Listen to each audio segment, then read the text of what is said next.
In Georgia, where a man was arrested in the cold case murder of a University of Georgia law student. And this guy was fighting for bond. 48-year-old Edrick Faust, arrested earlier this year in the 2001 murder of law student Tara Baker. And firefighters discovered her body when they went to an apartment fire there, and they say that she was sodomized, she was strangled, and she was stabbed. True crime just got darker. Catch the full episode on the link above. Subscribe to At Southern Sin today and hit the notification bell for more live original episodes Wednesdays at 8 p.m.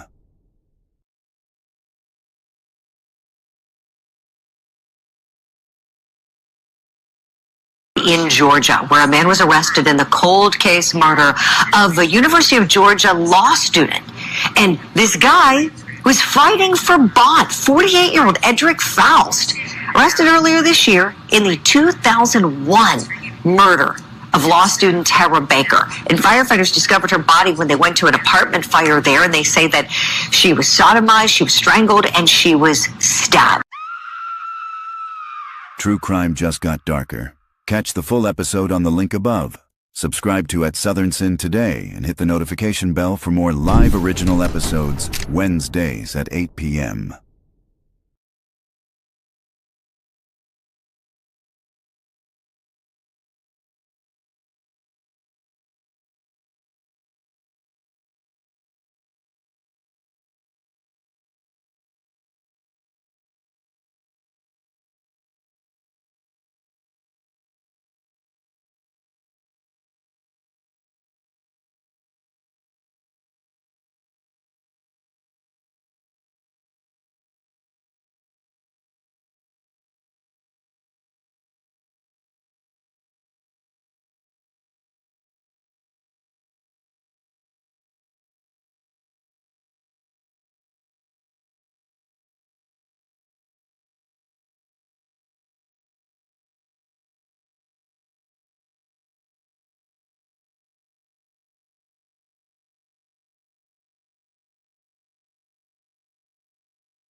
In Georgia, where a man was arrested in the cold case murder of a University of Georgia law student. And this guy was fighting for bond. 48-year-old Edrick Faust, arrested earlier this year in the 2001 murder of law student Tara Baker. And firefighters discovered her body when they went to an apartment fire there, and they say that she was sodomized, she was strangled, and she was stabbed. True crime just got darker. Catch the full episode on the link above. Subscribe to At Southern Sin today and hit the notification bell for more live original episodes Wednesdays at 8 p.m.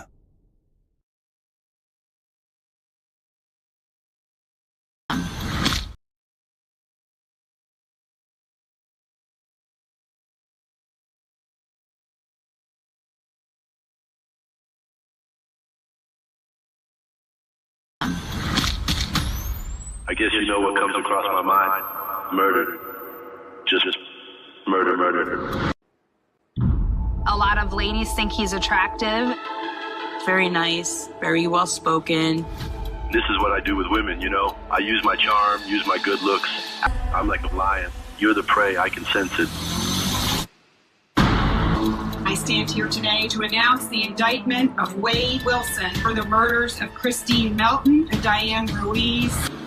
Both of them had been strangled. The last person that they encountered was Mr. Wade Wilson. He said he got back in the car and ran her over until she looked like spaghetti. I choked her out so she couldn't breathe anymore. I was on a rampage at this point. He's still pulling the strings from a jail cell. He's got an army of wives. That's all he's ever wanted.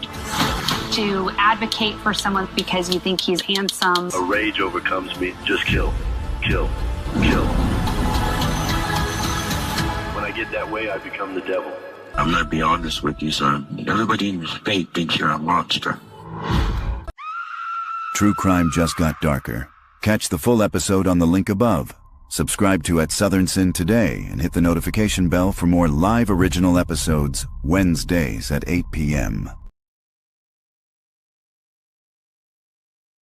Every trial has a story the jury never hears, where the truth lives outside the courtroom. Join our host Dara Kennedy and the sharpest legal minds in the business for a new riveting show, Reasonable Doubt, What the Jury Doesn't Hear. No grandstanding, no spin, just the arguments that could change everything. Tonight, one question dominates the Rob Reiner murder case. What made powerhouse attorney Alan Jackson walk away? And can a public defender really carry a death penalty case? Emotions explode in the Uvalde school shooting trial against Officer Adrian Gonzalez. And shocking questions surface in the YNW double homicide retrial. Was there witness tampering? All of it is breaking on at Southern Sin. Teenager Sarah Grace Patrick went public on social media after her mother and stepfather were shot and killed in their own home. But what happened next has everyone shocked. And it's chilling. Sarah was just 16 when tragedy struck. On a February morning, her 5-year-old sister discovered the bodies of their parents, Kristen and James Brock, both shot in bed. Moments later, Sarah called 911 and then posted tearful TikToks and a haunting eulogy online, ending with the words, "I'm sorry." Now, authorities say the story isn't so simple. Sarah faces 2 counts of murder and 2 counts of aggravated assault, and she'll be tried as an adult. Investigators say a mountain of physical and digital evidence points to her involvement. Her social media activity, reaching out to true crime TikTok influencers, has only fueled suspicion. With no clear motive, the community is left asking the same question everyone's asking. Why would a teen allegedly kill her own parents? The case is far from over, and prosecutors claim they have evidence no one has seen yet. Follow the live trial daily on At Southern Sin. True crime just got darker. Catch the full episode on the link above. Subscribe to At Southern Sin today and hit the notification bell for more live original episodes Wednesdays at 8 p.m.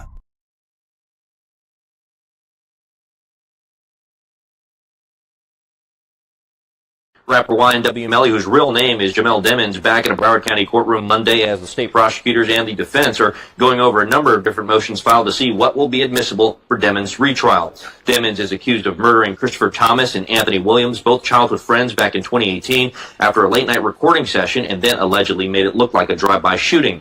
His first double murder trial ended in 2023 in a mistrial after jurors failed to reach a unanimous verdict at trial, with twists and turns that included allegations of witness tampering, passing messages in jail, and alleged plans to escape. All issues brought before the judge today to see what would be permitted to use in his new trial. Demons faces a number of charges that include 2 counts of premeditated first-degree murder and witness tampering. And he is expected back in court January 12th on Monday at 8:45, where the judge will hear additional motions. That trial has been set for January 21st.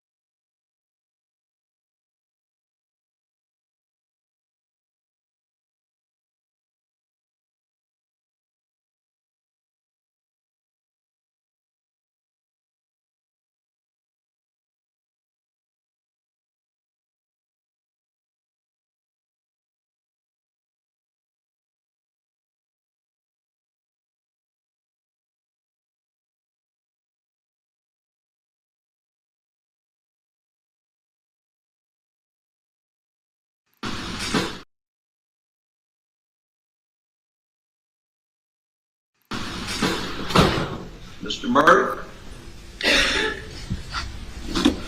did you take a 300 blackout, such as this, and fire it into your wife Maggie's leg, torso, or any part of her body? No, I did not. Did you shoot a 300 blackout into her head, causing her death? Mr. Griffin, I didn't shoot my wife or my son anytime. Ever. True crime just got darker. Catch the full episode on the link above. Subscribe to Southern Sin today and hit the notification bell for more live original episodes Wednesdays at 8 p.m.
Flores with Main Service on the Police Department. Oh, hey, how are you? Good. You needed to talk to me about something?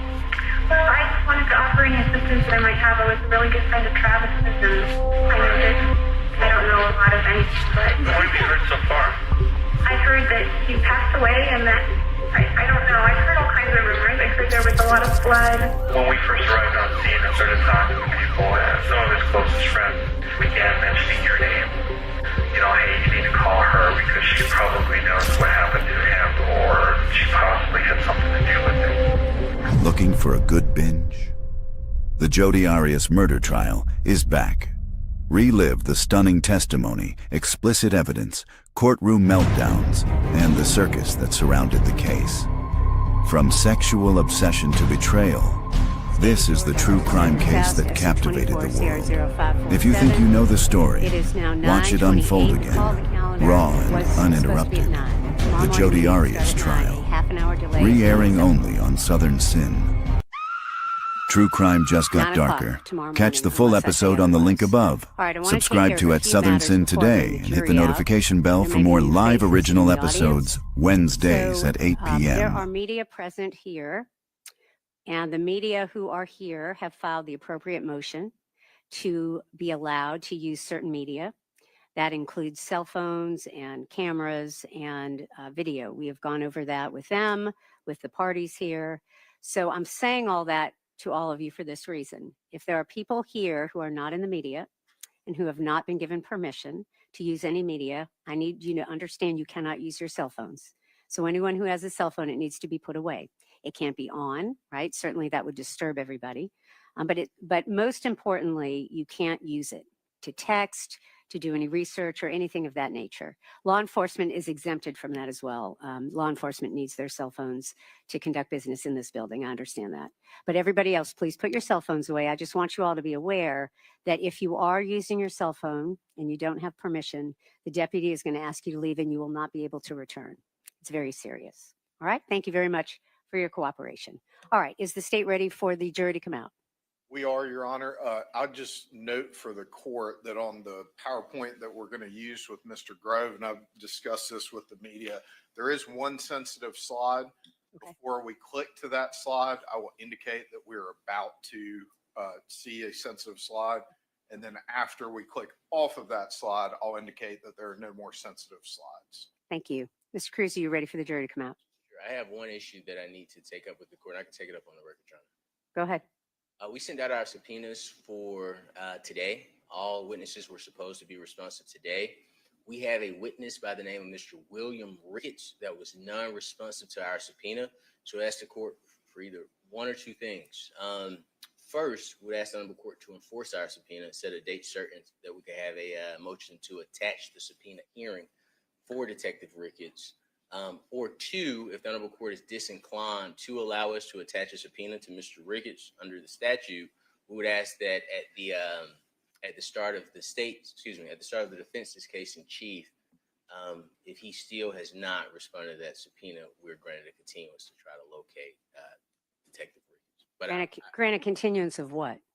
We need him. He will be our initial witness. Judge, I can probably shorten this up. Sure. We had discussed this issue previously with the court, not as it relates to Bill Ricketts, but as it relates to any person who is going to testify as a state's witness. Yes. And also had been subpoenaed by the defense. Yes. Mr. Ricketts has been very communicative with the state. He checked in earlier this week to see when we would need him. In the same manner that we did with Lieutenant Liedall, after he concludes his testimony for the state, he'll obviously speak with Mr. Cruz about, when he may be needed and establish some reliable means of contact.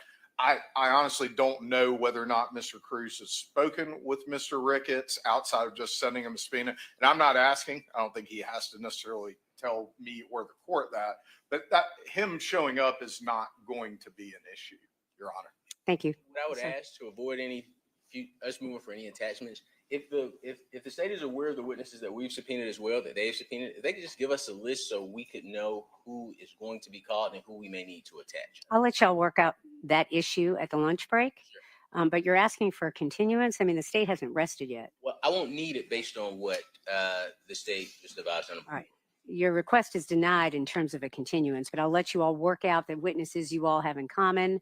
If you have a witness you can't get a hold of and you have subpoenaed that person properly, I'll hear it later. Yes, ma'am. All right. Anything else before we bring the jury out? No, ma'am. All right. Thank you. You may bring the jury out. Thanks.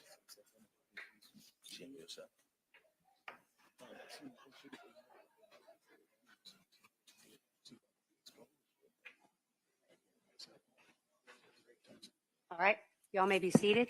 Jury is not quite ready to come out.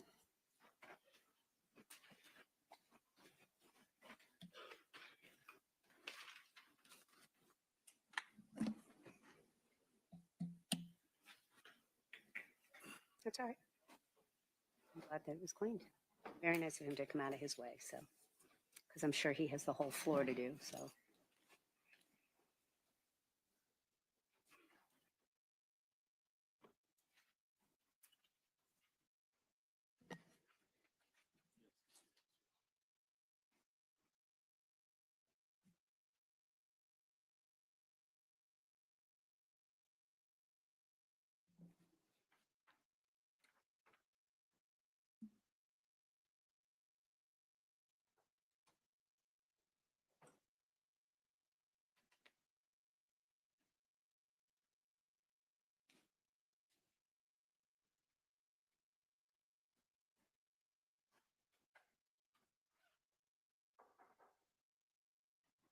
All right.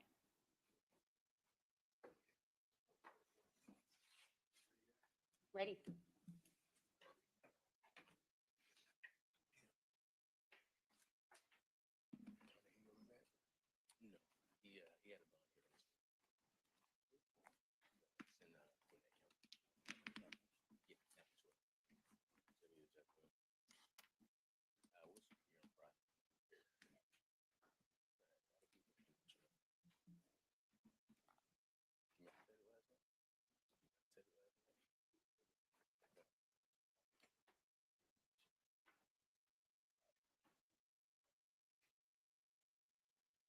All right, you all may be seated. Thank you. Good morning, ladies and gentlemen. Thank you for being here on time. We are ready to resume the trial of State of Georgia versus Edrick Faust, SU 24, CR 0547. Is the state ready?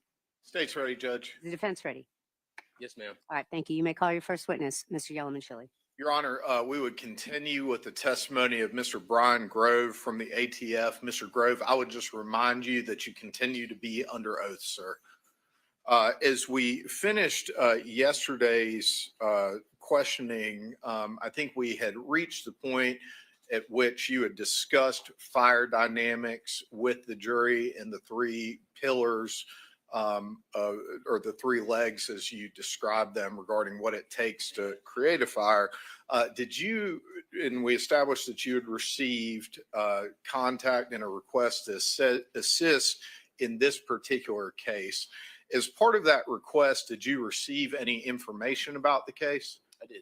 Okay. And did you review that information? I did.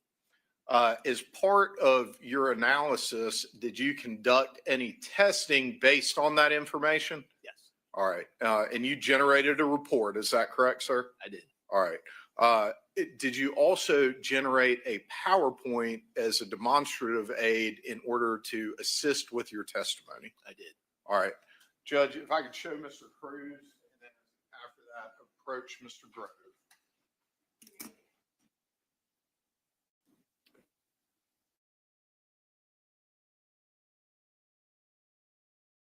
What's marked the State's Exhibit 97. Do you mind taking a look at that and tell me if you recognize what it is? I do. It's a What is it? it's a thumb drive that you had me initial this morning before court. And have you had an opportunity to review the contents of that thumb drive? I have. And what is contained on the thumb drive? It's pretty much figures from directly from my report. Okay. Yes. And Judge, I'd move to tender 97 just as a demonstrative aid. All right, any objection, Mr. Cruz? Yes, lack of foundation and hearsay. Okay, I'm going to overrule that objection. You may proceed.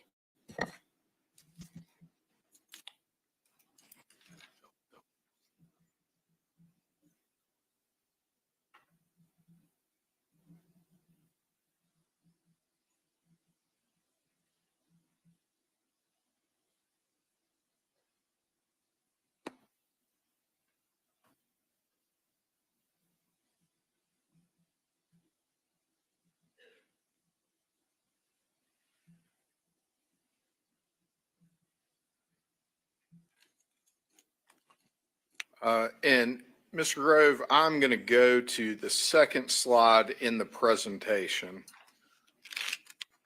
What are we seeing here? So that's figure 1 from my Your Honor, I have a motion. Right.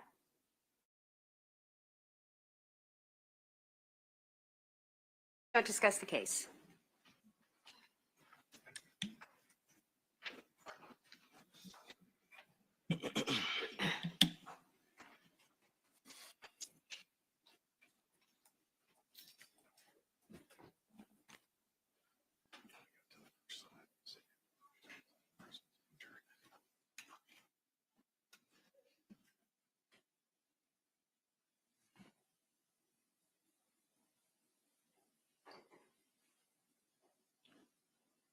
Y'all may be seated. Yes, sir. And I'm moving for a mistrial. We raised a objection to lack of foundation. The case is Monroe v. State, 340, Georgia Appeal, 373, 2017. It provides that the Honorable Court has wide latitude to admit demonstrative evidence, and the burden is on the party offering demonstrative evidence to lay a proper foundation establishing a similarity of circumstances and conditions. Although the conditions of the demonstration need not be identical to the event at issue, they must be so nearly the same in substantial particulars as to afford a fair comparison in respect to the particular issue in which the demonstrative evidence is directed. Further, experimental or demonstrative evidence, like any evidence offered at trial, should be excluded if it's probative value and the case goes on. But we emphasize the language that we stated. Your Honor, we raised a lack of foundation objection. Your Honor alleviated the state of their burden to prove any type of substantiality between the tests that Mr. Agent Grove, is that correct? Engineer Grove conducted and allowed the state to introduce this demonstrative. Once the bail is wrong with the jury, it cannot be unwrong.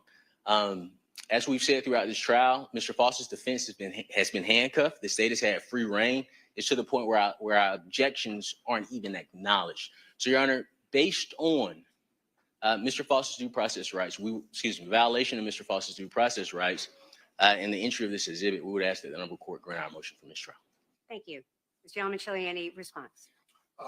Your Honor, the foundation for the admission of the exhibit was laid. We haven't gotten to any of the questions as far as, what testing was done by Mr. Grove. We went through his qualifications. So one, the motion is untimely, but even fast forwarding for the purposes of, and I would just note for the record, the only thing that's been displayed to the jury is a picture of the exterior of 160 Font Drive. So, but just fast forwarding a little bit, Your Honor, Mr. Grove received information. He tested certain things that were part of the theory as far as how the fire began in this case, and those are contained in the report. I would also note for the record that Mr. Cruz had an opportunity to review this PowerPoint last night in its entirety. He did not raise any kind of issue with the court prior to bringing the jury in. It's certainly, one, it's not even improper, but two, it's not grounds for Mr. Cruz, you got Mr. Cruz, I'm going to let you respond because it's your motion, but you need to let Mr. Yalamanchili finish his statements. Go ahead, sir. I said that the evidence is not improper. I am making no personal attack on Mr. Cruz, but additionally, there are no grounds whatsoever for a mistrial based on this, which is properly authenticated and admitted evidence as a demonstrative aid, Judge. All right, thank you. Mr. Cruz, anything further? Absolutely, Your Honor. The Honorable Court, at the conclusion of court, allowed us the opportunity to view this demonstrative. The state, in multiple arguments, has insinuated that I have to run everything by them and then run it by the court. The law is the law. Regardless of how Mr. Yalamanchili feels about me, the law is the law. This isn't anything personal. We're advocating. He says Mr. Faust did it. I say Mr. Faust is innocent. This should not be admitted without laying a proper foundation. It is admitted without a foundation. He's saying, hey, Your Honor, we're going to go through the questioning while we're showing the jury what the exhibit is. That's not the law, Your Honor. The law says that before they could present demonstrative evidence, they have to lay the proper foundation. That was not laid. The Honorable Court admitted it without even hearing us out on just denying our objection. So, Your Honor, Mr. Faust is not receiving his due process rights. I am requesting a mistrial. Thank you, sir. All right. So first, I just want to respond, Mr. Cruz, to your comment that the defense is hamstrung, that the state has free reign. It is unfortunate that you are, as an attorney in this case, responding to the court's rulings in that way. The court certainly endeavors in every way possible to make rulings according to law. And it is unfortunate that you feel otherwise. That being said, you have asked for a mistrial. I'm denying that motion. There are no grounds for mistrial whatsoever in this particular moment. This is a demonstrative aid. It has been admitted into evidence, but demonstrative aids do not go back to the jury. The state is correct. They did provide you the opportunity to see that demonstrative aid. They did not have to do that, but they did. You are mischaracterizing the court's rulings, Mr. Cruz, in suggesting that this court is somehow forcing you to show the state your hand without making them do that. That doesn't fit any of the scenarios in this case so far. And that is a mischaracterization that is pretty frustrating for the court to hear. There are no grounds for a mistrial. The state has properly authenticated this particular aid, and the foundation has been laid. There has been no violation of 403. I find that this moment has not even suggested that 403 is even in jeopardy. And I'm making a finding again that the evidence is at this point not improper. This is a demonstrative aid, and I'm denying your motion. You may bring the jury out. Yes, ma'am.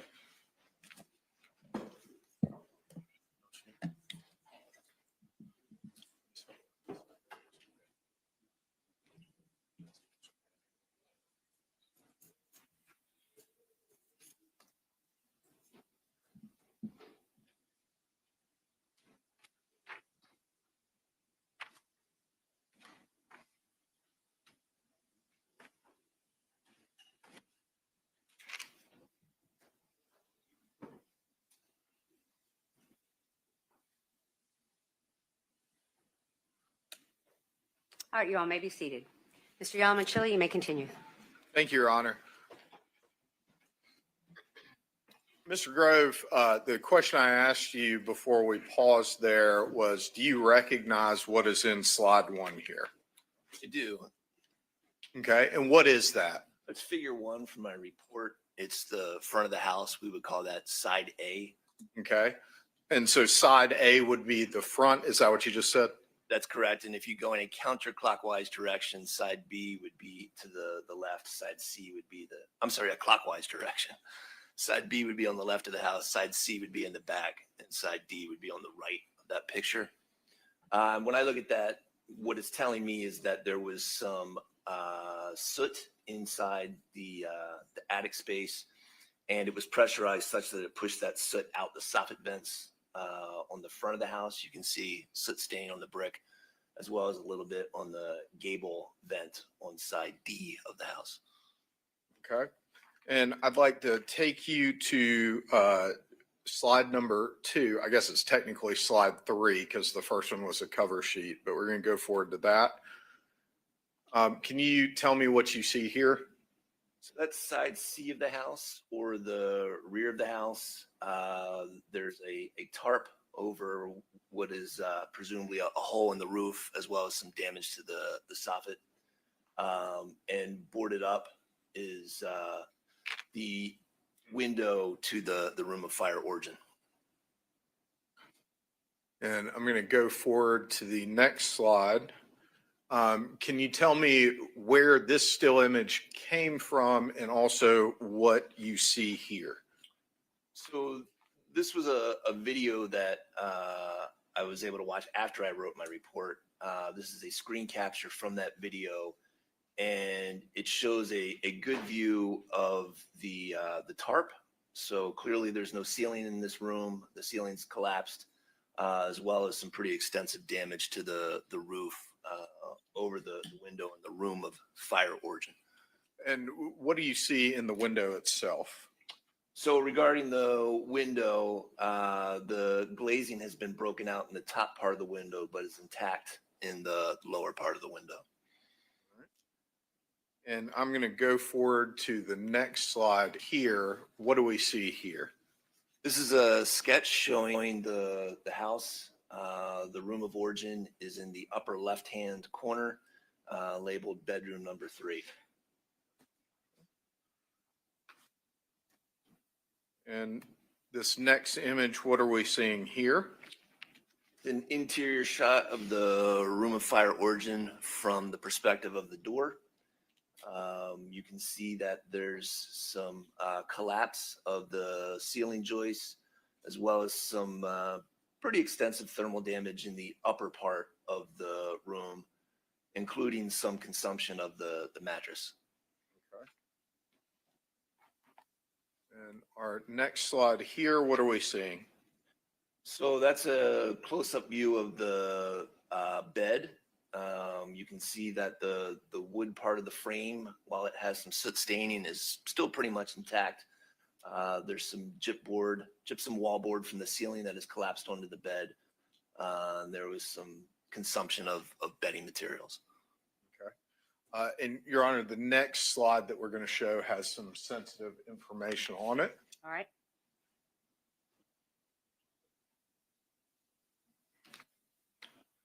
And Mr. Grove, what are we seeing in this slide? This is figure 6 from my report. It's the room of fire origin looking down at floor level. And what's important there is the lack of damage to the carpet, as well as all the generally combustible materials in that room. So it tells me while there was some heat damage to the upper part of the room, the upper part of the walls, the ceiling, we really didn't have a lot of fire damage down below. And so that tells me that that room did not transition through flashover. There was not a fully developed fire that was burning in that room for an extensive period of time. Okay. And I'm going to go forward to the next picture, but then I do want to ask you some questions about some of the words that you just used in that response. I'm going forward to the next slide. The sensitive information has been removed from the screen. So this is the range in the kitchen. And what's important here is that all 4 of the, what we call infinite control switches, or the knobs on the stove, are turned to the high position. Okay. And backing up to something you said about the damage in the room, where it was significant, where it wasn't significant, you used the word flashover. Can you please tell the jury what that means as it relates to fire dynamics? So a good definition that ATF uses and teaches our investigators is that it's a transition from a fire in a room to the whole room being on fire. And it's something that we as fire protection engineers really try to prevent when we design buildings, because post flashover conditions deteriorate very quickly. There's a lot of damage and a lot of threat to property and people, as well as making the job of a fire investigator pretty difficult. Okay. And if we could, I know that we backed up a little bit. You had testified already about what you saw in this image. I'm going to take you forward to the next image. What are we seeing here? So this is a close-up of the left front burner, and we see some burn material around the element. All right. As it relates to the specific requests that you received in the request to assist in this case, were there particular questions or scenarios that you were asked to consider and test?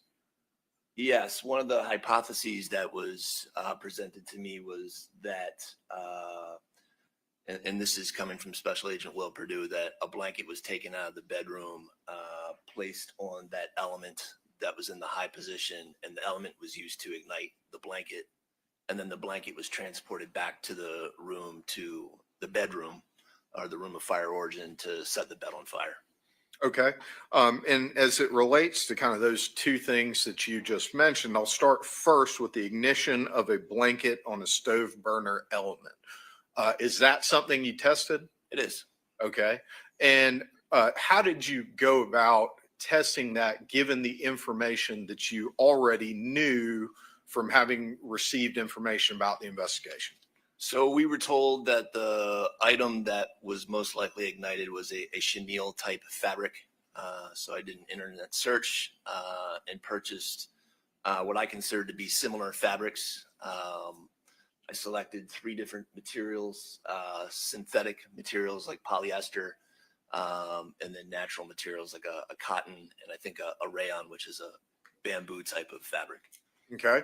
And as far that's the selection of the blanket. As far as the ignition on a stove burner eye, what did you do in order to test that scenario? We ran 3 different types of tests, but regarding ignition, we cut the fabrics that I purchased into roughly 1 by 1 foot squares and then placed them on the burner. We laid them in a flat configuration, and then we also bunched them up and put them bunched up on the burner.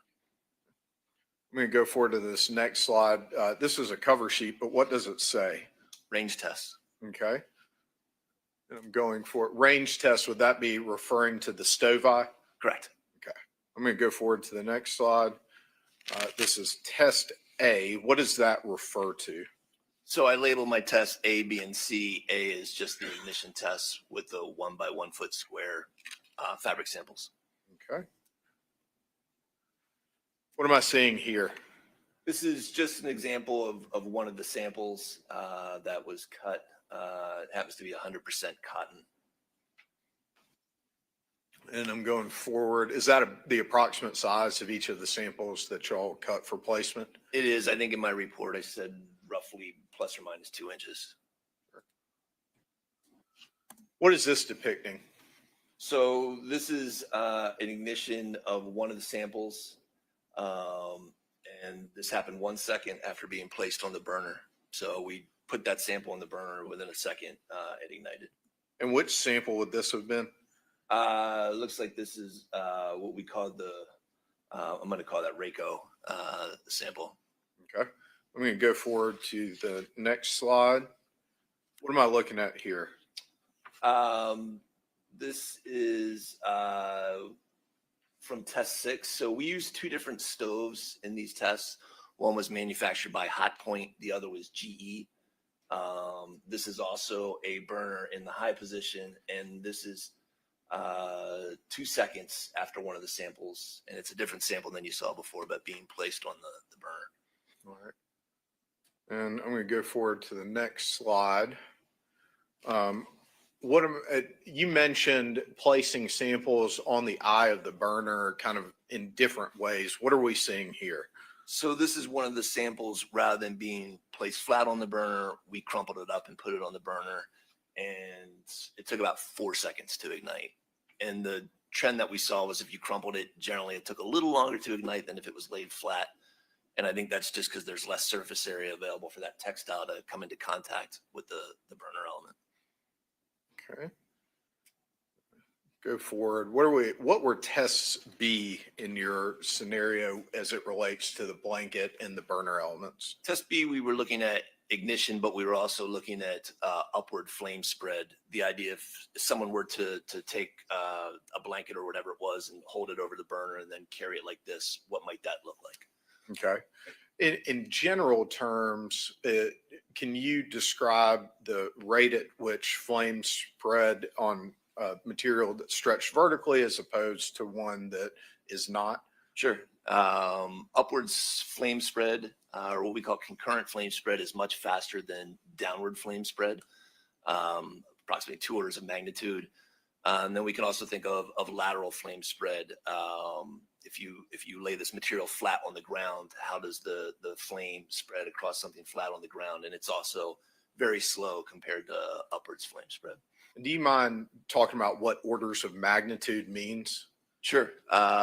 It's so let's say it's and I'm going to draw some numbers here, maybe 100 Actually, I'm not going to do that. It's just, it's much quicker. So rather than say 1 centimeter per second, it might be 100 centimeters per second or something like that. Okay. What am I seeing in this figure? This was our experimental setup for phase B. Okay. And what is this table that we're seeing now? So these were the 12 tests that were run in the B phase. Each test was done in duplicate. You can see in the second column or the middle column the 6 different types of materials that we tested. And then the last column on the right is how that material reacted.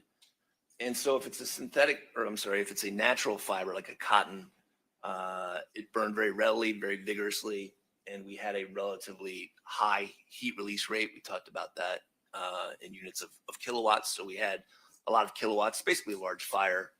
And if it was a synthetic material, we did not get such a large fire. A lot of those materials dripped, and it was a very slow upward flame spread. And I think one of them actually might have gone out. Yeah, ignition wasn't sustained in test 14.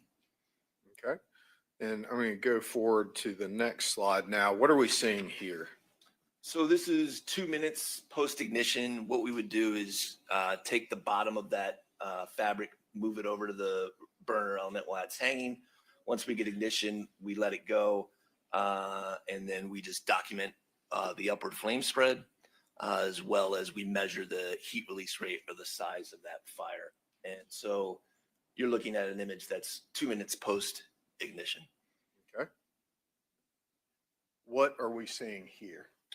This is a different sample, but you're looking at 1 minute and 12 seconds post ignition. So this is a comparatively very intense fire.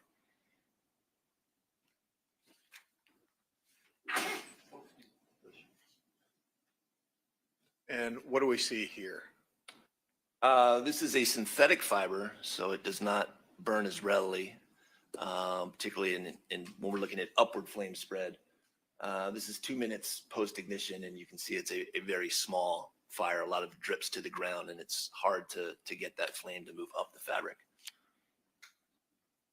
Go forward to the next slide, and that puts us at test C. What were test C as it relates to your analysis of some of the scenarios related to this case? So test C, we're looking at ignition, but also lateral flame spread across the fabric if we were to bunch it up. So if someone, rather than carry it like this, and I'm using 2 hands to hold it, they would maybe cradle it in their arms, and so it's kind of bunched up. And rather than having someone hold it, we just put it on the ground. What do we see here? So this sample has been ignited, and it's burning on the ground. I labeled this as a setup photo. Okay. Going forward to the next slide, what is this table? These are the 12 tests that were done in phase C. We have the same 6 textiles, and the tests were conducted in duplicate. And then on the right-hand column, I'm looking at the peak heat release rates that were measured. And those were noticeably smaller than when we held that textile up vertically. And the synthetics actually performed generally a little better than the natural fibers in this configuration, which is different than when the fabric was held vertical. Okay. Going forward to the next slide, what are we seeing here? This is 2 minutes post ignition. This would be a natural fiber, and that's what the fire looked like.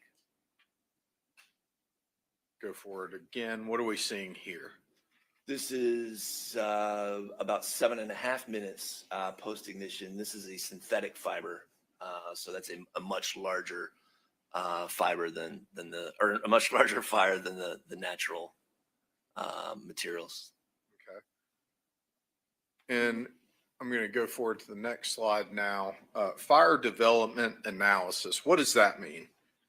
So one of the questions that was asked of me was to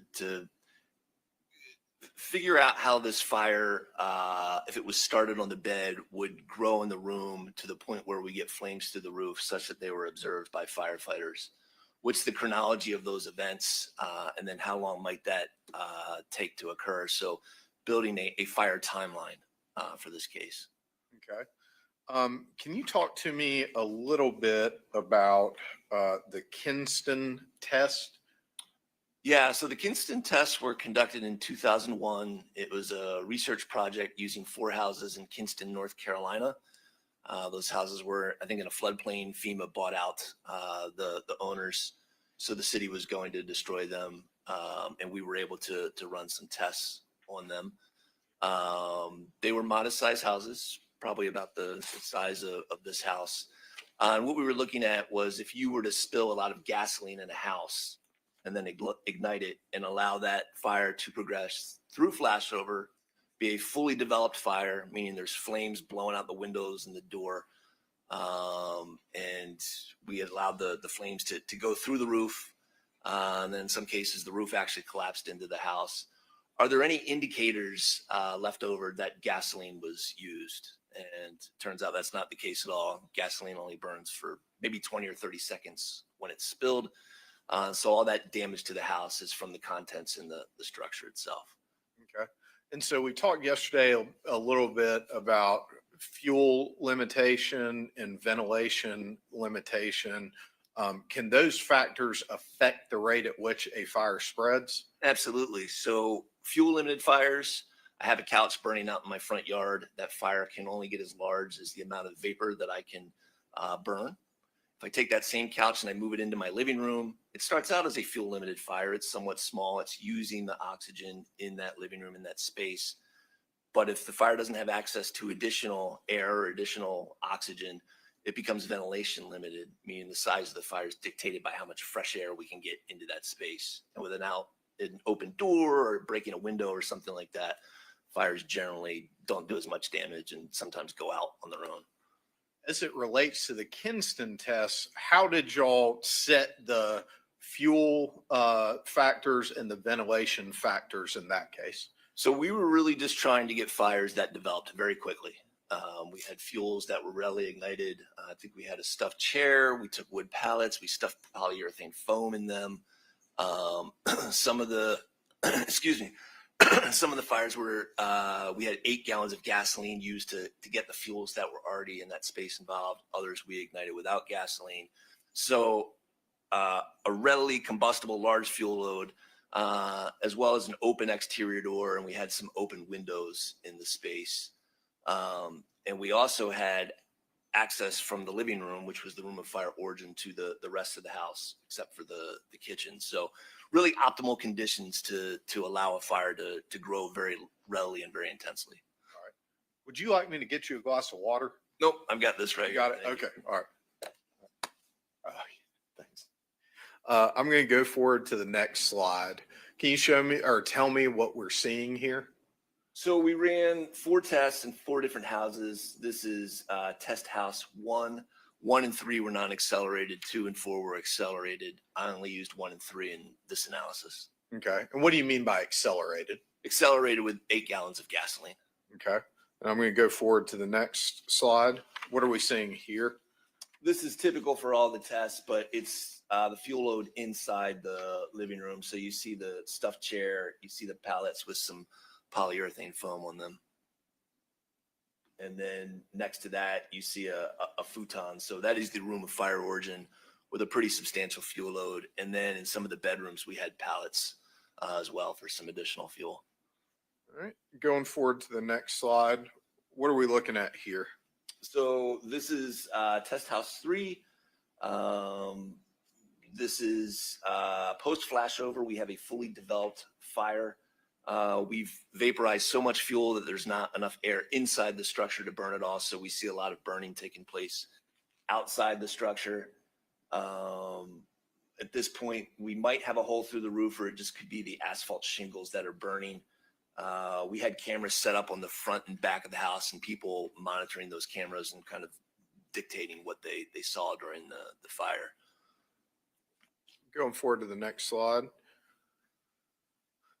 Can you talk to me just about some of the key timelines in the Kinston test? Yeah, so this is test one. These are observations at the rear of the house. I actually took a lot of this data from a previous case that I testified in Atlanta. And a lot of this data comes from that report. But this was me reviewing those videos.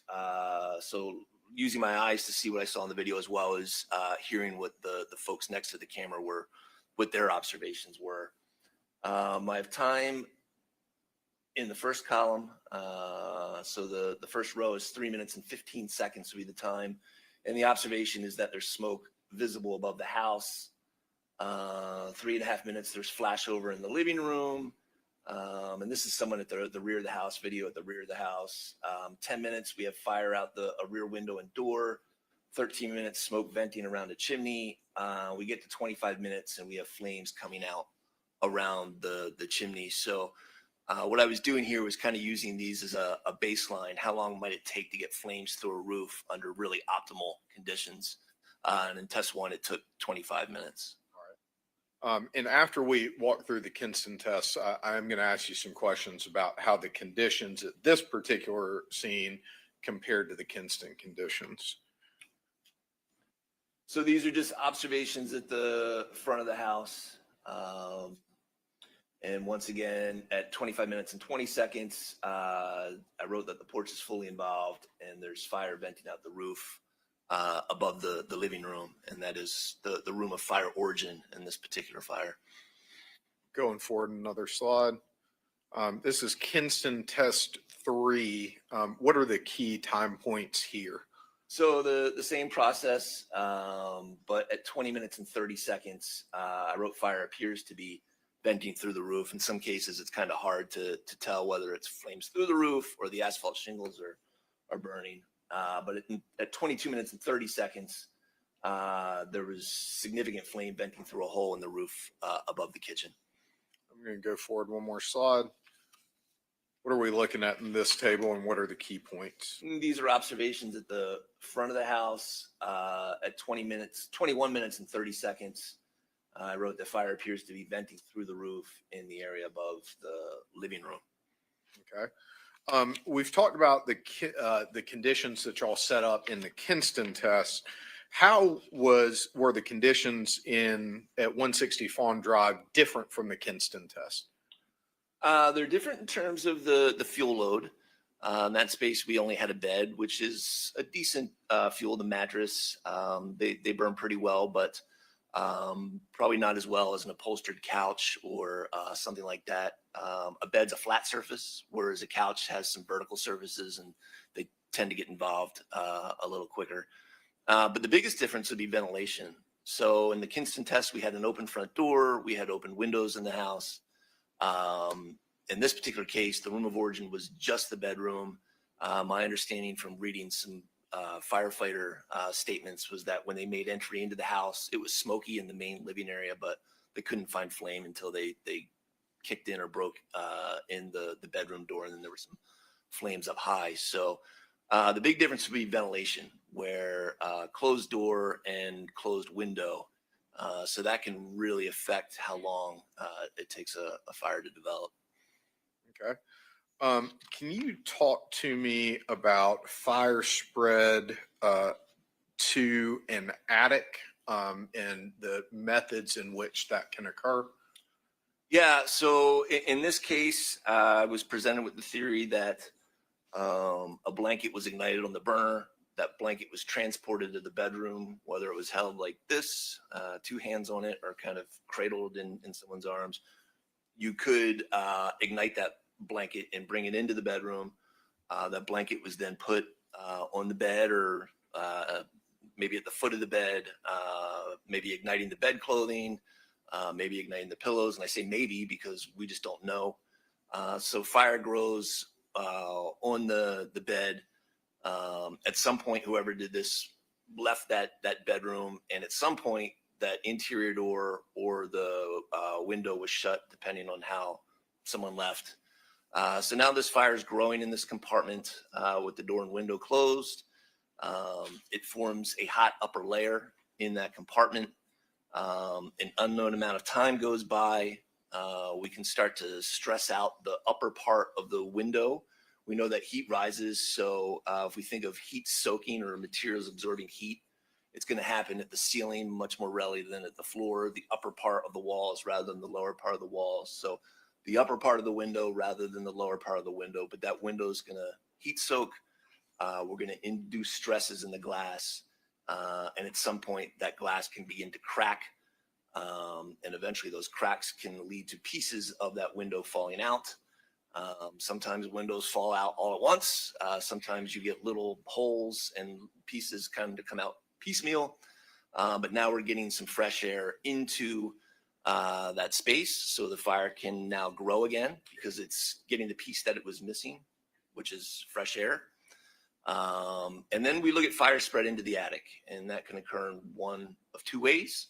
Once the window's broken, we may get flames out the window, which hit the bottom of the soffit. If there's a soffit vent directly above the window, then we have pretty much direct access for flames to get into the attic. If not, then we have to burn through that wood, but still we can get flames into the attic. If flames didn't spread through the window, we could have had failure of the gypboard ceiling, which we know occurred because the ceiling was on the ground, the insulation was on the ground, on the floor. And then flames can get into the attic through the interior of the house, through the ceiling. Either way, we're getting flames into the attic. Now we're going to burn the bottom of the wood material on the roof, anything else that happens to be up there. It's a nice vertical surface, so we can get some pretty good flame spread up that vertical surface. Air for that fire would come in through the soffit vents or through the window and the hole in the ceiling. So that's kind of what the inlet is, or the supply of the air. And then the exhaust would be the gable vents, and at some point the hole in the roof itself. So once we get fire into the attic, things can happen fairly quickly. In the Kinston test, it was about 10 to 17 minutes of burning in the attic before we had a hole through the roof. But that was kind of the chronology of events. So fire developing in the room, does it spread into the attic through the interior of the house, or does it spread into the attic through the exterior of the house, through the window and into the soffit? And then I tried to look at each one of those things independently and where possible assign some times.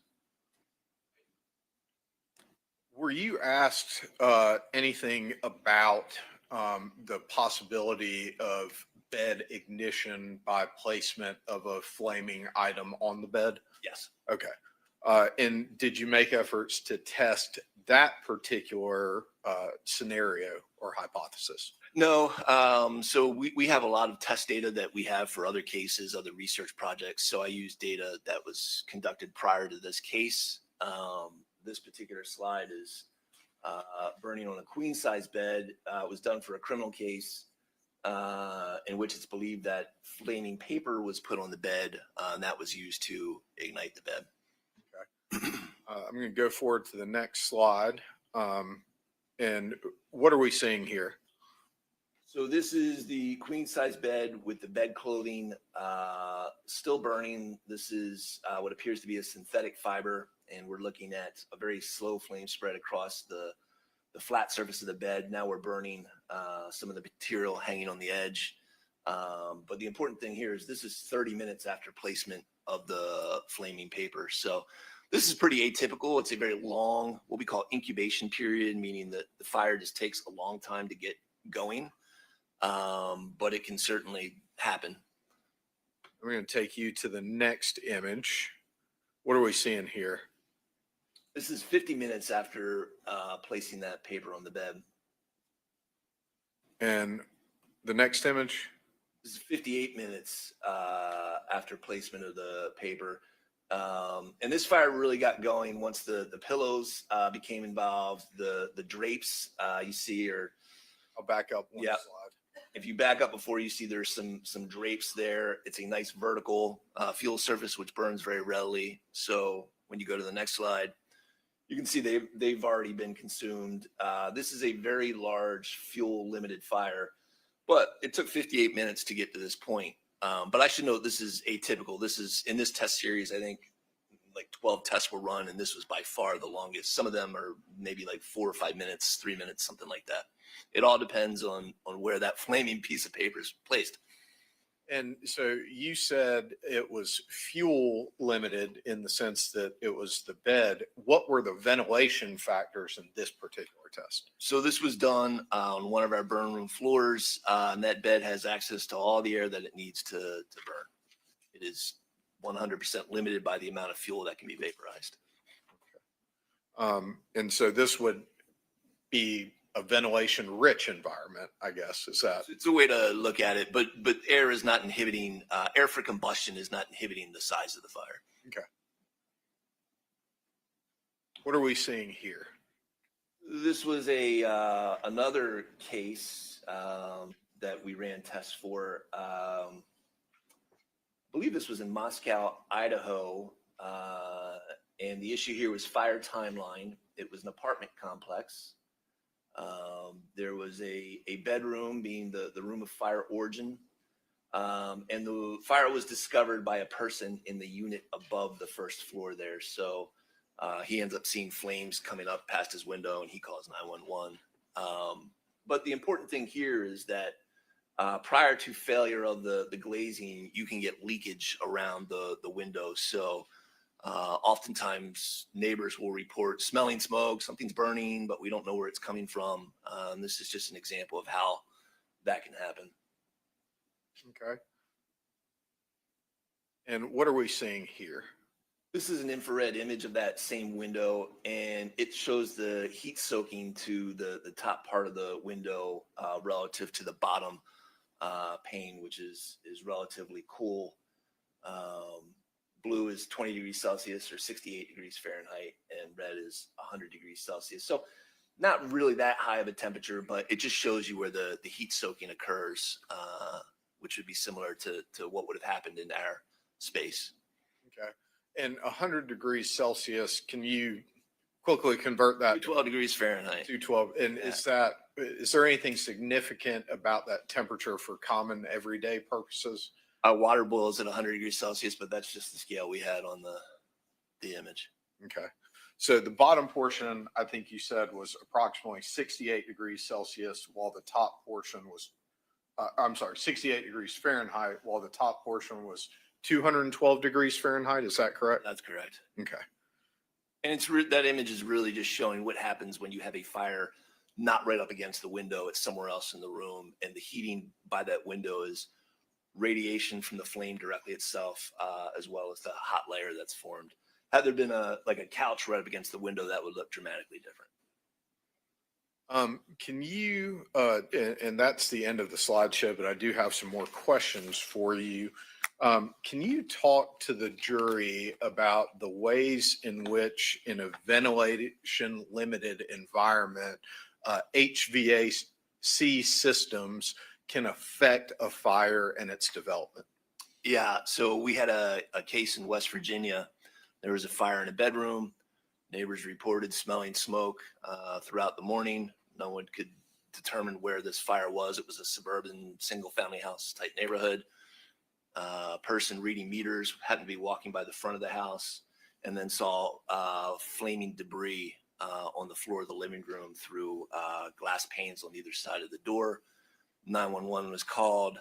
Shortly after getting to the scene, a window in the bedroom broke out, and then we ended up getting some of the roof, I think, involved. But what was unique to that scene was that we had 2 holes burned in the floor.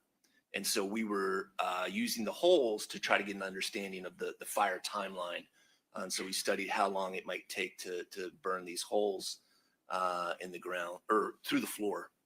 On one of those tests, it took like 2 hours and 12 minutes. And so it takes a while to form the hole, and then the window broke out subsequent to the hole. So we know that sometimes window breakage can take a long time. And then there was 3 scenarios we ran with the ventilation. One, we had no ventilation. The second, the fan was running 100% of the time. And then the third, the fan was cycling. I think it was on for 10 minutes, off for 15 minutes. And I can talk about those as well if you like.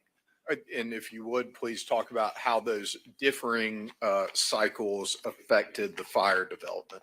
So with no mechanical ventilation, no HVAC, the fire was started on the bed or on the ground near the bed clothing. Fire grew for about 5 minutes. Pretty good increase in fire size. It ran out of air. It became ventilation limited and went out. So limited damage to the materials inside the bedroom, no holes in the floor. One of the scenarios was HVAC running all the time. So we're just blowing air into this room through a simulated HVAC system. Fire is lit, and rather than going into decay because it's running out of air, it's able to continue burning. We actually ended up getting some small flames through the ceiling assembly. We put those tests out, and we had some pretty extensive damage in that space, but no holes in the floor. Fire cycling on and off. So when it's on, the fire's growing. When it's off, the fire begins to go into decay. We ended up running through 6 cycles of that before we got a hole through the floor. So HVAC can certainly lend itself to a longer duration event prior to maybe a window breaking out. So in a scenario where a fire might die out because it's going to lose air, HVAC can kind of keep it alive until a window fails and you get a lot of air into the space and things can really take off. Did you draw any conclusions about the viability of the scenario that was presented to you in this case? Can you be more specific? Sure. What, if any, conclusions did you draw regarding the ways in which chenille fabrics can ignite in the scenario put before you in this case? So chenille fabrics, they can certainly ignite on a stove when it's set on high. That blanket can be transported to the bedroom, and a fire certainly started that way on the bed. Okay. As it relates to the Kinston test versus the West Virginia scenario that y'all tested, are the environmental factors, fuel load, as well as ventilation being limited or not limited, in this case, closer to the Kinston test or closer to the West Virginia scenario? Definitely closer to the West Virginia scenario. The Kinston tests were a good starting point. If I'm really trying to get an aggressive fire very quickly. Objection, Your Honor. Undisclosed expert opinion. We don't have anything about a West Virginia test in the documents provided to us from the state. All right, Mr. Yellow-Michele, Mr. Yellow-Michele, you care to respond to the, well, what is your objection, Mr. Cruz? Yeah, go ahead. I apologize, Your Honor. Undisclosed expert conclusion. We don't have, in the documents provided to us, we don't have anything about a West Virginia test. All right, thank you. Mr. Yellow-Michele, any comment on the objection? Your Honor, hold on one second. All right.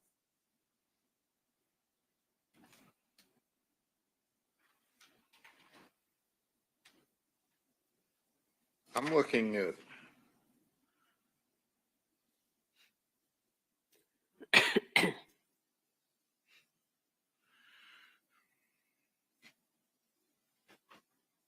Judge, I'm looking at page 16 of the report, and I may be referring to it by different terminology, but it's in the report. Anything further, Mr. Cruz? If I could approach Mr. You may, Cruz. certainly.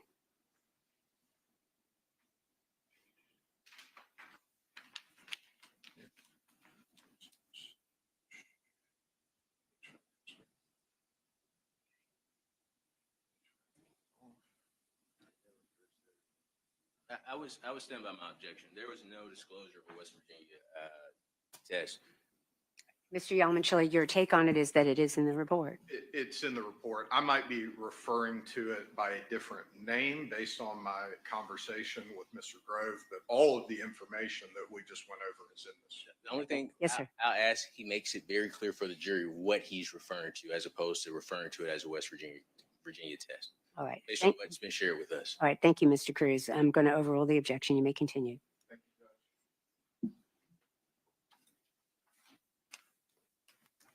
Ms. Grove, I kind of lost where we were in the questioning. I think it was you were in the process of explaining the way the Kinston test was set up when we stopped. Is that right? That's correct. So the Kinston tests were designed to get a very rapidly, very intense fire. We were not looking at how long it takes to get flames to the roof, but we had that information, so I used it. It took 20 to 25 minutes. That was kind of a starting point. And then I was able to look at some of the factors that might change that for this particular case in Athens, using some other data from previous cases. The West Virginia case, or the test that we ran with ventilation cycling on, off, or with ventilation on, off, or cycling. And what we found is if the ventilation's off, the fire goes out, doesn't put a hole through the floor. If it's on, we get flames, small flames through the ceiling prior to burning a hole through the floor. And if it cycles, we end up getting a hole through the floor. And it just happened in that case, the window broke out after the hole. So it's a good example of a long duration fire where window breakage does not occur right away, which, you know, sometimes that can happen. And I think the takeaway here is, if you ask me, hey, I start a fire in a living room and there's an open window, I can bracket that pretty tightly in terms of how long it'll take to get flames out that window.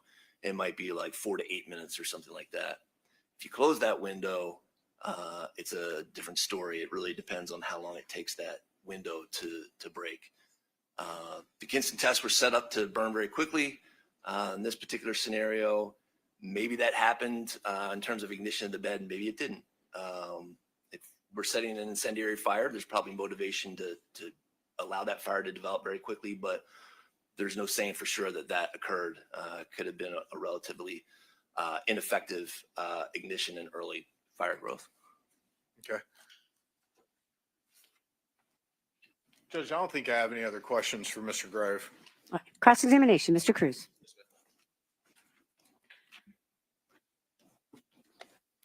Good morning, Engineer Grove. Good morning. I want to thank you for being here. Is it okay if I ask you a couple of questions? Absolutely. Did the prosecution ask you to prepare this report? Yes. Was it? Well, so I was working for Special Agent Perdue, knowing that this case might go to court. The report is addressed to Special Agent Perdue, and it comes to the court that way. Sure. So this report was prepared for the purposes of this litigation. Correct. When was the report requested? Just year. You can just give us a year. I think 2024. Were you aware that this fire happened in 2001? Yes. Okay. So you wouldn't have any reason to disagree with me that they asked you to conduct this test 23 years later. Would you have any reason to disagree that you were asked to conduct this? No. You would agree that Mr. Faust was arrested on May 9th, 2024. Is that correct? I don't know that. You're not clear with that? Is it fair to say, and please correct me, have you ever visited the Deer Park neighborhood? No. Did you ever walk through Miss Baker's home? No. Did you see a video of a walkthrough of her home? There were several short videos that I was able to look at, yes. Okay, can you describe those videos for me? It was dark, smoky. I focused on the ones in the bedroom. Sure. So it's just someone walking through with a camera, kind of looking around the bedroom. Sure. Can you tell us the square footage of Miss Baker's home? Ooh, in my report, I looked at the square footage from a website. I think it was used for taxation purposes in Athens, and was able to get an idea of what the square footage was. Off the top of my head, I think it was like 40 by 36 feet was the entire footprint of the house. What is that? I chose law because I'm not good at math. So what is that if you give us that number? Oh, in square footage? Well, let's do 40 times 30. So that's like 1,200 square feet. Okay, excellent. What were the sizes? Excuse me. What was the size of the locations used for the test? For which test? I believe it was 4 Kingston tests. So we'll start with the 4 Kingston tests. Yeah. I don't know the exact footage. The houses were probably a little bit smaller, but they were single family houses. So living area, kitchen, a few bedrooms. I would say slightly smaller than the Athens house. Do you have a copy of your report with you? No, but I think I can probably get it. I would like you to look at, excuse me.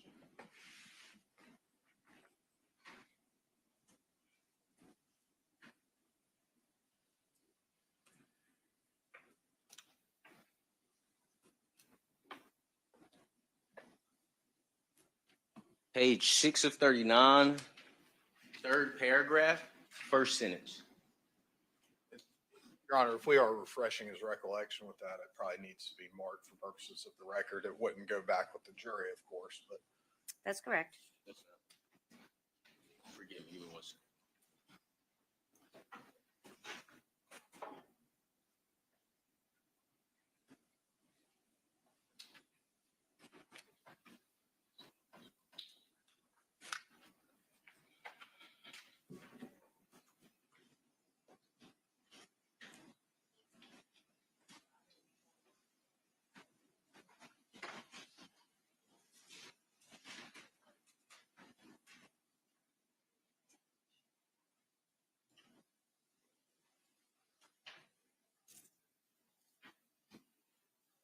Let the record reflect that I am marking excuse me. Let me get the proper title. Court's indulgence.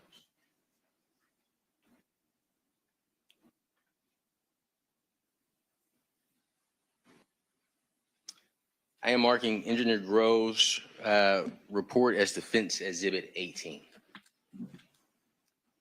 All right, and this is the state's copy, though. Is that right? That's correct, Okay. Judge, but it's a printout of a PDF. Okay. I mean, we can make a copy afterwards and give it back to the state and make this the exhibit if you want to, but I'll let you talk about that later. Go ahead.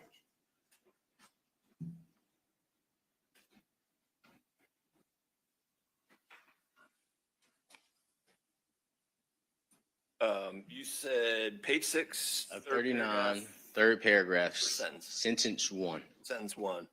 That says figure 12 shows the front of the house used in test 3. Sentence 2. In parentheses, the author does not have any pictures from test 1, end parenthesis. Can I see that report, please?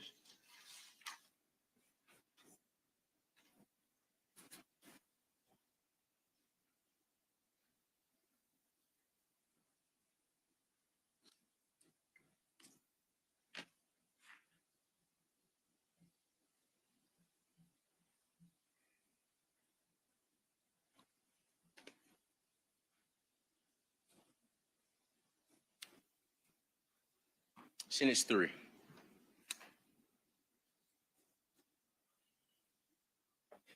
Each house had a floor area of approximately 130 square meters, 1,400 square feet, based on scaling from photographs. Okay, so the test house was 1,400 with the Kingston test. Is that correct? That's what I'm approximating, yes. Yes, sir. And all the information you used to conduct your testing was based on information that was told to, you said his name, Special Agent Purdue. So information told from someone to Special Agent Purdue, and then from Special Agent Purdue to you. Is that right?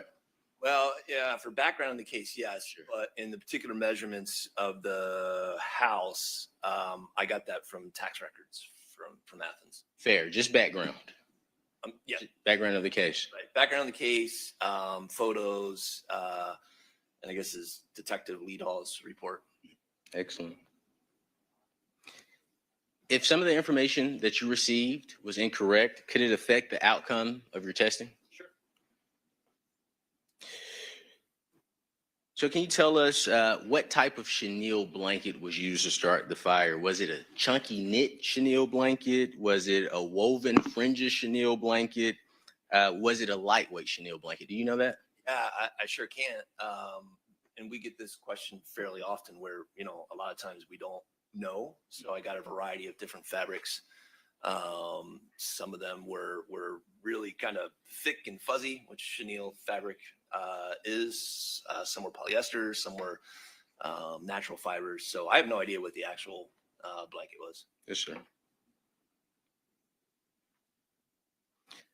As far as the mattress Ms. Baker had, do we know if it was an inner spring mattress, a foam mattress, a latex mattress, or a hybrid mattress? I would say that it had springs that kind of popped out in the photographs, if I remember. But in terms of the materials in that mattress or any details on that mattress, I have no idea. Yes, sir. Do you know the type of material Ms. Baker's bed frame was made out of? It appeared to be wood. Okay. What type of wood? That I can't tell you. Was it a press board? I have no idea. What about, do we know if it's cherry, oak, mahogany? We sure don't. What were the items in Ms. Baker's room that contributed to the size of the fire in her room? Do you know? Say the primary fuel load was the bed itself, the mattress, maybe a little bit the box spring.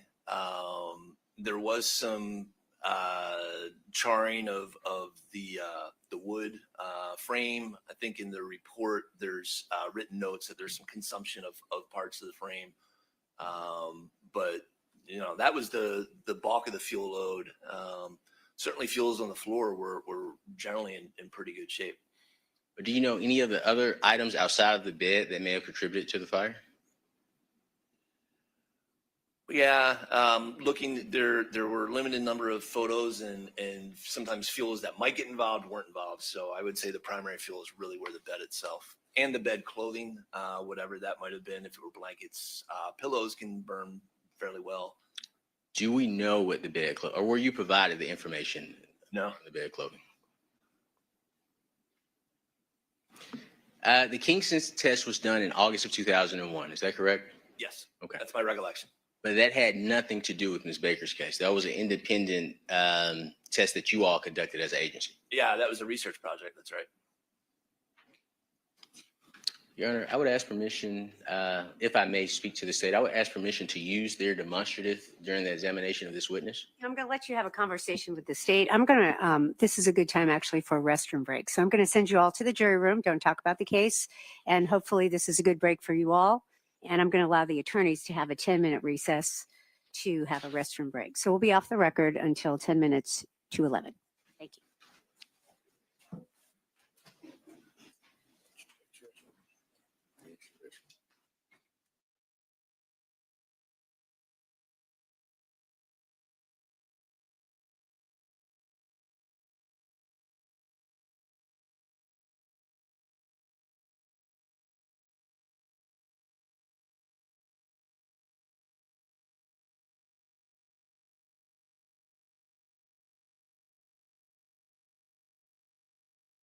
Persons come into the courtroom since the beginning of the case when I gave these instructions, so I'm just going to give them again. There are permissible media allowed in the courtroom. They have filed the appropriate motion to be able to use either their cell phones for pictures or note taking or for video circumstances, and obviously you all see there is video in here. The media have applied properly to the court, and the court has given permission to the media. I'm telling everybody this who is new to the courtroom, may have come in after we started, that because of that, it is impermissible for anyone else in the courtroom to use a cell phone while court is in session. And so I'm just asking all of you, if anybody has a cell phone, to make sure you put it away. Obviously, if you could turn it off, that would be great. Be difficult for it to go off, obviously, in the middle of court, but please don't use your cell phone. If somebody does, as I've stated earlier, use their cell phone during court, the deputy will ask you to leave and you will not be able to come back. So I just wanted to make sure everybody was aware of that rule. All right, we'll be in recess for 10 minutes. Thank you. Yeah. I mean, it's been shown.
Cruz, you ready for the jury?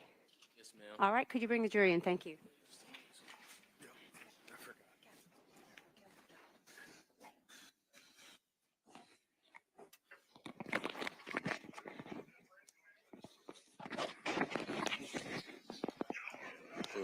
They never tell me.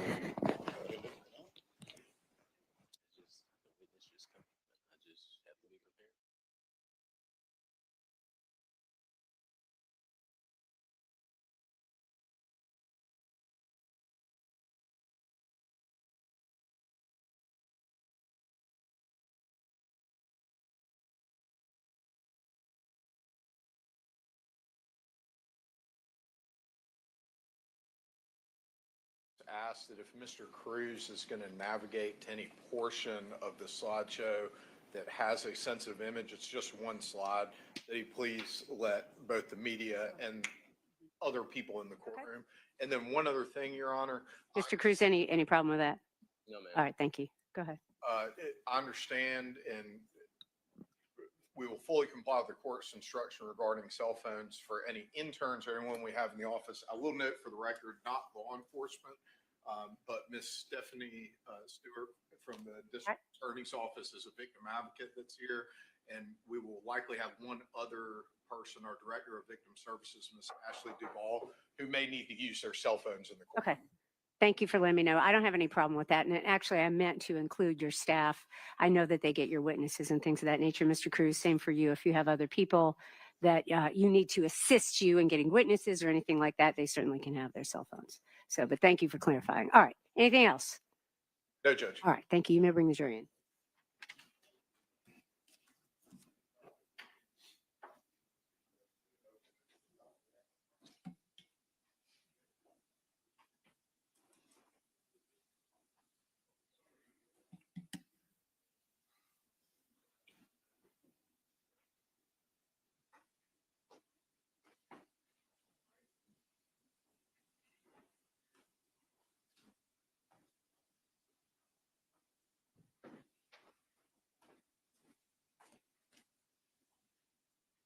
Y'all may be seated.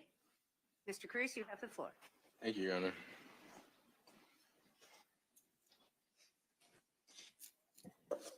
And can we, Your Honor, place State's Exhibit 97 on the screen?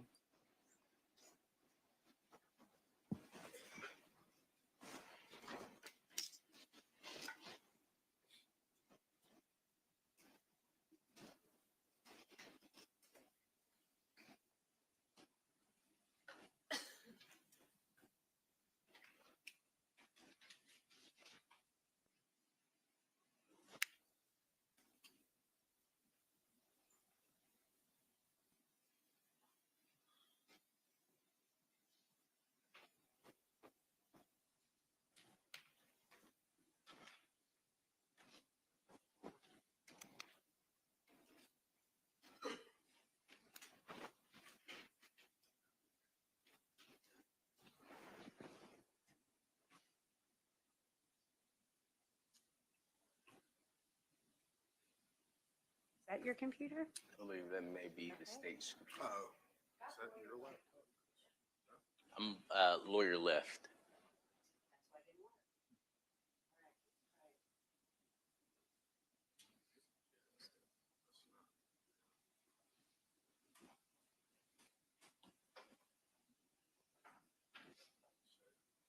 Mr. Cruz, have your computer set.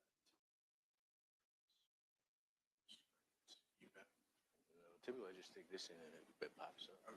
I don't know whether they have a setting set up where you can drag the window over to adjacent screen. I've never figured out how to use that.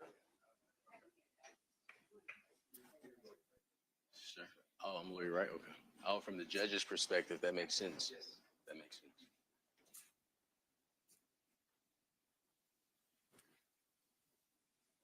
Well, I've got lawyer right pressed. Maybe a connection with the computer.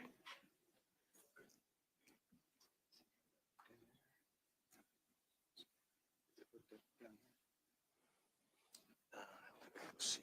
Mr. Faust, I could get under you really quick.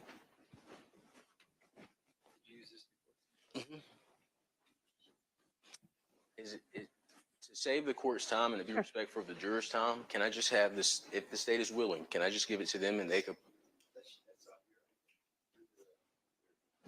That's not my background. No, sir. Can I just give the exhibits if they're willing? Do you mind? Not at all. I don't have any problem if y'all can work it out technologically. It's absolutely fine with me. I only have a couple buttons to press, so I don't know. I just need your things set up so you're ready to go.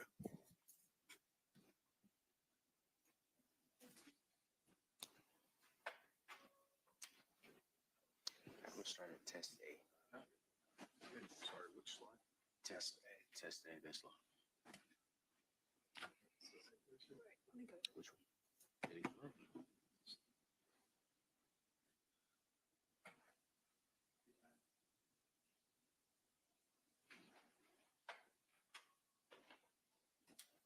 Oh, that is no big.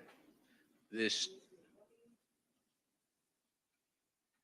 Do the lawyer right, Your Honor? You're a lawyer, right? Got it on podium. His is not. We could. I was gonna say, Your Honor, we could, if it's okay, we could do it during the break. I know the jurors.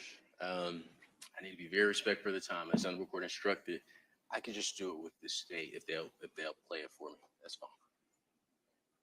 All right, well, did you all work that out? Are we? Yes, I have no problem with that, Judge. All right, so got it on lawyer left. Mr. Yellowman, you want me to put it on podium? Please, Judge.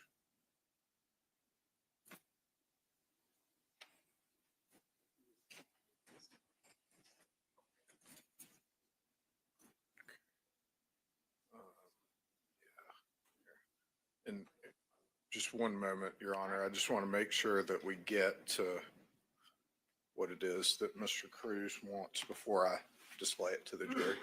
So test A, is that correct, Mr. Yes, sir. All right.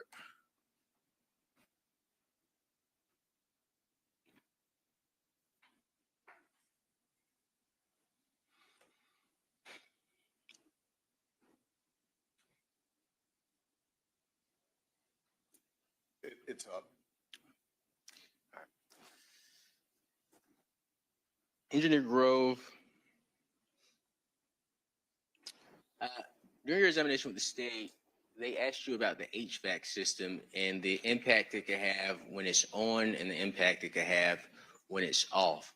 Do you know whether Ms. Baker's HVAC, well, do you know if Ms. Baker had an HVAC system? It appears from the drawings and the tax documents that she did. Okay. Do you know if it was on or off? So the night of the fire, I think it was 40 degrees Fahrenheit, the lowest point, and I think by like 8 a.m. it reached 60 or something like that. So one would think it was probably running, but I don't know. Where exactly was the blanket placed on the bed? I have no idea.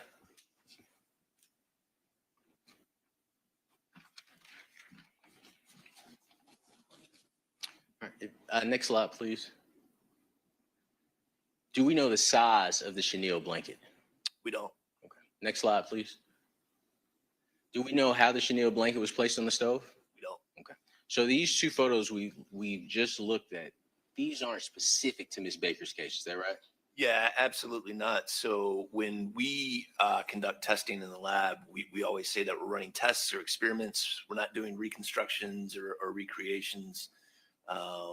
So no, these are specific to our tests. Now,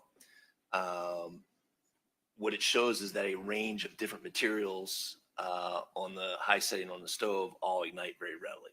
Yes, sir. Next slide, please. I'm sorry, next slide. Okay.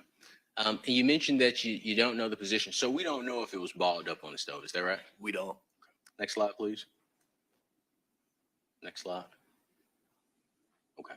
Now here I believe there's a test that was conducted in this,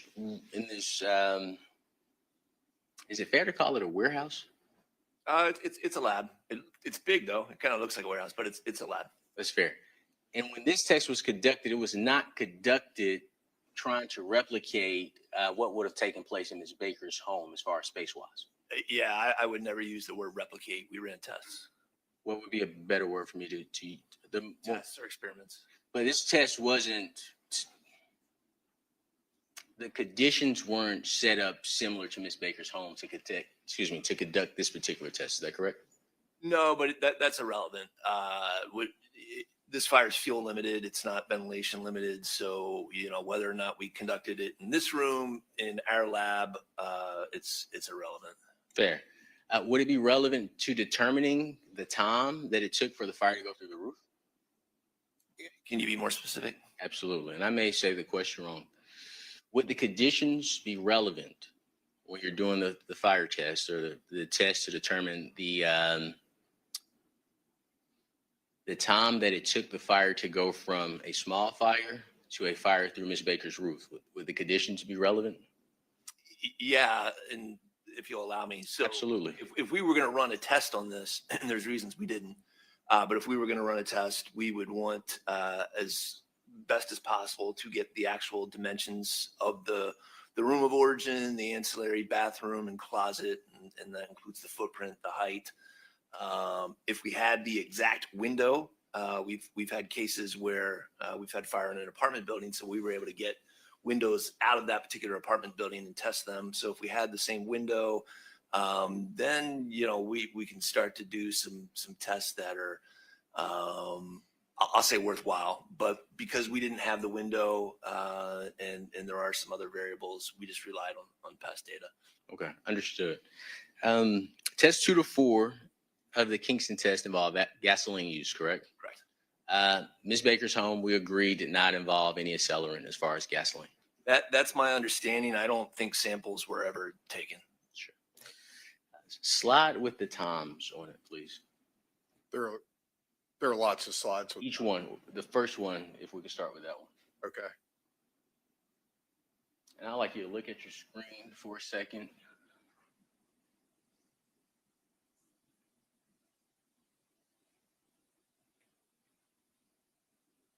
Okay. And I'll be over here and I'll let you. So these times these aren't specific to Ms. Baker's home and the fire in her home. Is that right? No, they're specific to the Kingston test. So these are Kingston test times, not times relevant to Ms. Baker. That's correct. Okay, next slide, please. And these times here, these aren't relevant to Ms. Baker's home. These are relevant to the Kingston test. I wouldn't say they're not relevant. They're not specific to Ms. Baker's home. So they use that language. Yeah. Please forgive me. Next slide, please. And this time isn't specific to Ms. Baker's home. Is that correct? Okay. Next slide, please. This time as well is not specific to Ms. Baker's home? Correct. Next slide, please. All right. I have no other questions for you. Thank you. Any redirect, Mr. Yalamanchili? I think just one question, Judge.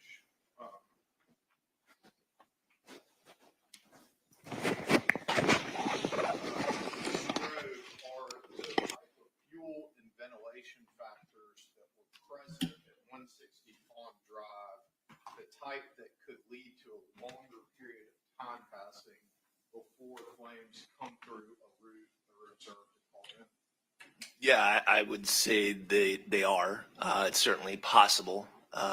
We did not have a couch or some nice vertical fuels like hanging drapes or something like that to get a really intense fuel limited fire going very quickly. Ventilation was a huge issue. The hollow core door I think it's a hollow core door. The door was closed. The window was believed to be in the shut position. So that's a big issue. When do we get air to support this fire? We don't know anything about an incubation period if there was one. Certainly a cycling HVAC system can keep a fire alive that would otherwise go out due to lack of ventilation. So yeah, I think the conditions could support a long duration fire. Judge, I don't have any other questions. Mr. Cruz, anything further, sir? No, ma'am. All right, thank you. May this witness be excused. We'd ask that yes, Judge. Any objection, Mr. Cruz? No, ma'am. You may step down and you are excused, sir. At Exhibit 18. All right, if you'll put that right there on the end of the desk. Thank you. Could I see counsel on the bench briefly, just for a minute?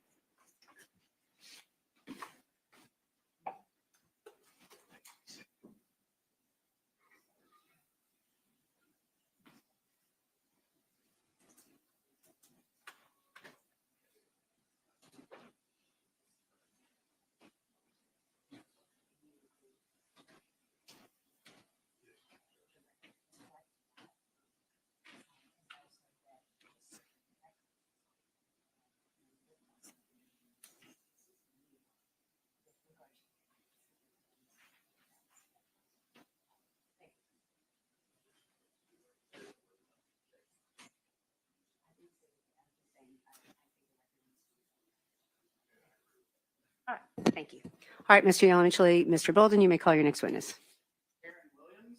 You get Karen Williams, please. Karen Williams.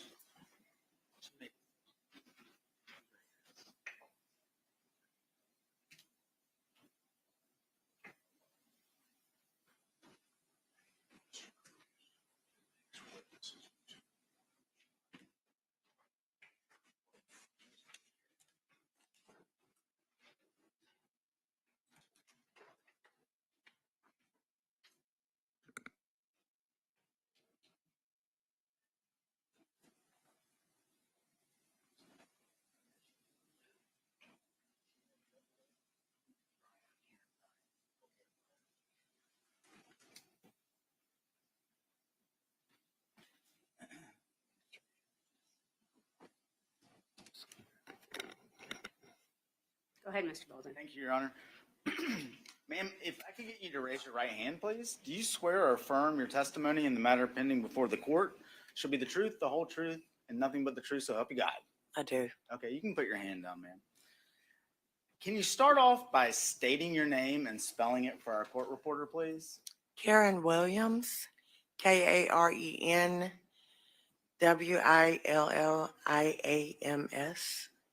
And Miss Williams, in what town do you currently live?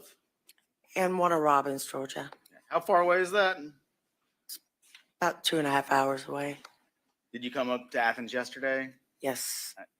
Now, Miss Williams, I want to take you back to 2001. Were you living in Athens at that time? Yes. And do you remember the address where you were living? East Campus, University Apartments, I believe. Okay. Back then, ma'am, were you married? Yes. Who were you married to? Trey Bryant. Okay. And so was your name Karen Bryant? Yes, sir. Your husband at the time, Trey, what did he do for a living? He worked for Schumann Record Service, driving a tow truck. Miss Williams, want to ask you to try and remember back to January of 2001.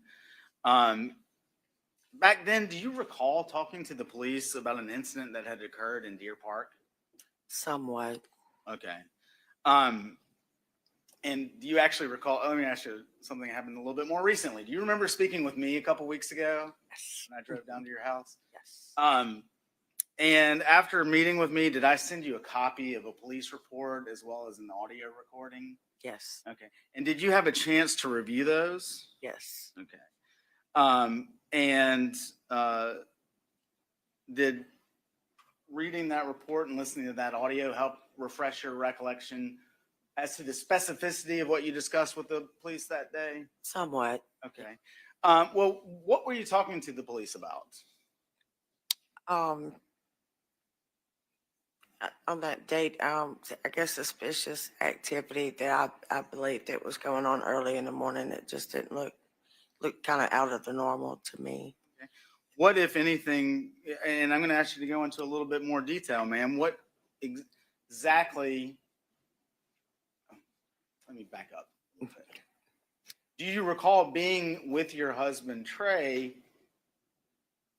your husband at the time, Trey, in Deer Park on the morning of January the 19th, 2001? Yes. Okay. And why had you gone there? I believe we went to tow a car. Okay. And what, if anything, did you see? I'm sorry, let me back up once again.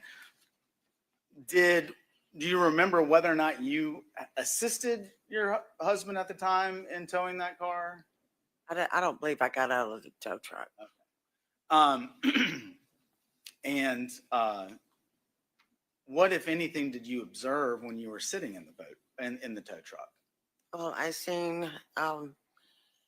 I remember seeing somebody walking past the wrecker, and then I also remember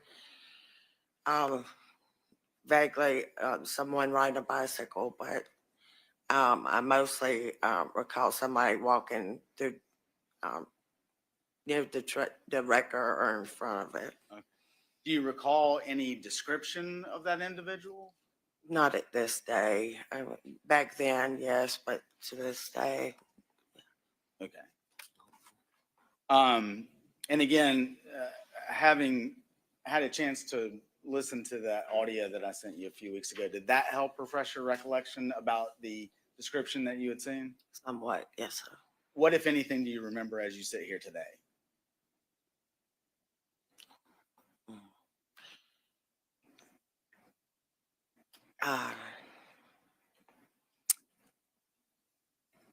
Well, looking at the sketch and stuff, I vaguely remember doing that, but I know that whatever that I had said or done back then was what I remember. Do you think it might help refresh your recollection again if you were able to listen to the audio one more time? It could. Can Mr. Cruz and I approach? You may.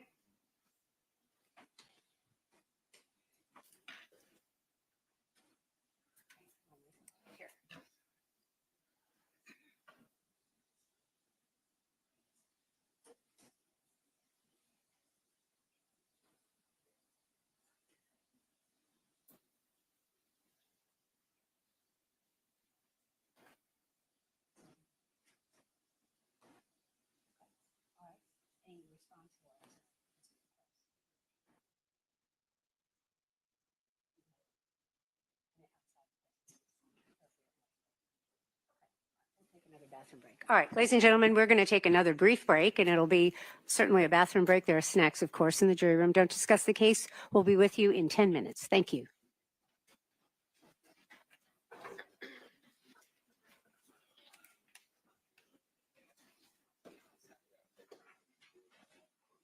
Yes.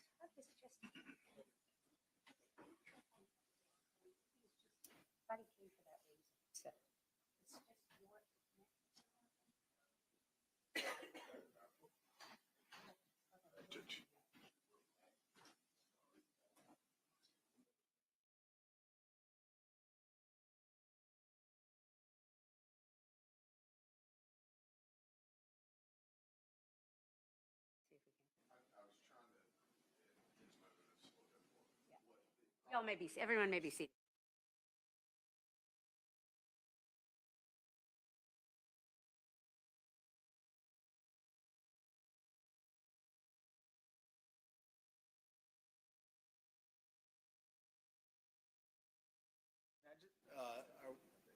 Good to go? Okay.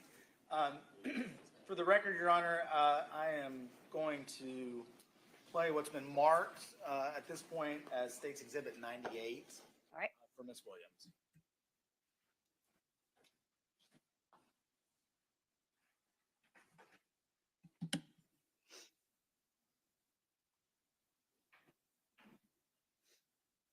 I don't know if it needs to go to lawyer left. Wait. Okay. I apologize. Probably does.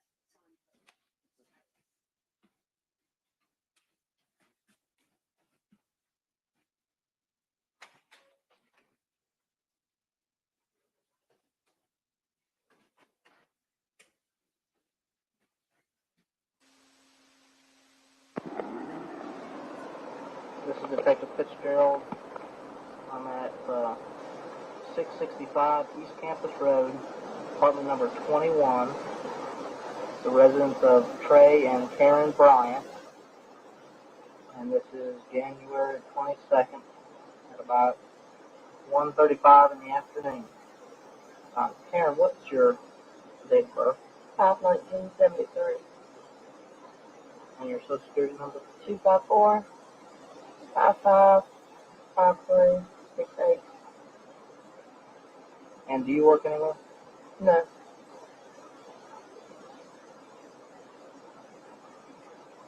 And we spoke earlier on the phone about why we needed to speak to you, and that was because you were riding with your husband last Friday. And can you just start and tell me what happened whenever you got, or what were you doing, and then what happened afterwards?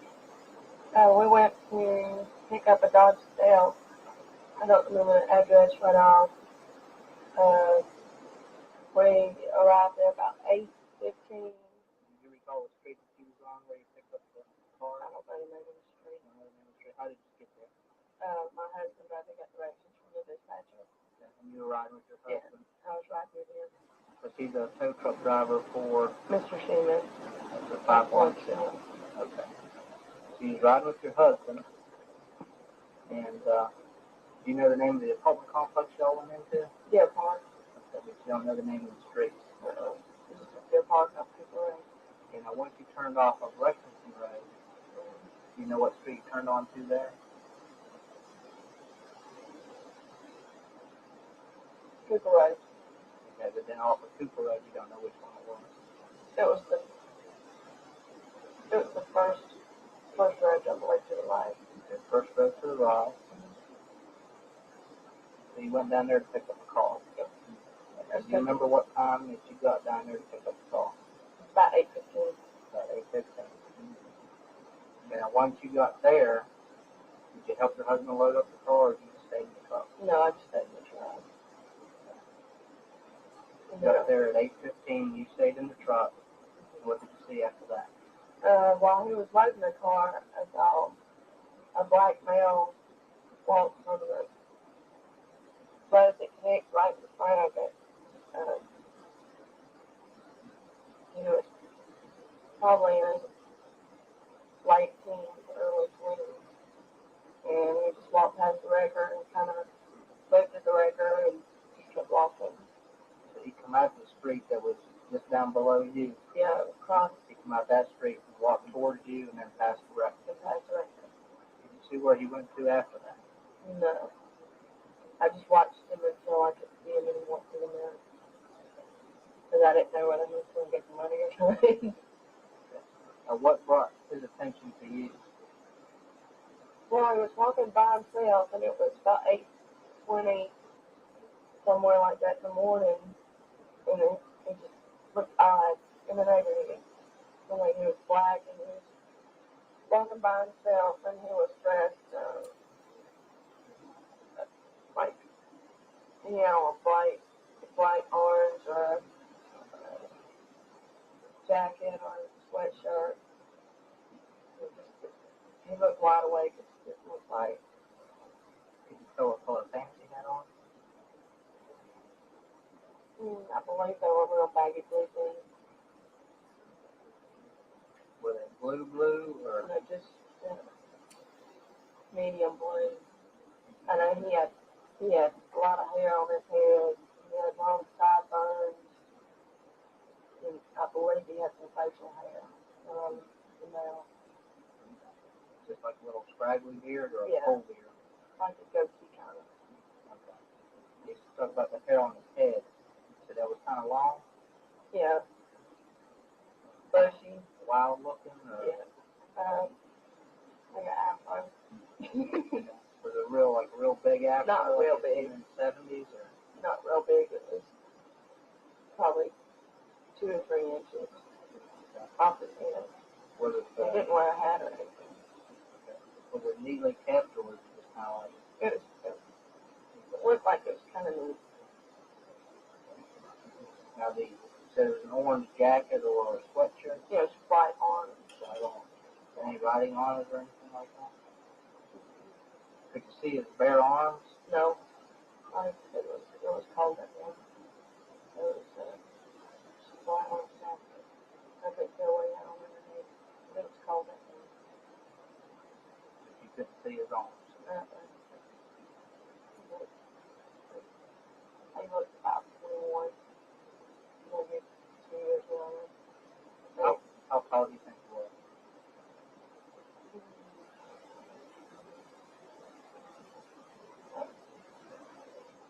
Probably 5'6". How much do you think he weighed? He was he wasn't thin, and he had a full face.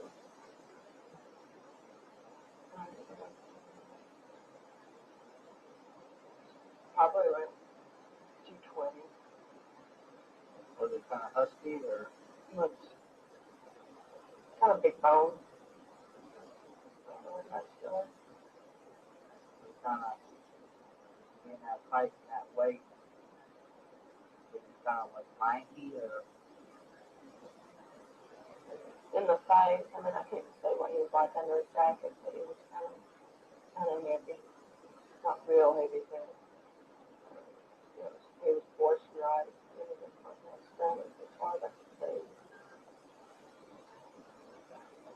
He walked past the record. Walked past the record, looked in the record, and then just kept walking. And you watched him out the rearview mirror. Yeah. Out of the side. And did he stay on the street the whole time? The whole time Once he got by the record? Yeah, I seen him. He was walking on the right hand side of the street. What about when you first saw him? Was he on the street then? Yeah, he was on the right side of the street coming from the other road. He stayed on the right side. He didn't get the door. He stayed from the right side. Did he put it behind any house again? But there's a curb, and I couldn't also say it's just, I noticed him walking almost 50, 75 yards from the top side. And how old did you say he probably was? He's in his late teens, early 20s. He looked too old to be in high school. But not too much older than that. Was he carrying anything? No, he didn't have anything. Did you see anybody else? That's the only person I've seen for 20. Once your husband loaded up the car you were there to pick up, what did you think? I'm trying to think whether we went out that road just to send him walking down and went back out the way we came.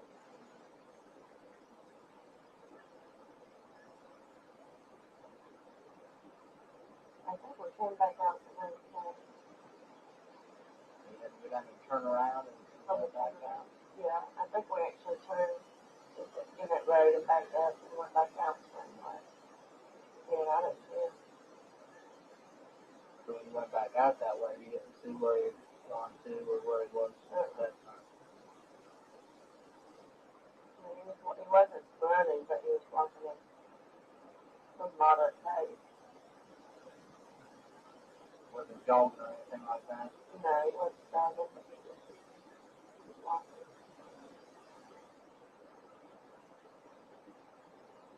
Is there anything else you remember? Yeah. The girl next door did well. He picked up his belt. She came home. Did she say anything to you?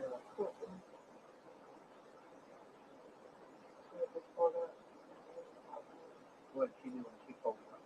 She just went inside the house. Anything else? No. Did you tell what kind of shoes that guy had on? The pants were real kind of big at the bottom. I couldn't say. You said they were kind of like a medium colored blue jean? Yeah, medium to dark, not real dark, but medium dark. But the color you have on or darker than that? It'll be a little bit darker than the blue jeans I have on. But I remember his backpack color on. That's pretty bright. Yeah, it was bright. It was bright orange. Yeah. Didn't see his arms. Color.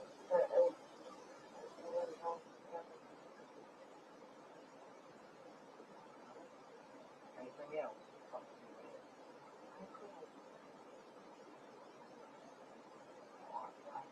I'm going to interview that about 1:45.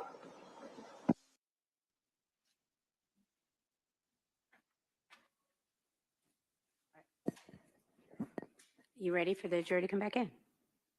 All right, very good. Could you have the jury come in, please?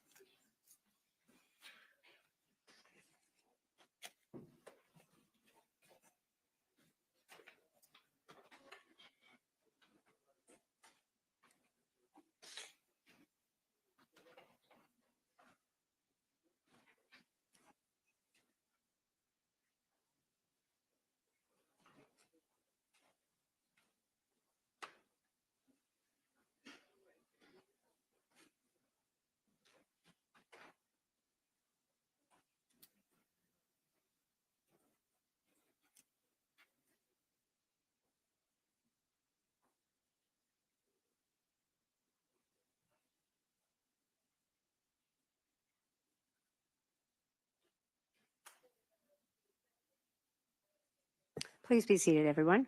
Mr. Bolden, you may proceed. Excuse me. Thank you, Your Honor. Ms. Williams, having had the chance to listen to the audio that we just played, having had the opportunity to do that again, do you have a specific recollection about speaking to the police back on January the 22nd of 2001? Vaguely. Vaguely. Is there a particular reason why you may have a hard time recalling your time in Athens, ma'am? Just generally? It was 25 years ago, and I witnessed some trauma on my own. So there's a lot of things that I don't recall back from 25, 30 years ago. And would the passage of time and your own particular circumstances make it difficult for you to testify fully and accurately as to what you said back then? No, not at all. If anything I would have said or done back. Well, and let me ask that question again. Would you have an objection, Mr. Cruz? Ms. Williams, my question is this. As you sit here today, is your ability to fully and accurately recall what you told the police back in January of 2001 affected by the passage of time and what happened then? Yes. In the recording that you just listened to, did you recognize your voice on that? Yes. And did you give the officer true and accurate information as it might relate to your social security number and address? Of course, yes. I do have a objection leading, Your Honor. All right. Any response to the objection about leading, Mr. Bolden, before I make a ruling? I mean, it's a yes/no question. It doesn't prompt her for the answer. I don't think by definition it is a leading question. I'm going to overrule the objection. You may continue. Ms. Williams, in that recording, did you give the officer true and accurate information relating to your husband's, at the time, Mr. Bryant's occupation? Yes. Ms. Williams, back on January the 22nd of 2001, would your statements to the officer have been fresh in your memory? Yes. And would the statements that you provided to the officer have been correct to the best of your ability at that time? Yes. And Your Honor, at this time, I'm going to move to allow States 98 to be played for the jury under OCGA 24-8-8035. All right. Any objection from the defense? I would just ask that it's moved into evidence, but otherwise, no. All right. Thank you. I'll allow you to play it. Can I just see counsel to bench real briefly?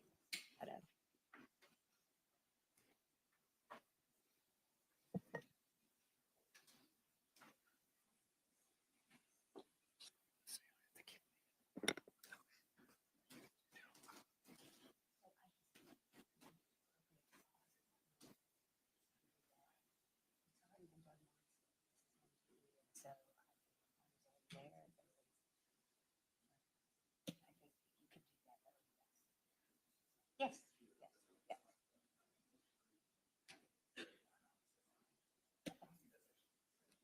Okay.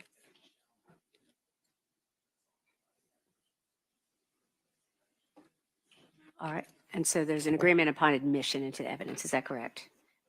All right. And we just have to see what number that is. I think it's number for the state 97, 98. Okay. So 98 is admitted without objection.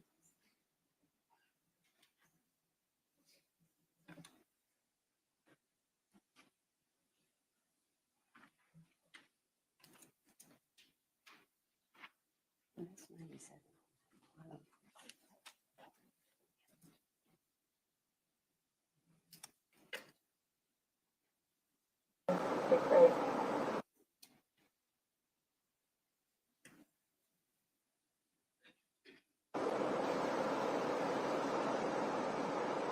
And we spoke earlier on the phone about why we needed to speak to you, and that was because you were riding with your husband when you last And can you just start and tell me what happened whenever you got, or what were you doing, and then what happened afterwards? We went to pick up a Dodge Stealth. I don't remember the address right off. We arrived there about 8:15. Do you recall the street that you was on where you picked up the car? I don't know the name of the street. I know the name of the street. How did you get there? My husband tried to get directions from the dispatcher. Okay. And you were riding with your husband? Yeah, I was riding with him. Because he's a tow truck driver for Mr. Sheehan. the 516. Okay. So you was riding with your husband, and do you know the name of the apartment complex y'all went into? Deer Park. Okay, but you don't know the name of the street. Deer Park up the road. Okay, now once you turned off of Lexington Road, you know what street you turned on to there? Cooper Road. Okay, but then off of Cooper Road, you don't know which one it was. It was the first road that led to the right. Okay, first road to the right. So you went down there to pick up a car. Yep. And do you remember what time that you got down there to pick up the car? About 8:15. About 8:15. Okay, now once you got there, did you help your husband load up the car, or did you just stay in the truck? No, I just stayed in the truck. You got there at 8:15, you stayed in the truck. And what did you see after that? While he was loading the car, I saw a black male walk from the road that connects right in front of it. He was probably in his late teens, early 20s. And he just walked past the wrecker and kind of looked at the wrecker and just kept walking. So he come out of the street that was just down below you. Yeah, across. He come out that street and walked towards you and then past the wrecker. And past the wrecker. Did you see where he went to after that? No. I just watched him until I could see him anymore in the minute. Because I didn't know whether he was going to get the money or not. What brought his attention to you? Well, he was walking by himself, and it was about 8:20, somewhere like that in the morning, and it just looked odd in the neighborhood. The way he was black, and he was walking by himself, and he was dressed like, a bright orange or a jacket or a sweatshirt. He looked wide awake. It just looked like. Did you know what color pants he had on? I believe they were real baggy blue things. Were they blue or? No, just medium blue. I know he had a lot of hair on his head. He had long sideburns. And I believe he had some facial hair. Just like a little scraggly beard or a Yeah. full beard? Like a goatee kind of. Okay. You talked about the hair on his head. So that was kind of long? Yeah. Bushy. Wild looking? Or? Yeah. Like an afro. Was it real big afro? Not real big. In the 70s or? Not real big. It was probably 2 or 3 inches off his head. Was it? He didn't wear a hat or anything. Was it neatly kept, or was it just kind of like? It looked like it was kind of neat. Now, so it was an orange jacket or a sweatshirt? Yeah, it's bright orange. Bright orange. Any writing on it or anything like that? Could you see his bare arms? No. It was cold at one.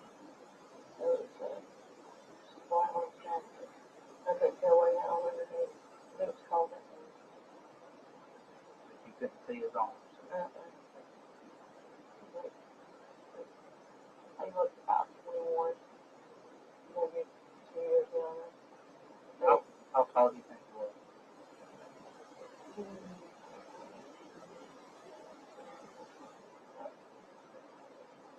Probably 5'6". How much do you think he weighed? He was he wasn't thin, and he had a full face.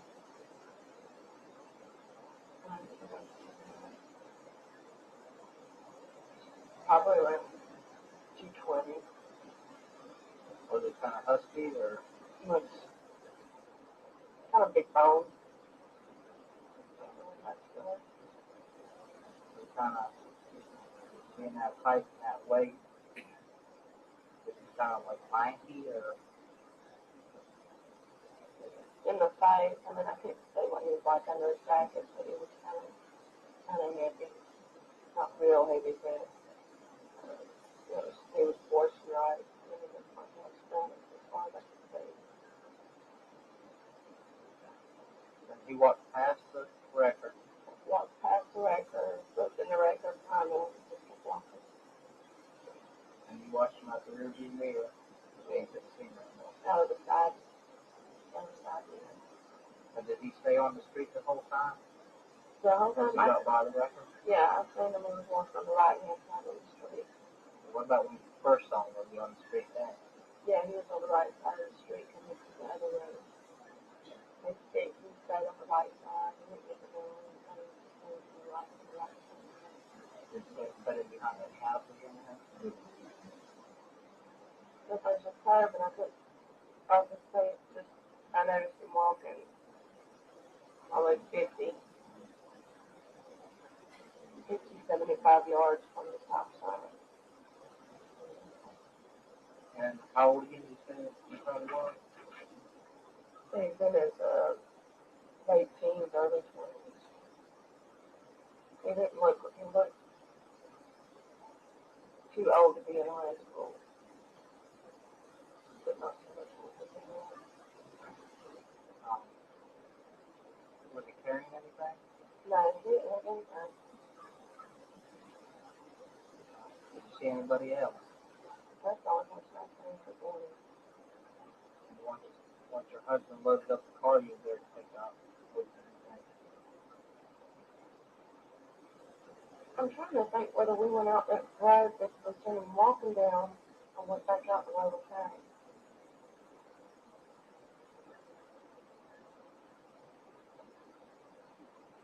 I think we came back out the way we came. You had to get out and turn around and come back out? Yeah, I think we actually turned in that road and backed up and went back out the same way. Yeah, I didn't see him. So when you went back out that way, you didn't see where he was going to or where he was at that time. I mean, he wasn't running, but he was walking at some moderate pace. Wasn't jogging or anything like that? No, he wasn't jogging, but he was walking. Is there anything else you remember? No. The girl next door did really pick up herself. She came home. Did she say anything to you? She was pulled up. What did she do when she pulled up? She just went inside the house. Anything else? No. Did you tell what kind of shoes that guy had on? The pants were real kind of big at the bottom. You said those were kind of like a medium colored blue jeans? Yeah, medium to dark, not real dark, but medium dark. But the color you have on or darker than that? It'll be a little bit darker than the blue jeans I have on. But I remember his outfit color on. That's pretty bright. Yeah, it was bright orange. Yeah. Didn't see his arms. Color.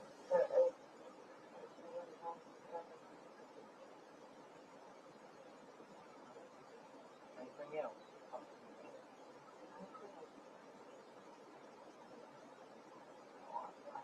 I'm going to interview that at about 1:45.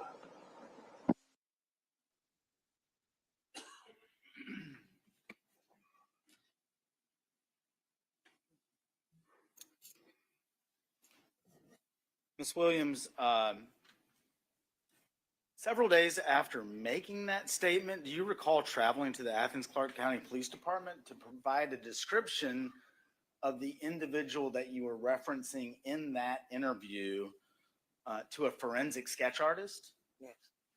You do? I'm sorry, I'm having a hard time. And when I, again, a few weeks ago, provided you with a copy of a police report and that audio that we just listened to, did I also provide you a copy of a police sketch? Yes. Did you have an opportunity to look at that? Yes.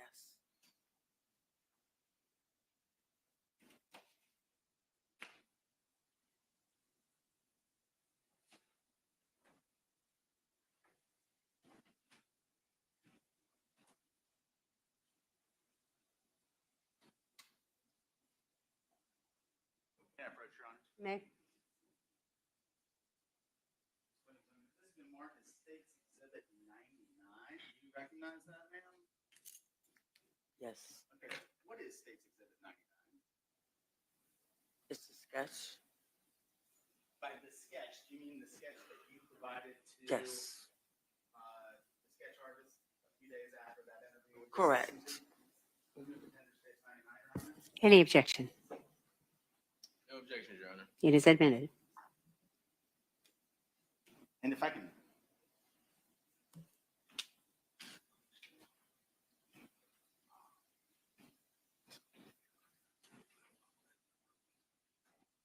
I'll publish that at this time, Your Honor, if I could use the Elmo.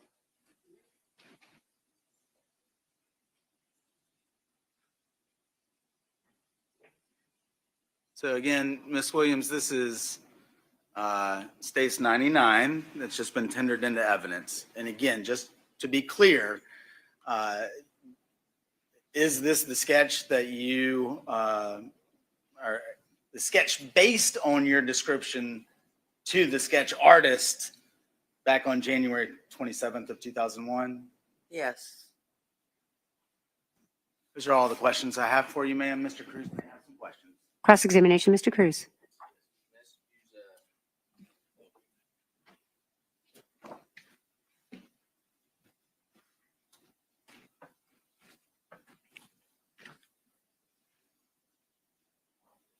Good morning, Mr. Bryant. I'm sorry. Ms. Williams, please read me. Is it Mrs.? Miss. Miss Williams? Well, good morning, Miss Williams. My name is Ahmad Cruz. I represent Mr. Edrick Faust. Before we get started, I have water here. Do you need anything? No, thank you. Okay. Is it okay if I ask you a couple of questions? Yes, sir. Okay.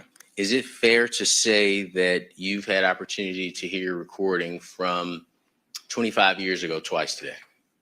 Yes. Okay. And the state also played it for you before court as well. Is that correct? Yes. And to any of the questions that I ask, if you don't know the answer, you could just say, I don't know.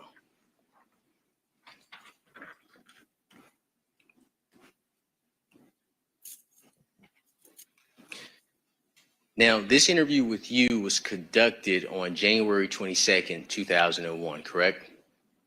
Yes. And they were interviewing you about what you saw on Friday, January 19th, 2001. Is that correct? Yes.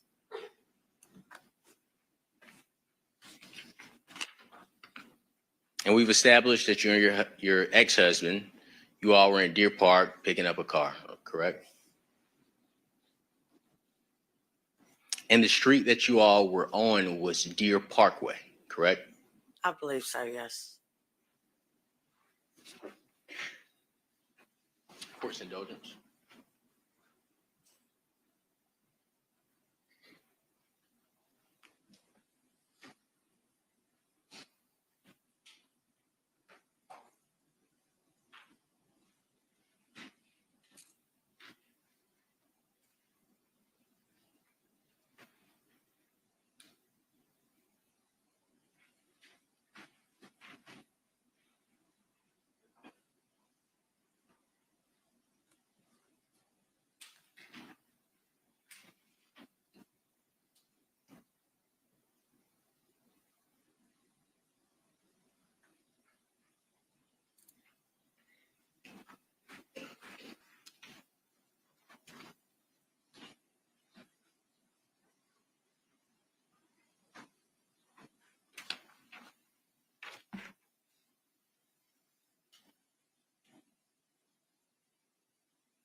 Your Honor, I would move pursuant to OCGA section 24-2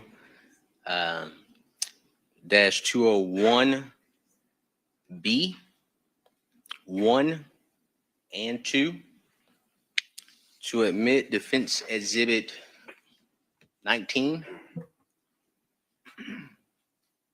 Excuse me, for the Honorable Court to take, forgive me, for the Honorable Court to take judicial notice of defense exhibit 18. It is 19. Thank you.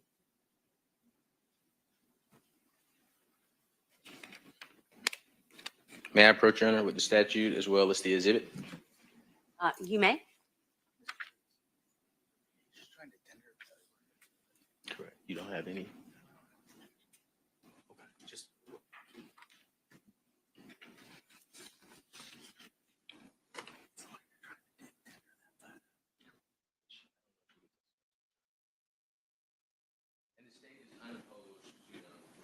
Okay. I don't need the statute. I've got it right here.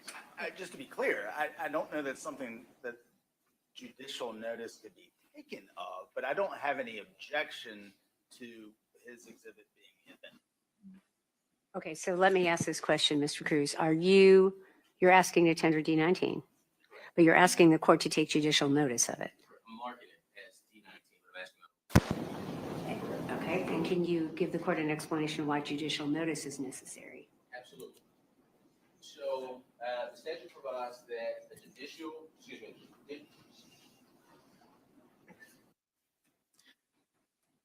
OCGA section 24-2-201 B 1 and 2, which are relevant. The Honorable Court could choose any one. A judicially noticed fact shall be a fact which is not subject to reasonable dispute, in that it is either 1, generally known within the territorial jurisdiction of the Honorable Court. As the Honorable Court is aware, Your Honor is the most powerful in Clark County. This is your jurisdiction. Deer Park, the neighborhood, is in Clark County, and we've previously admitted D12, and testimony has established that D12 is off of Cooper Road, which is shown in D19. Both parties are undisputed. As Mr. Bolden just stated, he was unopposed to the Honorable Court, or he was unopposed to this this photograph. So under 1, we would ask the Honorable Court to take judicial notice. Under B, it is capable of accurate and ready determination by resort to sources whose accuracy cannot reasonably be questioned. Your Honor, you could find this overview as well on Google. So we would say that we meet 24-2-201 B 1 and 2. D provides a court shall take judicial notice if requested by a party and provided with the necessary information. So what we have here, we have the houses, we have the street here, Cooper Road, we have East Meadow Road, we have Deer Parkway, we have Deer Park Drive, and we have Fun Drive. So that's why we're asking for judicial notice, Your Honor. Mr. Cruz, let me ask you this question. I will admit D19 without objection as a D19, but let me ask you about the issue of your requesting the court take judicial notice. What exactly are you asking the court to take judicial notice of? Well, I would say this: if the Honorable Court is admitting the exhibit, judicial notice is not an issue. All right, then I will just admit the exhibit Yes, ma'am. as D19 without objection. Yes, ma'am. We Thank will you, Your not Honor. deal with judicial notice. Yes, ma'am. Go Thank you. ahead, sir.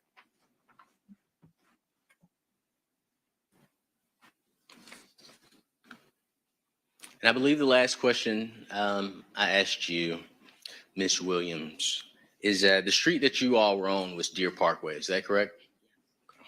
Now I'd like to show you what has been marked as Defense Exhibit 12, as well as Defense Exhibit 19, if that's okay.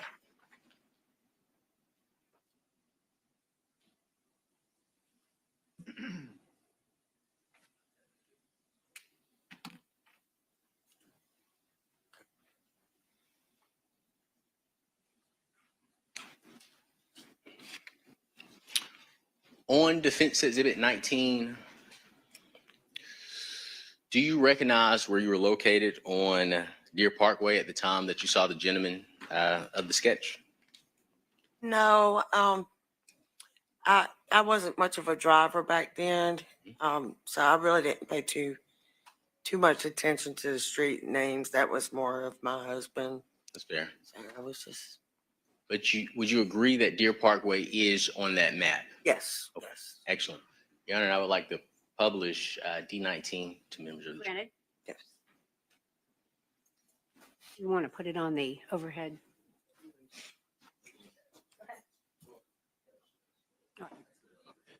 Okay.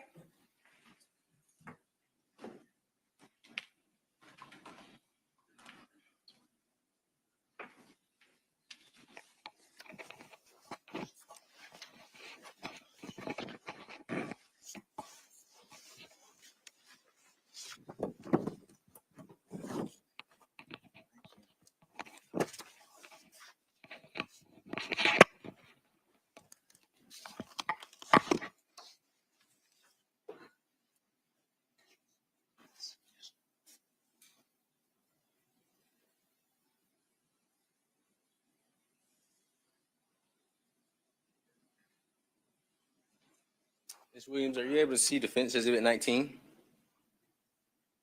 Repeat that, please. Yes, ma'am. Are you able to see Defense Exhibit 19? Yes.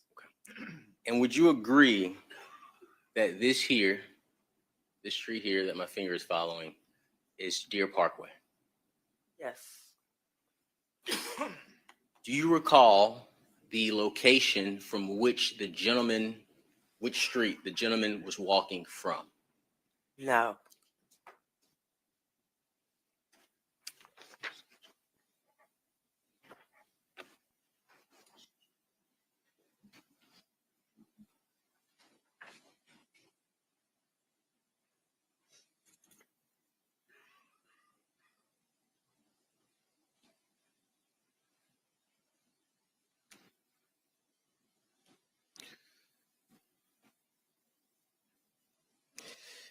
The black male that you saw walking, you would agree that he walked past the wrecker? Correct. Okay, he was not running. No. And you watched him walk until you couldn't see him anymore. Is that correct? Correct. And at no time did you see him running? Not to my recollection, no. Let's talk about what he was wearing, okay? The gentleman you saw was wearing a bright orange jacket or sweatshirt? Correct. Okay. And how long did you stay in Athens? Do what? How long did you stay in Athens? I was born and raised here, so I've been in Athens since '73, and I left Athens 4 years ago. Okay, excellent. So your whole life, pretty much. Right. Would you agree, in Bulldog country, if you're trying to be hidden, you don't wear orange? I'm going to sustain that objection. I'll rephrase the question. The gentleman was wearing a bright orange jacket or sweatshirt. Correct. Is it fair to say that the bright orange jacket was easily noticeable? Yes. Would you have any reason to disagree that you described the jacket as bright as one of the orange stickers that's attached to an electrical cord?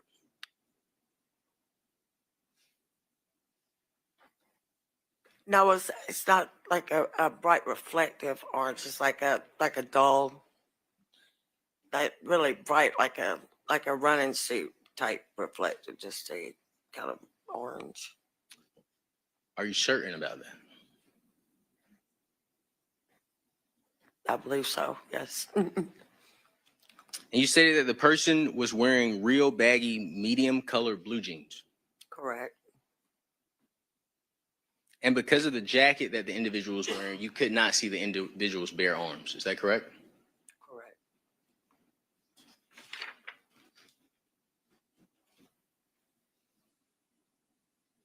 And you would agree, while this gentleman walked past the wrecker, he was walking on the right side of the street? From my recollection from today. But it's fair to say 25 years ago, you got a good look at this gentleman, right? 25 years ago, yes. You stated that the black man was around 5'6" or 5'7". Is that correct? Correct. You stated that he was not a thin guy. Is that correct? Excuse me? You stated that he was not a thin guy. Correct. You stated that he had a heavy looking face. Is that correct? Oh, yes. And he appeared to weigh around 220 pounds. Yes. And he was big boned. Yes. Do you recall being asked if he was carrying anything? I don't recall to this date, but if it was in my statement, you know, reviewing my statements, everything accurate and correct. Everything is accurate. Yes. So if it's not in your statement, that means that did not occur. I wouldn't. You wouldn't know? No, correct. He was also not wearing a hat, correct? To the best of my knowledge, no. So is it fair to say that his face was fully visible? Correct. When he walked past your vehicle, he made no effort to not be seen. No. He did not change directions when he saw you. Is that correct? I don't believe so. And you would agree he was walking at a regular pace? Correct. And he was walking on the roadway? Correct. Which was open and visible? Correct.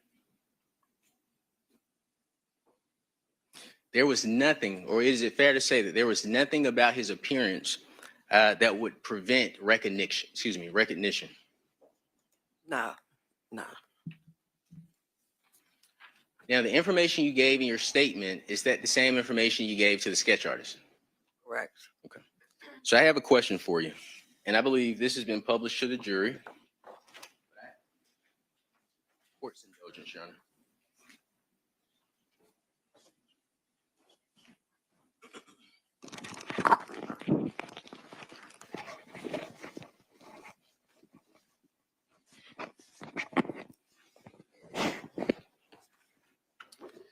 All right, so I have a question for you. Do you see how my ears kind of poke out a little bit? At what point in your statement did you describe this individual's ears? Did you hear any description of his ears?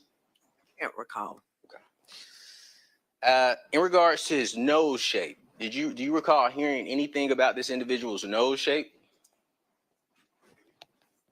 I don't recall. In regards to this individual's eye shape, do you recall saying anything about this individual's eye shape? Are you saying? Do you recall stating to law enforcement the person's eye shape? Oh, yes, of course. All of that. All of that. Yeah, I thought you meant seeing or saying. Yes, I described all that myself. So in your statement, you described his eye shape. Mm-hmm. Okay. And Your Honor, I would like to play State's Exhibit 97. And if you will, Miss Williams, when we get to the 99. Oh, 90. Please forgive me.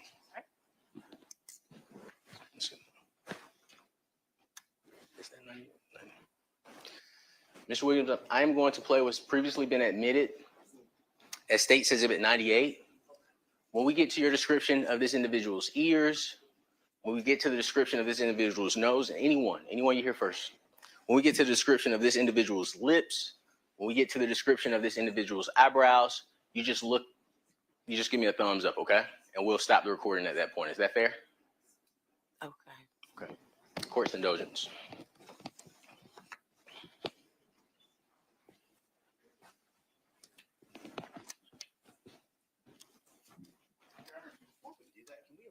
You may.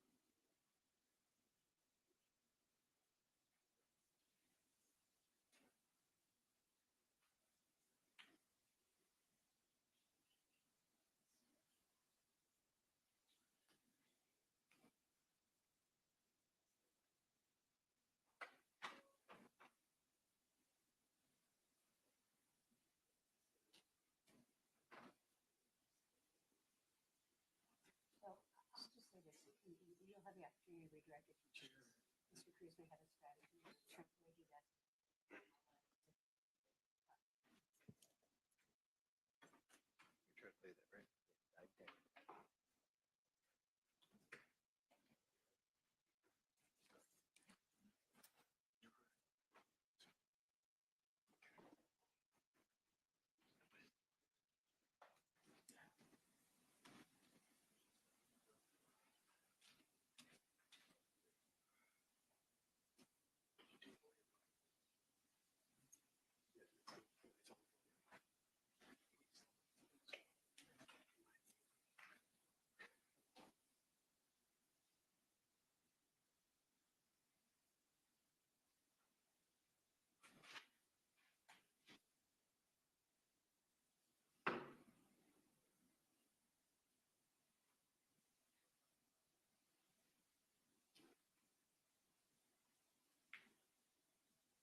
Bless you.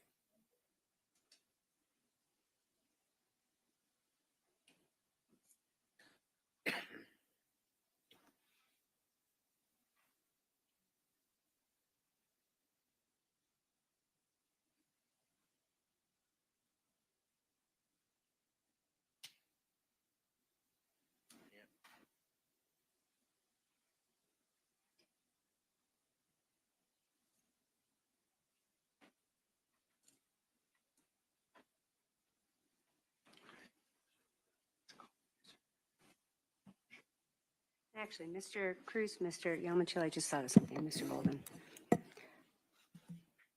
It's kind of what we discussed earlier. I don't know if you're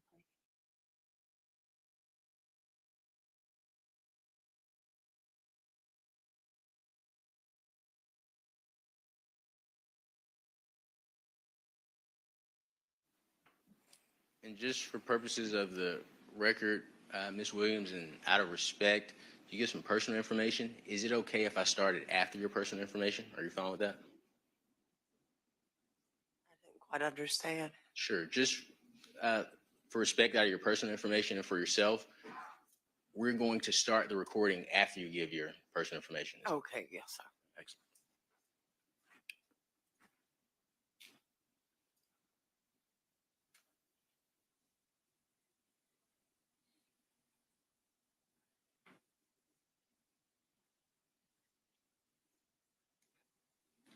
And again, Ms. Williams, when you hear the first description of anything as far as facial features, just give me the thumbs up and we'll stop the recording, okay?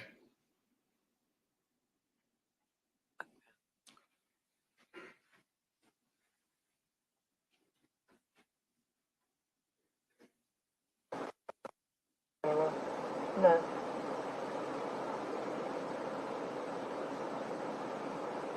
And we spoke earlier on the phone about why we needed to speak to you, and that was because you were riding with your husband last Friday. And can you just start and tell me what happened whenever you got, or what were you doing, and then what happened afterwards? We went to pick up a Dodge Stealth. I don't remember the address right off. We arrived there about 8:15. Do you recall the street that you was on where you picked up the car? I don't know the name of the street. I don't know the name of the street. How did you get there? My husband tried to get directions from the dispatcher. Okay. And you were riding with your husband? Yeah, I was riding with him. Was he the tow truck driver for Mr. Sheeman. the 512? Okay. So you was riding with your husband, and do you know the name of the apartment complex y'all went into? Deer Park. Okay, but you don't know the name of the streets. Deer Park off Cooper Road. Okay, now once you turned off of Lexington Road, do you know what street you turned on to there? Cooper Road. Okay, but then off of Cooper Road, you don't know which one it was. It was the first road on the way to the right. Okay, first road to the right. So you went down there to pick up a car. Yep. Okay, do you remember what time that you got down there to pick up the car? About 8:15. About 8:15. Okay, now once you got there, did you help your husband load up the car, or did you just stay in the truck? No, I just stayed in the truck. You got there at 8:15. You stayed in the truck. What did you see after that? While he was loading the car, I saw a black male walk from the road that connects right in front of it. He was probably in his late teens, early 20s. And he just walked past the wrecker and kind of looked at the wrecker and just kept walking. So he come out of the street that was just down below you. Yeah, across. He come out that street and walked towards you and then past the wrecker. He passed the wrecker. Did you see where he went to after that? No. I just watched him until I could see him and he walked in the middle. Because I didn't know whether he was going to get the money or something. What brought his attention to you? Well, he was walking by himself, and it was about 8:20, somewhere like that in the morning, and it just looked odd in the neighborhood. I mean, he was black, and he was walking by himself, and he was dressed like, you know, a bright orange jacket or sweatshirt. He looked wide awake. It just looked like. Did you throw a color pants he had on? I believe they were real baggy blue jeans. Let's stop it there for a second. I do have a question I want to go back to you on. Did you hear yourself say he has on a bright orange jacket? I just heard orange jacket. Okay, that's fair. Thank you. I'm a little older. I still can't hear that well, but That's fair. Were they blue, or? No, just medium blue. I know he had a lot of hair on his head. He had long sideburns. And I believe he had some facial hair around the mouth. Just like a little scraggly beard or Yeah. a full beard? Like a goatee kind of. Okay. You talked about the hair on his head. So that was kind of long? Yeah. Bushy. Wild looking? Or? Yeah. Like an afro. Was it real big afro? Not real big. In the 70s? Or? Not real big. It was probably 2 or 3 inches off his head. Was it, He didn't wear a hat or anything. Was it neatly kept, or was it just kind of like? It looked like it was kind of neat. Now, there was an orange jacket or a sweatshirt? Yeah, it was bright orange. Bright orange. Any writing on it or anything like that? Could you see his bare arms? No. It was cold that day. It was bright orange jacket. I couldn't tell what he had on underneath. It was cold that day. You couldn't see his arms. He looked about 21. Maybe 2 years younger. How tall do you think he was?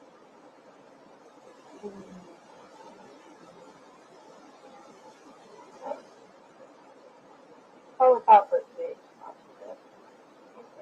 How much do you think he weighed?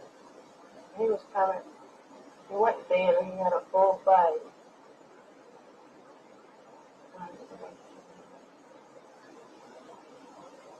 Probably around 220. Was it kind of husky or? Much, kind of big bone. Kind of in that height and that weight? Was he kind of like lanky or? In the face, I mean, I couldn't say what he was like under his jacket, but he was kind of heavy. Not real heavy, but he was moisturized. He was much more stomach as far as I could see. He walked past the wrecker. Walked past the record, looked in the record, and then just kept walking. And you watched him out the rear view mirror. Yeah, you couldn't see him. Out of the side. Out of the side mirror. And did he stay on the street the whole time? The whole time You got by the record? Yeah, I've seen him when he was walking on the right hand side of the street. What about when you first saw him? Was he on the street then? Yeah, he was on the right side of the street coming from the other road. He stayed on the right side. He didn't get the wheel. He just stayed to the right side. Did you put it behind any houses or anything? But there's a curb, and I could say it's just, I noticed him walking almost 50, 75 yards from the top side. And how old did you say you thought he was? He's in his late teens, early 20s. He looked too old to be in high school. But not too much older than that. Was he carrying anything? No, he didn't have anything. Did you see anybody else? That's the only person I've seen for 20. And once your husband loaded up the car you were there to pick up, what did you think? I'm trying to think whether we went out that road just for him walking down or went back out the way we came.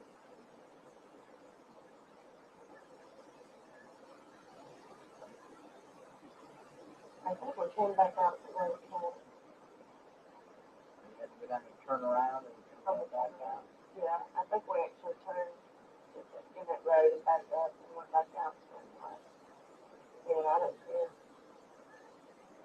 So when you went back out that way, you didn't see where he was going to or where he was at that time? He wasn't running, but he was walking at a moderate pace. Wasn't jogging or anything like that? No, he wasn't jogging, but he was walking.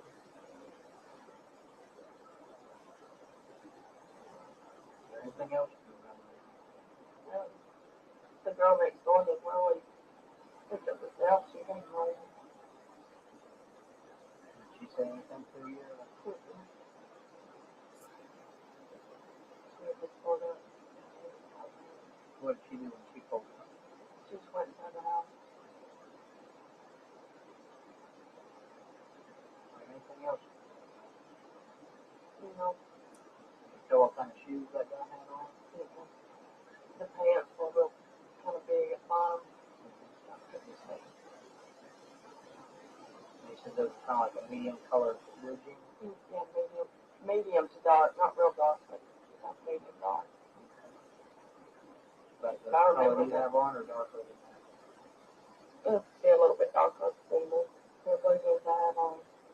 But I remember his about that color on. That's pretty bright. Yeah, it was bright. It was bright orange. Yeah. You couldn't see his arms. His arms were covered.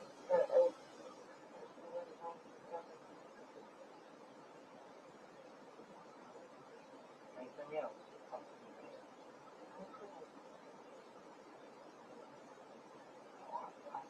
I'm going to interview that about 1:45. Okay, Ms. Bryant, but you would agree that the recording is an accurate, sorry, Ms. Williams, you would agree that the recording is an accurate description of what you gave to law enforcement? Yes, yes. All right, and we've discussed, I believe we've already agreed that that interview took place on January 22nd, 01. Is that correct? Yes. All right, now on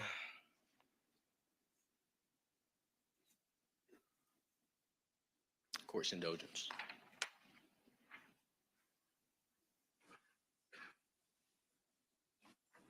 So we have January 19th is the day you see the person. Then we have January 22nd is the day that officers interview you. We've agreed on that.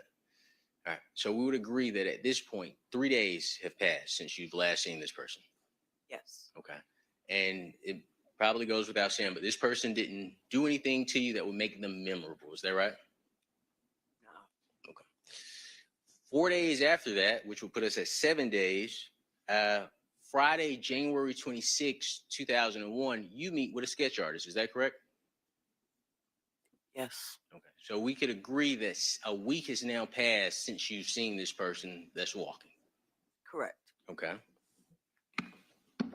So I ask you this. Do you believe that you told the sketch artist about the gentleman's forehead and how his forehead was? At the time, yes. Yes, I believe everything that I said was accurate at that time. If it was said, correct? If it was said, yes. It may not have been said, is that right? It's 25 years ago. That's true. Eyebrows. 7 days, a week later, you, of course, I am sorry.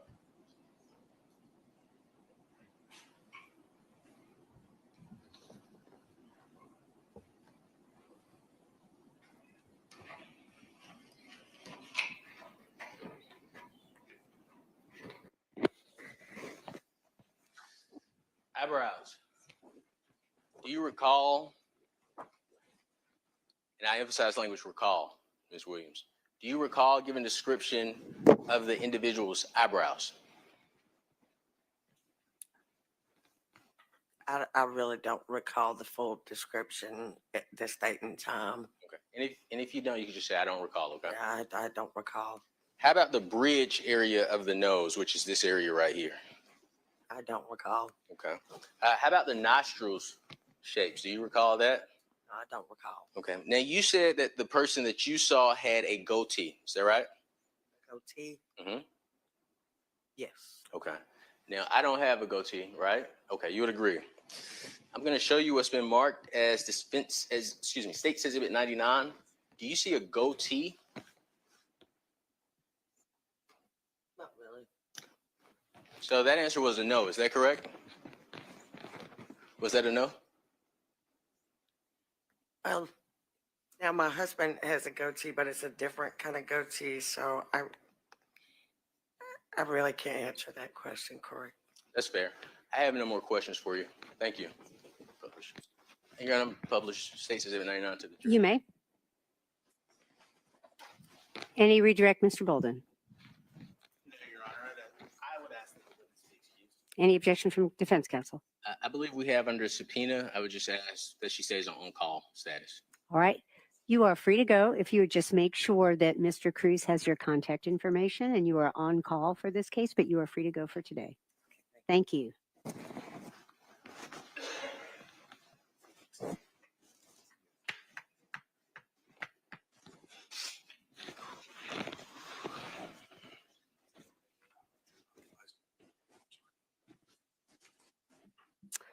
All right, ladies and gentlemen, it is 12:25. We're going to take a lunch break, and I'm going to explain a couple of things. I do know there is a juror who needs to go to the airport on Friday afternoon. Is that right?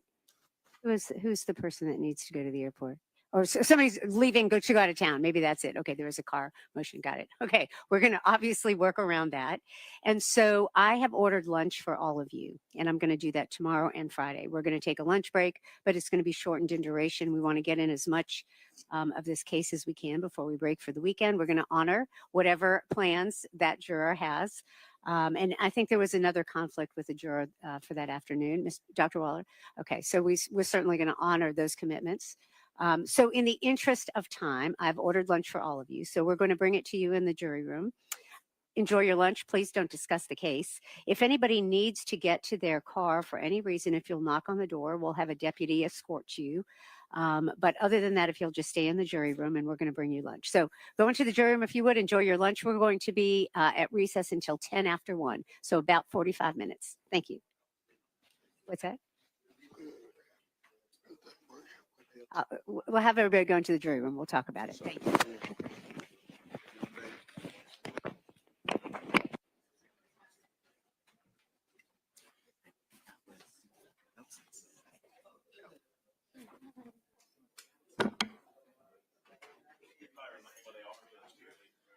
And if everyone can just remain seated until the jury has left the room. Thank you. Or remain.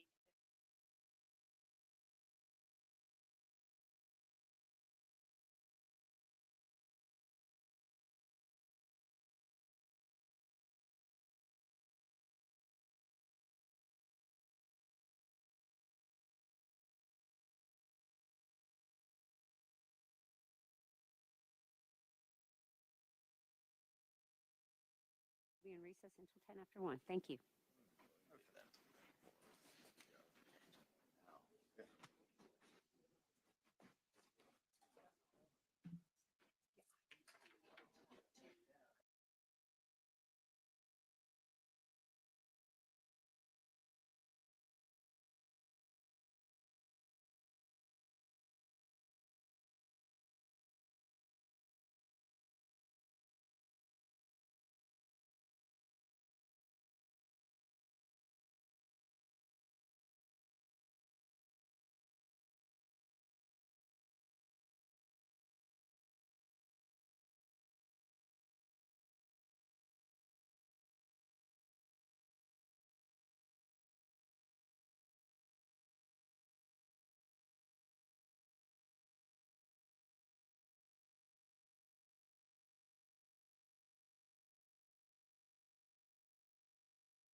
You all may be seated.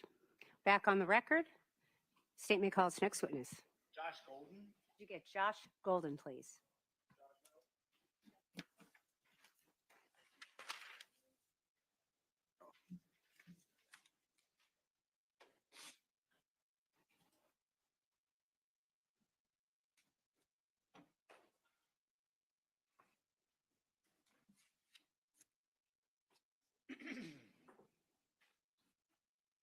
Sir, if you could raise your right hand, please. You swear or affirm that your testimony in the matter pending before the court shall be the truth, the whole truth, and nothing but the truth, so help you God. Yes. You can have a seat, sir.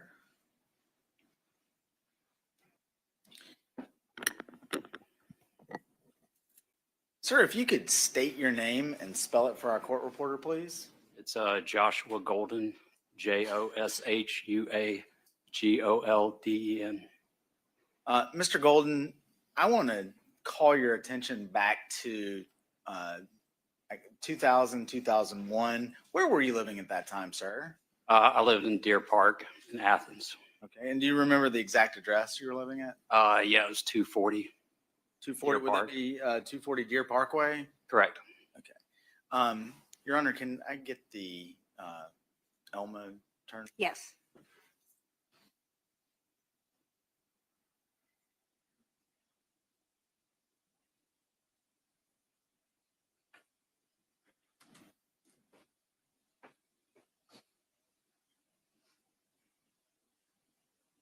There we go. All right, so Ooh, too much. There we go. Mr. Golden, this has previously been admitted as State's Exhibit 37. Do you recognize State's Exhibit 37? Yeah, that looks like the neighborhood when I was there. Okay. Do you see 240 Deer Parkway in that picture?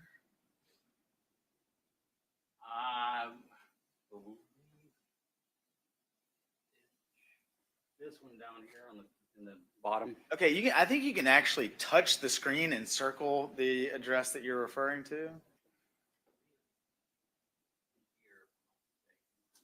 I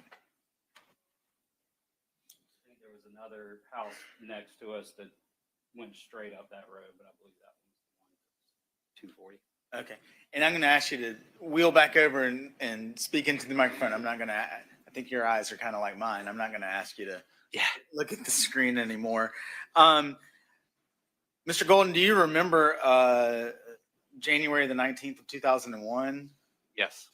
Do you remember that as the day that there was an arson and murder located in Deer Park? Yes. On that day, did you have an opportunity to call the police to make a report to them? I think it was that day, if I remember correctly. And I guess what was it that made you aware of the potential to call the police? Yeah. So that night, my roommate's car had been repossessed. We didn't have auto pay back then, so went out in the morning and he thought his car had been stolen. Came in, said, "I think my car has been stolen." We did call and try to make a report, and they said it had been repoed that night. So we went and picked it up that day. And do you remember what kind of car you drove at the time? Yeah, I had a white Dodge Stealth. Okay. And what did your roommate drive? It was an older blue Honda, and I think it was a Civic. And so was his Civic in the driveway the night before on the 18th? Yeah, because I always parked in the parking pad to the right, and he always pulled right into the front, right by the front door where we lived. And when you woke up the next morning, was his car gone? Right. Mr. Golden, those are actually all the questions I have for you, sir. Mr. Cruz may have some questions. Cross-examination, Mr. Cruz.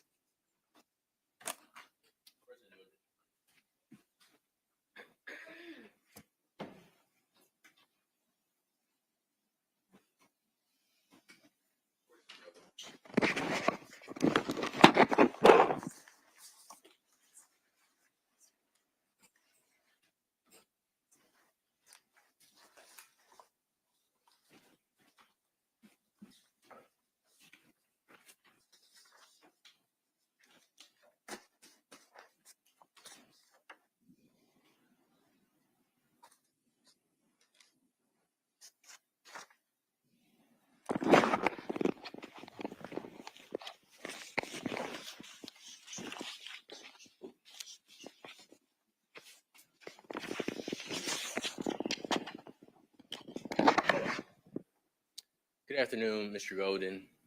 My name is Ahmad Cruz, and I have the privilege and honor of representing Mr. Edrick Faust. Is it okay if I ask you a couple of questions? Sure. I'd like to show you what's been marked as Defense Exhibit 13.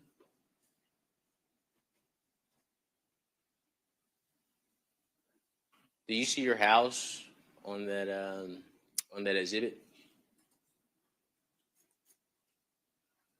I think it would be this one right here. And I am going to give you a marker, and I am going to allow you to mark your home on this physical exhibit. Is that okay? Your Honor, I don't know that that's appropriate. I agree with that. I'd like to show you what's been marked as Defense Exhibit 14. Can you see Defense Exhibit 14 clearly? Yes. Okay. And would you agree that in the top right, that is the Deer Park community where my finger is located? As far as I can tell, yes. And I can show you different angles. Course indulgence.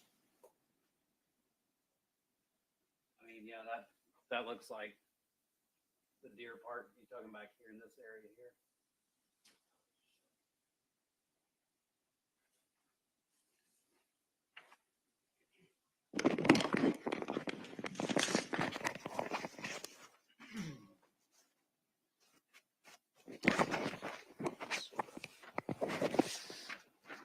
Can you show me where on this you're stating what's the Deer Park area? That looks like Deer Park there. Okay, excellent. And what is this right here? Is this the Walmart on Lexington Road? I would imagine, yeah. Okay, thank you.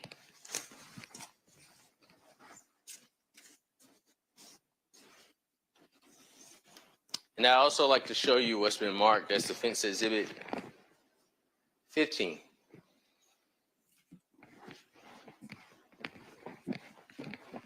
And you'd agree that this area right here is a different angle of the Deer Park? Right. And this area here would be the Walmart parking lot? Okay. Do you remember foot traffic in Deer Park, walking through Deer Park to go to that Walmart? I don't remember there being much. I mean, I don't remember. Okay, that's fair. Those are all my questions for you. Thank you so much. Okay. Any redirect? No, Your Honor, I've asked that Mr. Golden be excused. Any objection from Mr. Cruz? No, ma'am. You are free to go, sir. You may call your next witness. Tiffany Schroeder. Could you get Tiffany Schroeder?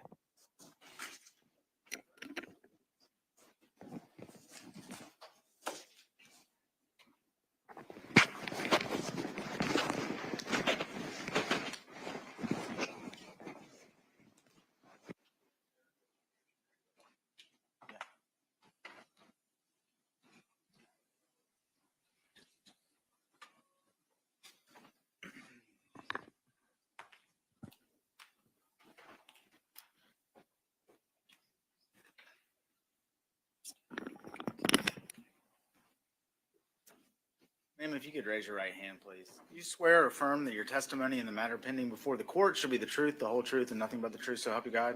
I do. Okay.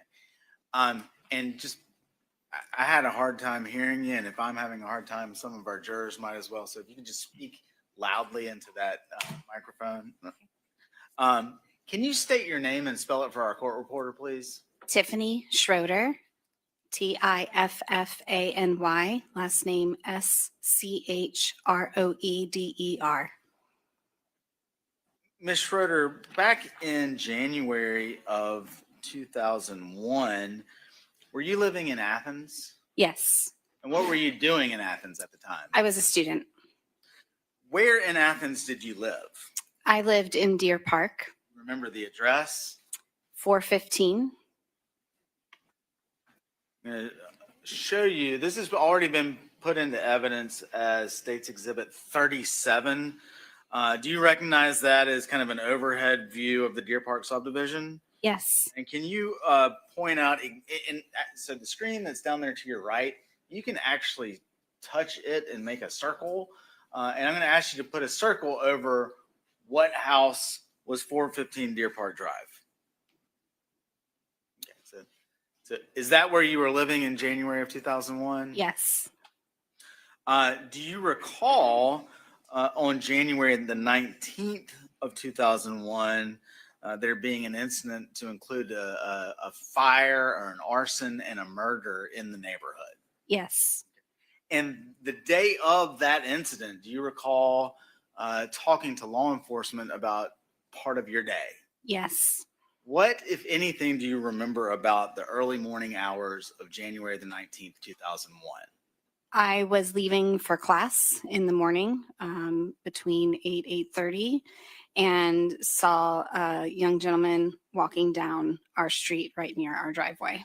When you say walking down our street, which direction was he coming from? And again, I think you could just kind of draw a line on the screen. So would that be heading down towards the stop sign here? Am I getting that right? Yes. What were you doing at the time that you encountered this individual? Walking to my car, putting my stuff in the car to leave. Okay. And as you were leaving the driveway, did you describe the encounter that you had with this individual? Yep. I was just walking towards my car, opening the door, and he was walking in my direction towards my driveway. Saw each other. I continued to get into my car and then proceeded to wait for him to pass my driveway so that I could back out. Okay. About how long did this encounter last? Probably 20 to 30 seconds. Can you describe, if you can recall here today, can you describe in general what this individual looked like? Yes. Younger African American man, wearing jeans, either a red or orange hoodie, medium complexion, clean. Do you remember anything else about his description here today? His hair was of shorter to medium length. Okay. About how long did you have a chance to view him? Did I ask that already? I'm sorry. You asked about the encounter, but in terms of viewing him, it was probably close to 20 seconds. At the time, was there anything unusual about that encounter? I would just say the time of day to see somebody walking through the neighborhood, considering the earlier hours and the weather. Don't usually see people walking at that time when I'm leaving for class. Were you aware of individuals using Deer Park as a cut through to the Walmart? Yes. Was it after you learned of the arson and murder at 160 Fawn Drive that you had an occasion to speak with officers about that individual who you encountered? Yes, it was later that day, towards the evening. And at some point later, did you agree to meet with a forensic sketch artist and provide a description of the individual that you had encountered to that person? Yes. Let's see. What number are we on? 99.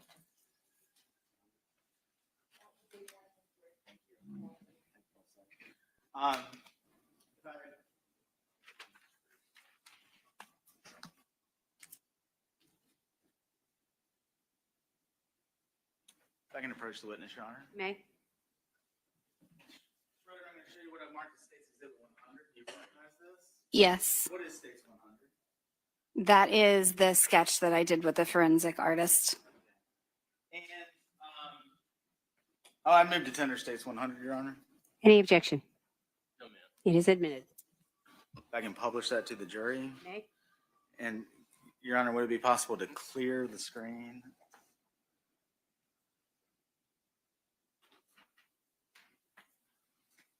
Ms. Schroeder again states 100.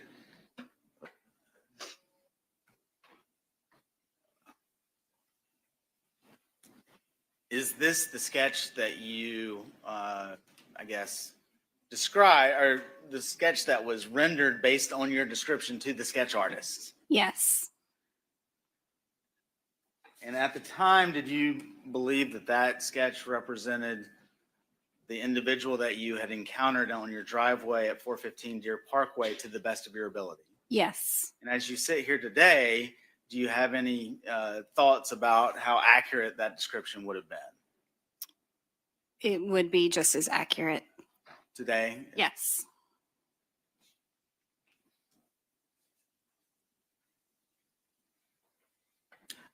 Ms. Schroeder, those are all the questions that I have, ma'am. Mr. Cruz may have some questions. Thank you. Cross-examination.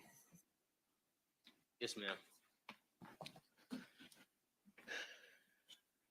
Good afternoon, Ms. Schroeder. Afternoon. My name is Ahmad Cruz. I represent Mr. Edrick Faust. Is it okay if I ask you a couple of questions? Yes. Before testifying today, did you meet with the state? I met with the DA assistant over the phone in regards to being here. Did you hear your audio recording from 20 years ago? No, So as you sit here today, you're not sure if that sketch is accurate, or are you sure regardless? I'm sure that that is the sketch that I did. Okay. At the station, yes. Okay. And are you sure that that sketch matches the description that you gave law enforcement? Yes. Court's indulgence.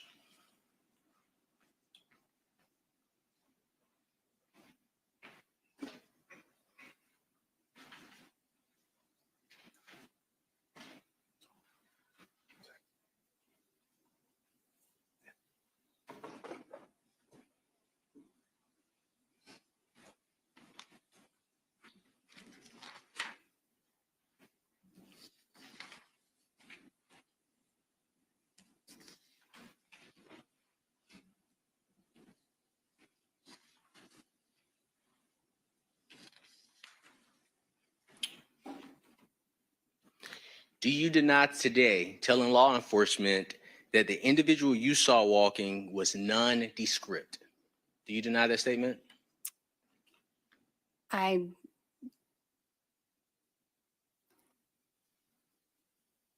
don't deny that statement in the context that the person I saw seemed average looking.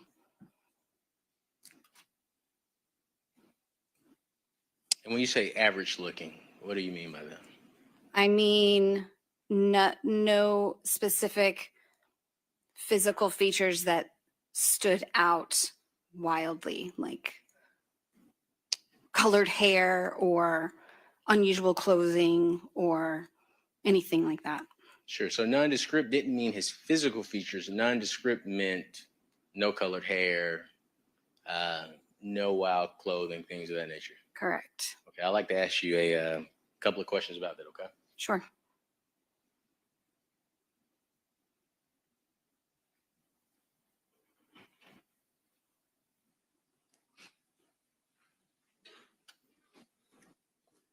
And may I approach? Sure.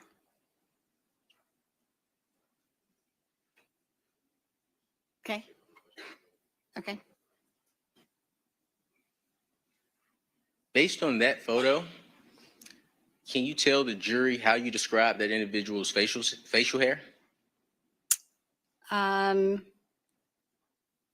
I described the facial hair? Correct. And you just go off the photo. If that photo is correct, how would you describe the facial hair? Is it a full beard? Is it little to none? okay, little to none.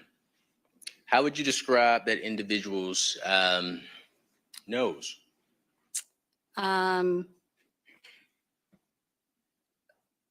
I guess wide. How would you describe that individual's eyes? Dark eyes, wider set.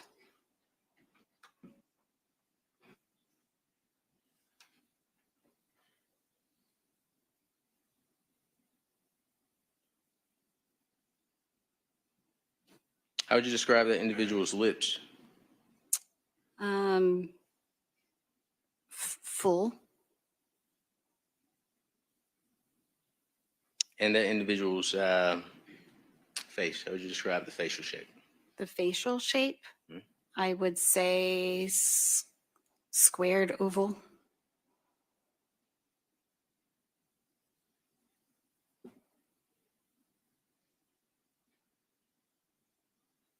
All right, I just want to make sure I have this correct. So the description that we have: wider set eyes, dark eyes, wide nose, full lipped, square oval facial shape.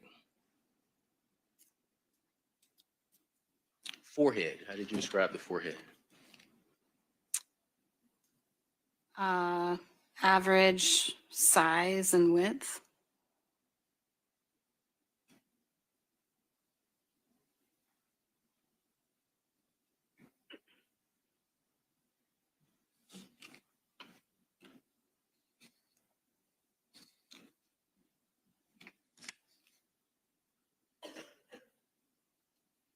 The shape of his eyes. How would you describe the shape of his eyes?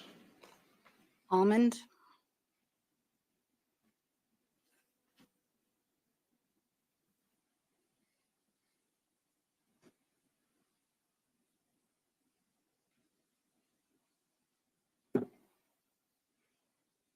And do you see this cheekbone structure on that, the individual in the sketch? Yes. Okay, how would you describe the cheekbone structure? I would describe it on the higher side of cheekbones.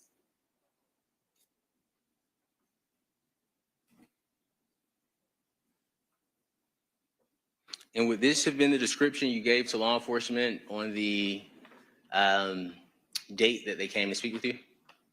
It would have been similar, yes. Your Honor, I would move to introduce the defense exhibit.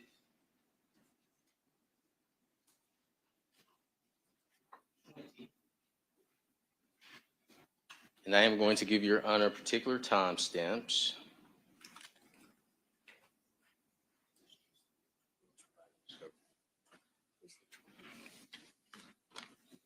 Court's indulgence.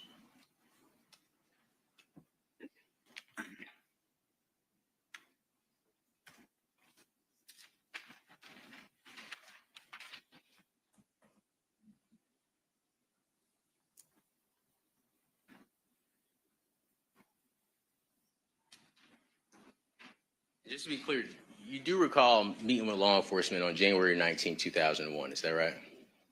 Female law enforcement at the time of the sketch. Not at the time of the sketch, on January 19th, the day that you actually saw the person. Do you recall meeting with law enforcement on that day? Meeting with law enforcement, yes. And giving a statement to law enforcement on that day? Yes.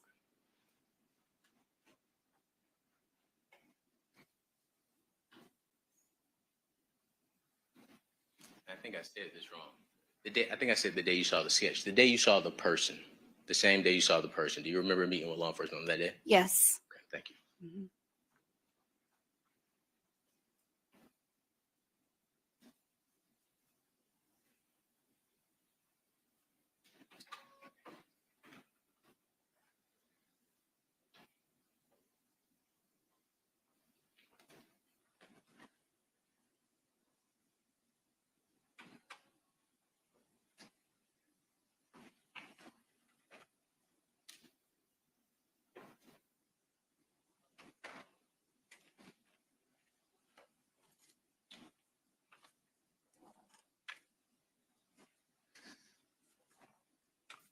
All right, Sharon, let the record reflect that I am going to start this video at minute mark 12 minutes and 5 seconds.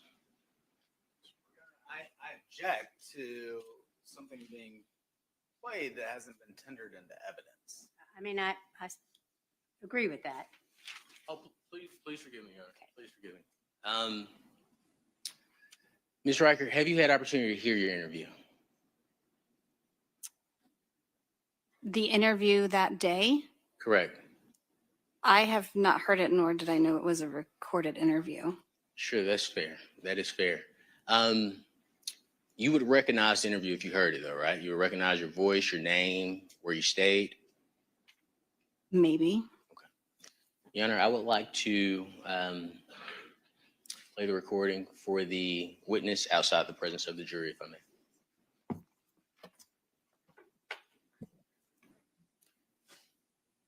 For foundation purposes, Your Honor. All right, can I see counsel at the bench, please?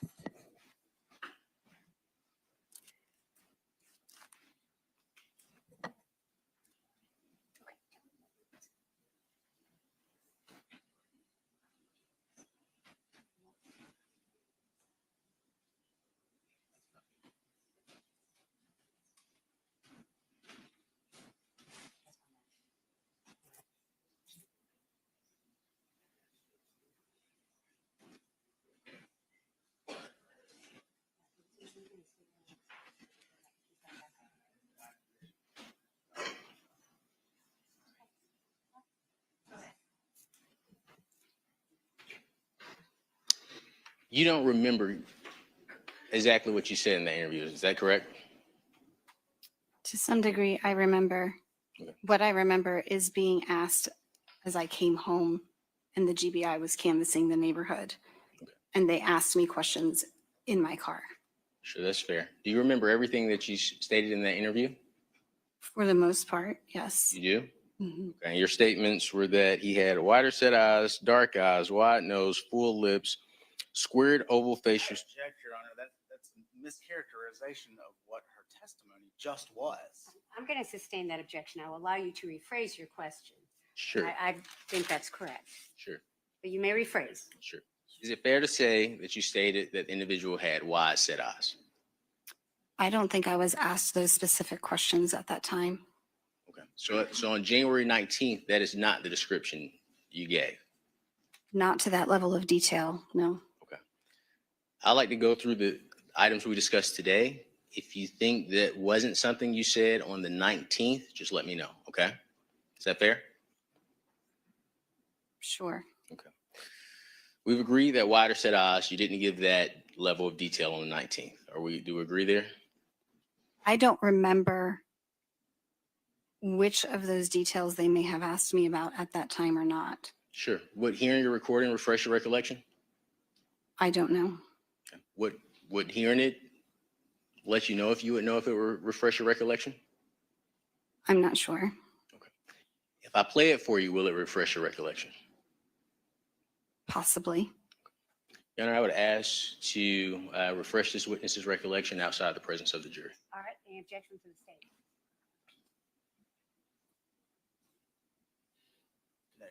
All right, ladies and gentlemen, I'll have you go into the jury room. Don't discuss the case. We'll be with you shortly.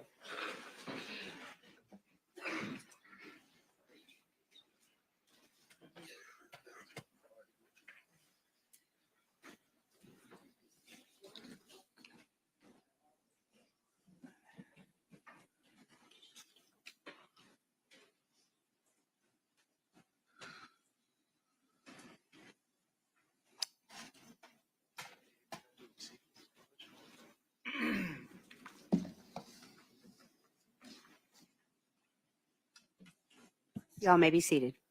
Go ahead, Mr. Cruz. Thank you.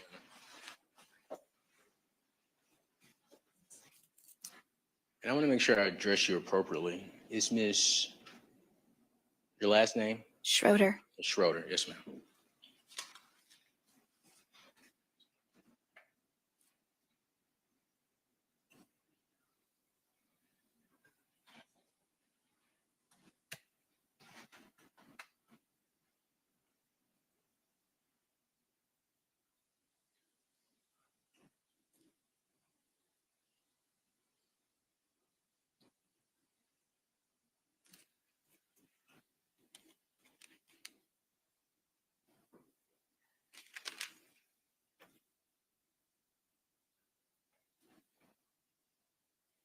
And for purposes of the record, this is a CD that contains multiple interviews provided in the state's discovery. Ms. Schroeder's timestamp on this CD is 12 minutes and 5 seconds.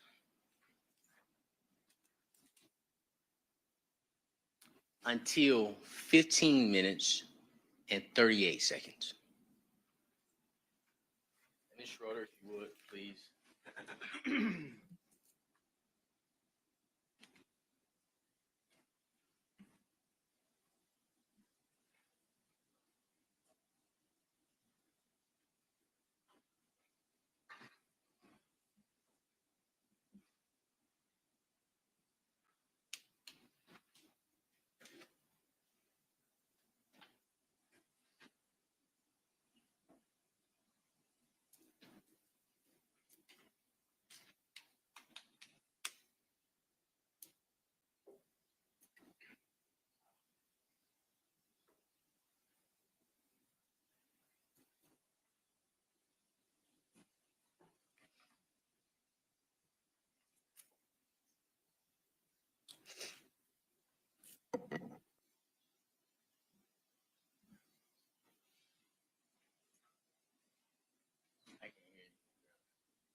Cruz, if you would.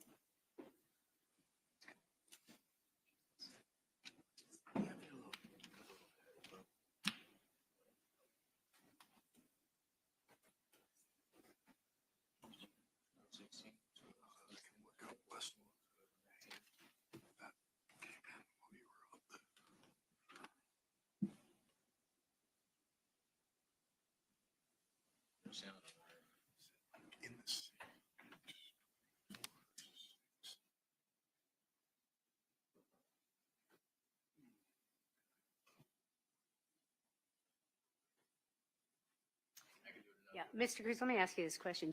Are you able to play it on your computer for the witness? Absolutely. Okay, so you can bring your computer over to the witness table and play it that way.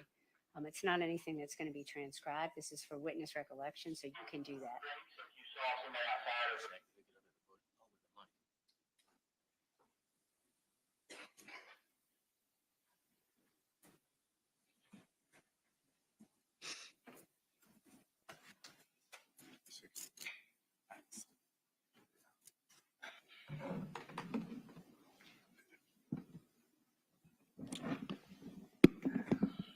All right, Ms. Wright, I'm gonna play this for you.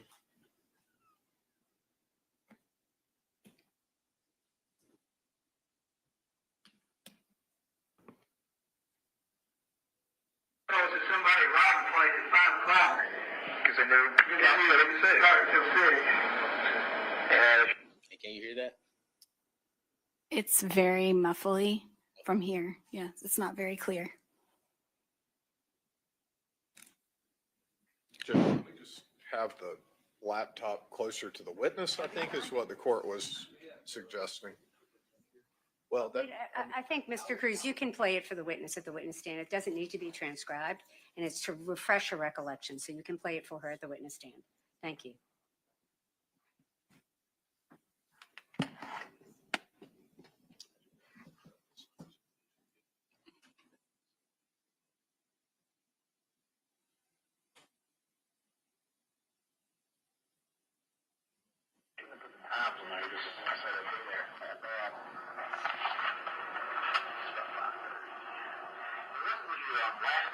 Riker, R-I-K-E-R. Okay, your first name? Tiffany. A1. Yeah, A1. Okay. Your last name? 415. Okay. And the home phone number? 549.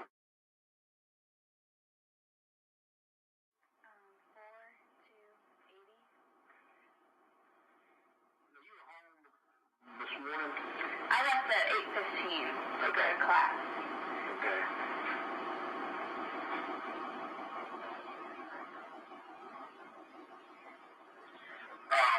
Now you said you saw somebody outside or just walking through. Can you just kind of explain what you saw through this?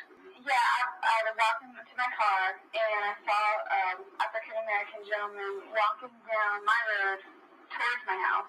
In fact, he actually had to stop walking so that I could pull out of my driveway. Okay, now you live right here. Mm-hmm. And was he on the road? No, he was coming down this way. Okay. Like from the entrance to the neighborhood. Okay. Towards this way. So he was down that far end road down there.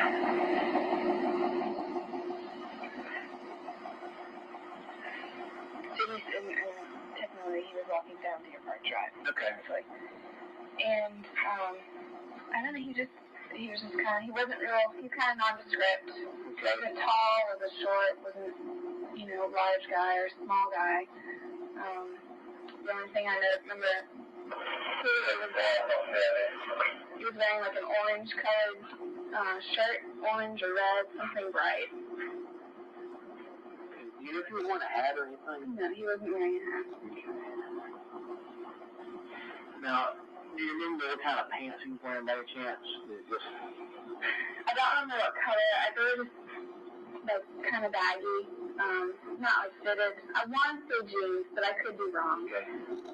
That's fine. They definitely were. I don't think they were a dark color. They were either like a khaki or denim type. Lighter color, not so dark. Okay. Is there any reason in particular that you wouldn't go?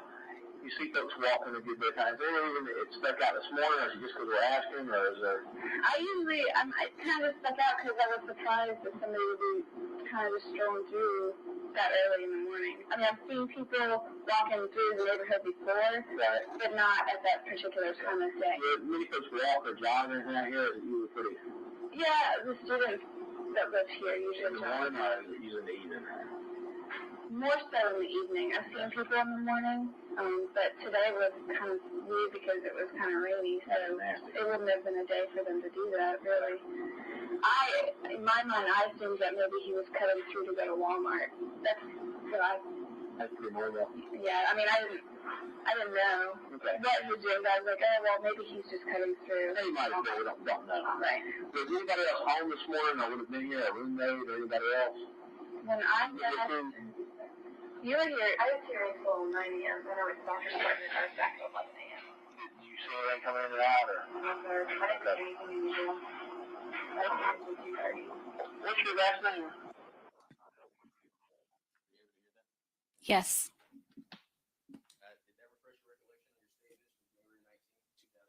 Yes. All right, you can bring the jury back in.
So, Ms. Riker, you've had opportunity to hear your statement. Is that correct?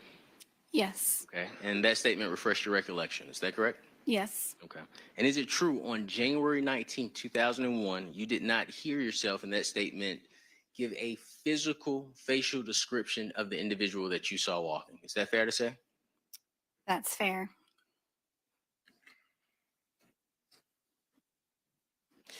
Now, you mentioned that you gave a sketch to a sketch artist, right? Yes. And you mentioned when you were speaking with the state that you saw this individual for about 20 seconds. Is that right? Yes, 20 to 30 seconds. Yes. Okay. You were on your way to class. Is that fair to say? Yes. Okay. And I'm assuming it's maybe more than 10 people in your class. You probably saw more than 10 people that day. No. No. Okay.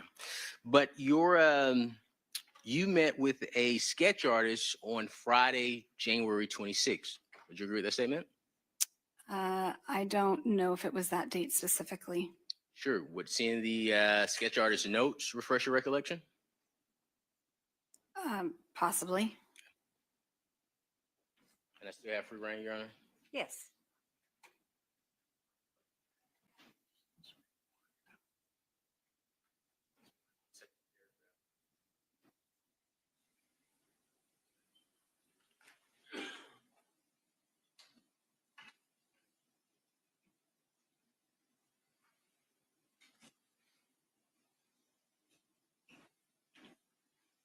I'm seeing the second paragraph, but I don't see my name there.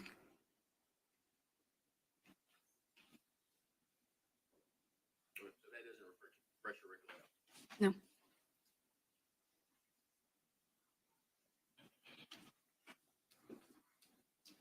But you do recall on some date meeting with a sketch artist?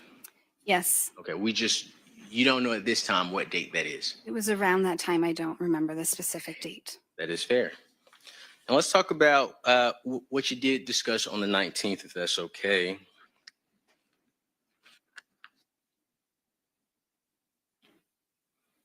In your statement on January 19th, you stated that you saw African-American male walking down the street. Is that correct? Yes, He was walking in the direction from the entrance towards your home. correct. While walking, the male actually stopped so you could pull your car out the driveway. He had to stop walking one way or the other because he saw that I was backing out. Just to make sure we're clear on that we're on the same page. While walking, the gentleman had to stop so you could pull out of the driveway. Yes, but I don't remember whether he stopped and then I stopped so that he could keep walking or if he just stopped. Your Honor, I would move to introduce Defense Exhibit 20 into evidence, minute mark 1309 through minute mark 1313. I object on, it's not an inconsistent statement, Your Honor. Well, I have case law for the honorable court if you would like. at this point, first I'd like counsel to explain what he is asking to tender, and then we'll go from there. I am asking to tender Ms. Schroeder's January 19th, 2001 interview, recorded interview, minute mark 1319 and 1313 for impeachment purposes. Ms. Schroeder. All right. Okay, hang on just a moment. Based on that request, Mr. Bolden, do you have an objection? I do object. Okay. Because I do not believe that Ms. Schroeder has testified to anything inconsistent with what her statement was that the court just heard. So, All right. Mr. Cruz, do you care to respond to that response? I do. Go ahead. My question is an exact quote. I asked while walking, and I'll say the quote part. Did the male, and this is the quote part, stop walking so that she could pull out of her driveway? If the honorable court would allow me to play the audio, I do not want to put evidence on the record. That is not a yes or no. I didn't receive a yes or no to that. I received the answer that was different from the question I asked. To be respectful to the witness, what I understand the appropriate procedure, if it differs from what's in the evidence, at that time I would just move to tender the evidence. Okay, I agree with the state on their recognition of what the law requires to admit evidence that the proponent believes is an inconsistent statement, but I will allow you, of course, to continue cross-examining this witness. Yes, ma'am, but not to impeach, Your Honor. I just want to make sure I'm clear. I'm sustaining the objection Understood. that Mr. Bolden made to the introduction of that particular exhibit. Understood. So I just want, and you could, if possible, you could just give me a yes or no. In your January 19th statement, did you tell law enforcement that the male had to stop walking so you could pull, and I'll say the quote, so that I could pull out of my driveway? Yes, I said he had to stop. Yes, I did say that. You don't recall that individual wearing a hat, do you? I do not recall a hat, no. So it's fair to say that his face was fully visible? Yes, Okay. And when he stopped for your vehicle, he made no effort not to be seen. Is that correct? he made no effort not to be seen. He did not change directions when he saw you? Not to my knowledge, no. And he was walking at a regular pace. Is that fair to say? Yes, that's fair. He was walking on the roadway, which was open and visible? Yes, And you would agree, and I just want to make sure we're clear. Now, this individual was wearing a bright shirt. Is that right? yes, either orange or red. Yes. But it was a shirt. Is that correct? Hoodie, shirt, sweatshirt. We have to be specific. Was it a hoodie or a shirt, or you don't know? If you're asking me, I would say it was a hoodie. Your Honor, I would move to introduce Defense Exhibit 20, minute mark 1355 through 1402. On what grounds, Mr. Cruz? Prior inconsistent statement. All right, Mr. Bolden, or Mr. Almanchili, any objection? again, Your Honor, I don't know that there's If you'll speak into that microphone, Mr. Bolden. Sorry, Your Honor. I don't know that the proper foundation has been laid once again, so I would object. I'm going to sustain that objection. The proper foundation needs to be laid. Judge, I have a motion outside the presence of the jury. All right, ladies and gentlemen, if you'll go into the jury room, and please don't talk about the case. Thank you.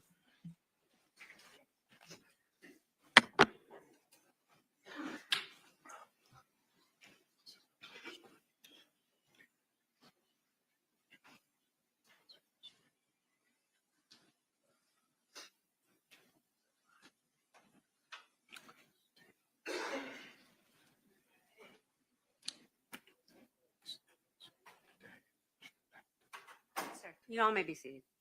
Yes, sir. Your Honor, I am again moving for a mistrial. We can't impeach witnesses. We can't argue consent. The state can present things that we can't present. We can't rebut allegations in their indictment. We are requesting a mistrial. This is not fair. This trial has been worse than practicing in communist Russia. He doesn't stand a chance in this courtroom, Your Honor. The witness made a prior statement. We played the recording for the court. The witness made a prior statement. He was wearing like an orange colored shirt, orange or red, something bright. That is a quote. We played the recording. The honorable court was able to hear that recording. Her testimony here today was that he was wearing a hoodie. This is important because the state wants to make all the people that were seen in the neighborhood Mr. False.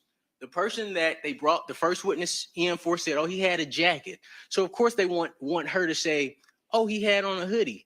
It's an inconsistent statement. We are handcuffed, Your Honor. We are asking for a mistrial in this case. Thank you. Mr. Bolden, do you care to respond before I make a response? Your Honor, Mr. Cruz has failed to make the proper foundation for a prior inconsistent statement. He has not asked the witness a question that the witness then denied. And so it's just not a proper foundation. So that's the basis of the state's objection. As to his motion, I don't necessarily think I have to make a response. All right. Thank you, Ms. Bolden. So, Mr. Cruz, the first thing I want to say, and we are outside the presence of the jury, is that it is unfortunate that your constant comments about the unfairness of this trial it's very unfortunate. You know, it is outside the presence of the jury, but it is not appropriate to continually just argue to the court that things are unfair and that somehow the defense is handcuffed because of the court's rulings. As I stated before, the court endeavors in every respect to make rulings based on law. So that's the first thing. And, you know, having a slight tantrum every time you get a ruling that you don't agree with is really not appropriate. And I'm going to ask you to consider that moving forward. The second thing is the state is correct, Mr. Cruz, in terms of the procedure to request to admit an inconsistent statement, and you have not done it properly. I will say for the record in this particular moment that your question was not the appropriate question to ask to recognize an inconsistent statement. It was kind of a trick question of sorts. You asked her to describe that particular piece of clothing, and her response was, I would say it was a hoodie, as if there was sort of the question allowed this witness, at least in my impression, to sort of pick, was it sort of a shirt or was it a hoodie? And the testimony, as I heard it, was that she elected to sort of describe it as a hoodie. If you would like to make an argument that that in and of itself is what the law says is an inconsistent statement under the evidence code, then I will hear it. But if not, I'm going to sustain the objection and ask you to move on, sir. You may be heard, yes. And then I'll talk about the mistrial in just a moment, but go ahead.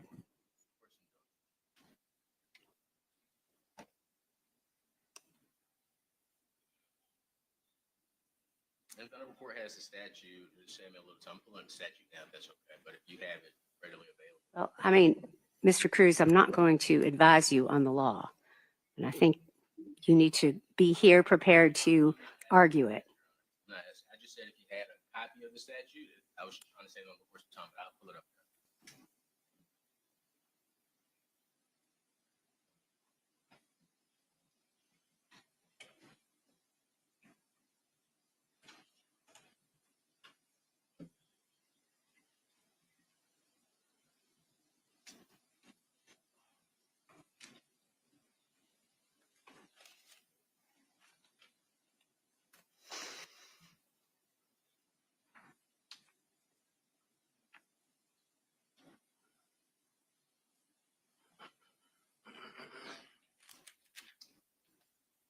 OCGA.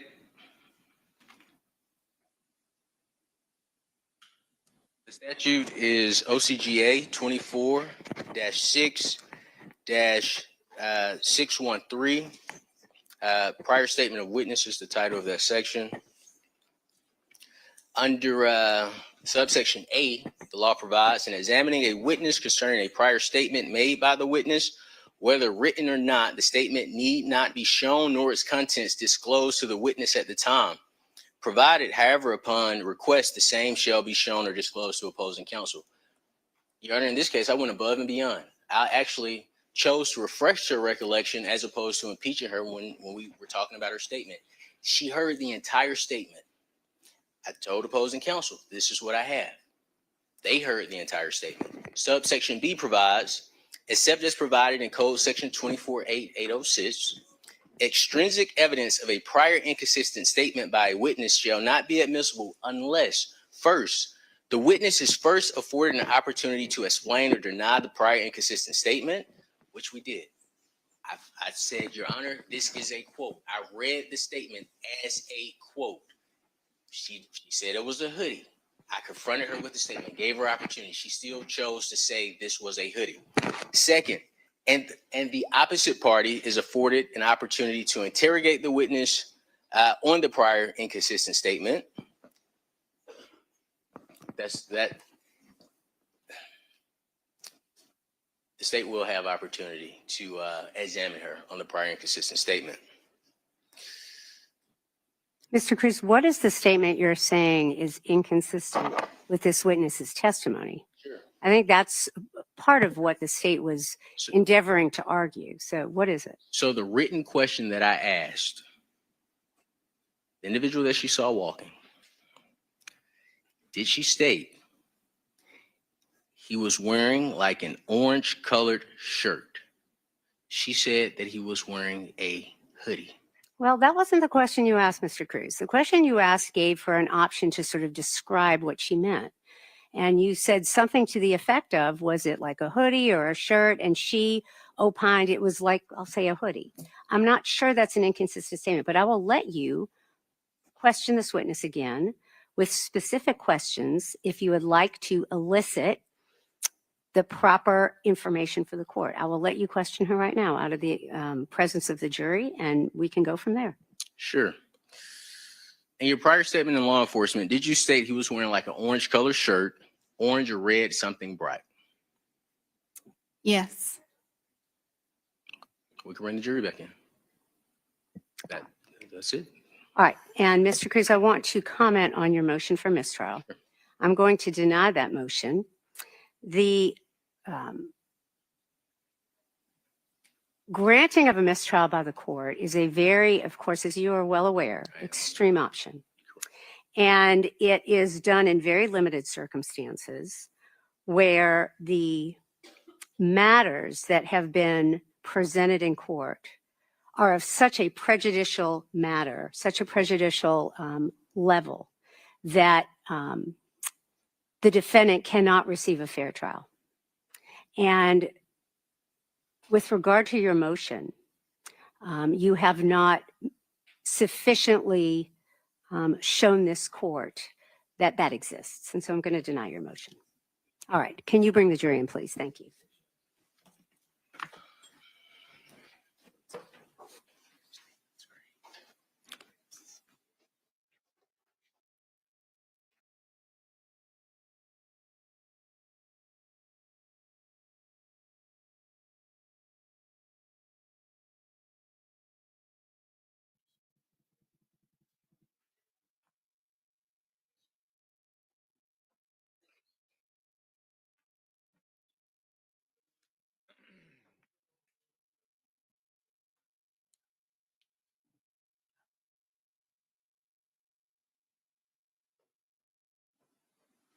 You all may be seated. You may continue, Mr. Cruz. Thank you, Your Honor. On January 19, 2001, you told law enforcement in your statement he was wearing like an orange colored shirt, orange or red, something bright. Is that correct? Yes, that's what I said. But I describe shirt as all encompassing. I haven't had a chance to say that, but had the officer asked me, was it a t-shirt or a sweatshirt, I probably would have been more specific. But to me, a shirt, is a hoodie, sweatshirt, any of the above. And that's your memory 25 years later today? Yeah. You stated that his pants were baggy fitted, lighter color khaki or denim jeans. Is that correct? That is what I said in the recording, yes. And this individual had about an inch of hair on his head. To my best of recollection, that is how I described it, yes.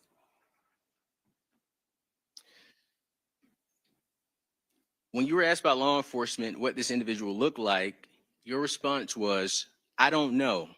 He was just kind of, he wasn't, well, he's kind of nondescript. Is that correct? That is what the recording said, yes. You stated that, let me put it this way. Would you agree that you did not tell law enforcement whether or not he had facial hair? I was not asked that question. You would agree that you did not tell law enforcement the shape of his eyes? I was not asked that question. You would agree that you don't remember telling law enforcement the distance between his eyes? I was not asked that question. You would agree that you do not remember his lip or nose shape? I was not asked that question on January 19th, no. Okay. And you would agree that you did not tell law enforcement his facial cheekbone structure? I don't believe I was asked those details on January 19th. Yes, ma'am. People walking through Deer Park to go to Walmart was pretty normal. Is that correct? Yes, that's correct. And you told law enforcement the person that you saw, you assumed he was walking, going to Walmart. Is that correct? That was the thought I had, yes. Is it fair to say that the gentleman may have been going to Walmart? Sure. Your Honor, I would still move to tender defense exhibit 20 into evidence as a prior inconsistent statement. I am going to, is there any further discussion about that? No, Your Honor. Okay, I'm going to I'm going to sustain the objection. I'm not going to allow you to admit that particular exhibit. Yes, ma'am. Anything further, sir? No, ma'am. All right. Any redirect of this witness, Mr. Bolden? Briefly. Ms. Schroeder, do you remember what the weather was like that day? Yes. What was it? It was kind of foggy, misty, a lot like it was this morning. Another thing, so you just mentioned on cross-examination about questions that you weren't asked on the 19th as it relates to specific facial characteristics. Correct. Yep. Were you asked those kind of questions when you met with the sketch artist? Yes. That's all I have. Any further cross-examination, Mr. Cruz?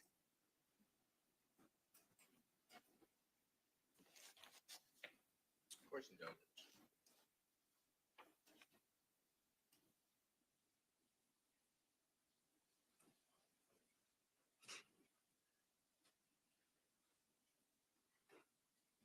Are you looking for this? Mm-hmm.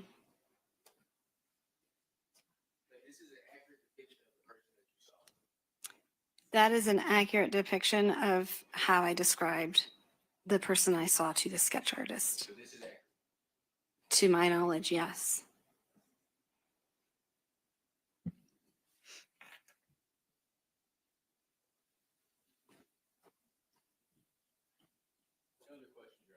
Anything further, Mr. Bolden, of this witness? May she be excused. I'd ask that she be excused. Mr. Cruz, any objection? Did you receive a subpoena from our office? Yes. I'd ask that she be held on that subpoena, Your Honor. Just on call. On call. All right. You are still under subpoena from the defense. You are free to go. Okay. You may call your next witness. Oh, Matt Owens. Could you get Matt Owens, please?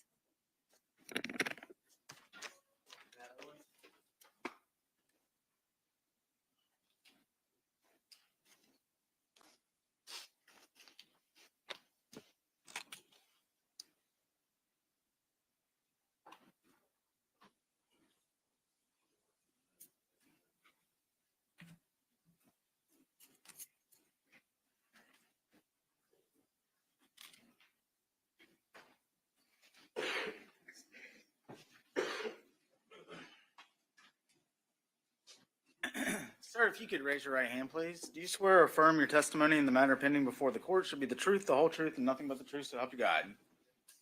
You can have a seat, please.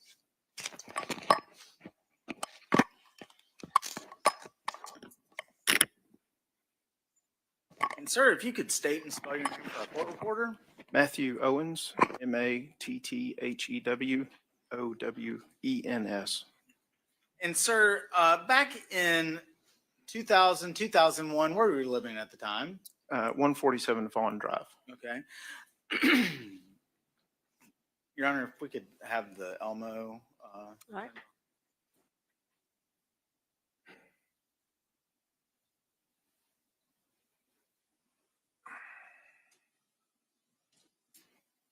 Takes a minute.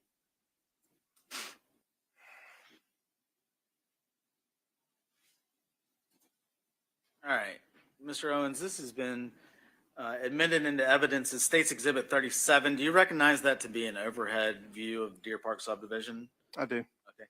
And you can actually touch the screen down there to your right. If you can, do you recognize what 147 where it is?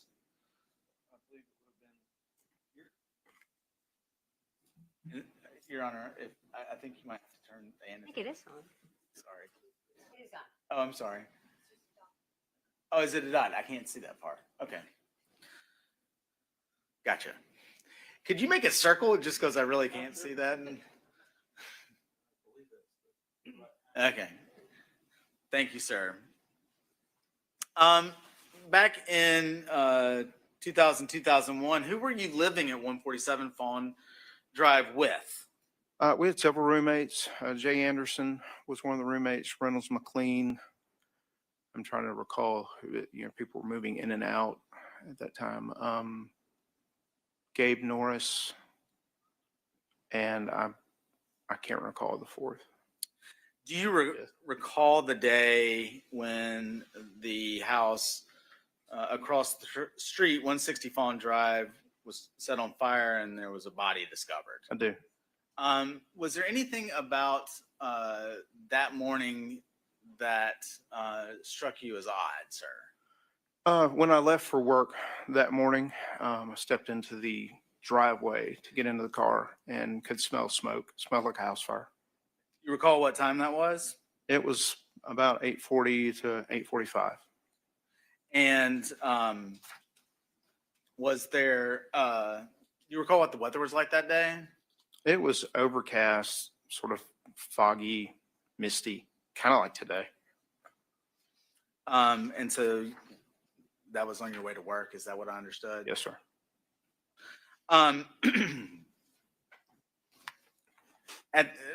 Back on the day of, on January the 19th, 2001, did you talk to law enforcement? I did in the afternoon when I got home from work.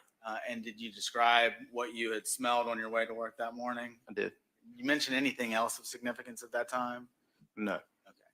A couple of years ago, did you have a chance to talk to law enforcement again about the case? Yes, GBI came to visit me at my home. And at that time, did you have additional information to share with them about the morning of the 19th?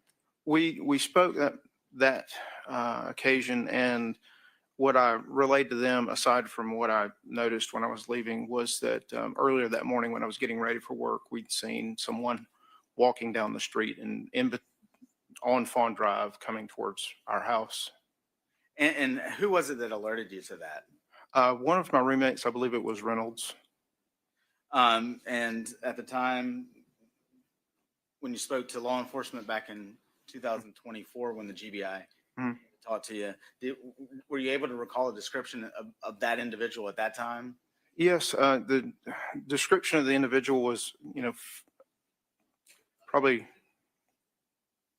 Yes. I just want to make sure I'm clear. Is hearsay if he's asking him to give a description that somebody else gave him? Mr. Bolton, do you want to clarify your question? I think I was asking him to describe the description that he gave to law enforcement. Okay. Any objection to that, Mr. Cruz? That's the question. All right, go ahead, sir. Okay. You can continue, Mr. Owens. The individual was, probably early 20s, black male, maybe 5'10" to 6 foot, average height, average build.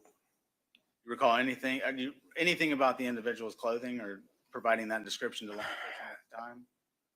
At the time, I stated that they were wearing, I believe I told them it was a white T-shirt and jeans. Here today, do you believe that's still the case, or are you sure? Today, I would have difficulty to say with certainty after 25 years that that's what the person was wearing. But the person's physical description, I'm certain of.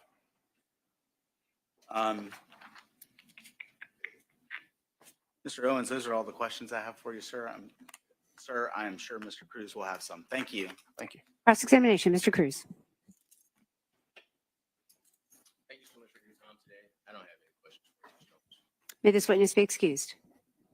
I'd ask that he be excused, Your Honor. Any objection from the defense? You are free to go, sir. Thank you. You may call your next witness. Judge, can we have a brief recess? Yes. 10 minutes? Perfect. All right, we're going to take one more restroom break. 10 minutes. If you'll go into the jury room, please don't discuss the case. We'll see you all shortly. Thank you.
All right, going back. All right, you may bring the jury back. Thank you.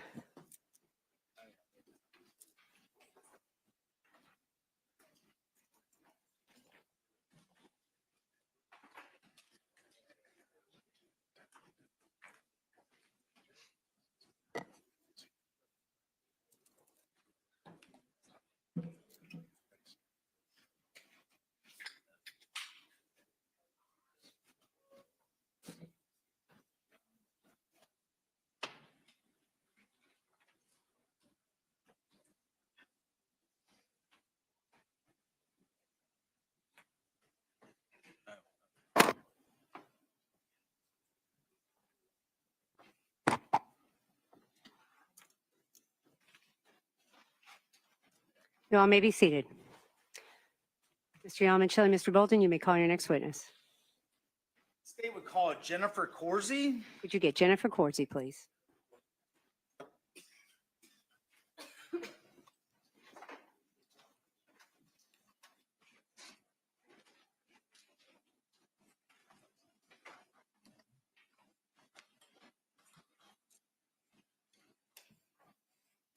You're watching at Southern Sin, your new home for true crime. Smash that like button Ma'am, now. if you could raise We'll your be right right hand, back. please. Do you swear or affirm your testimony in the matter pending before the court shall be the truth, the whole truth, and nothing but the truth, so help you God? Okay. You can have a seat.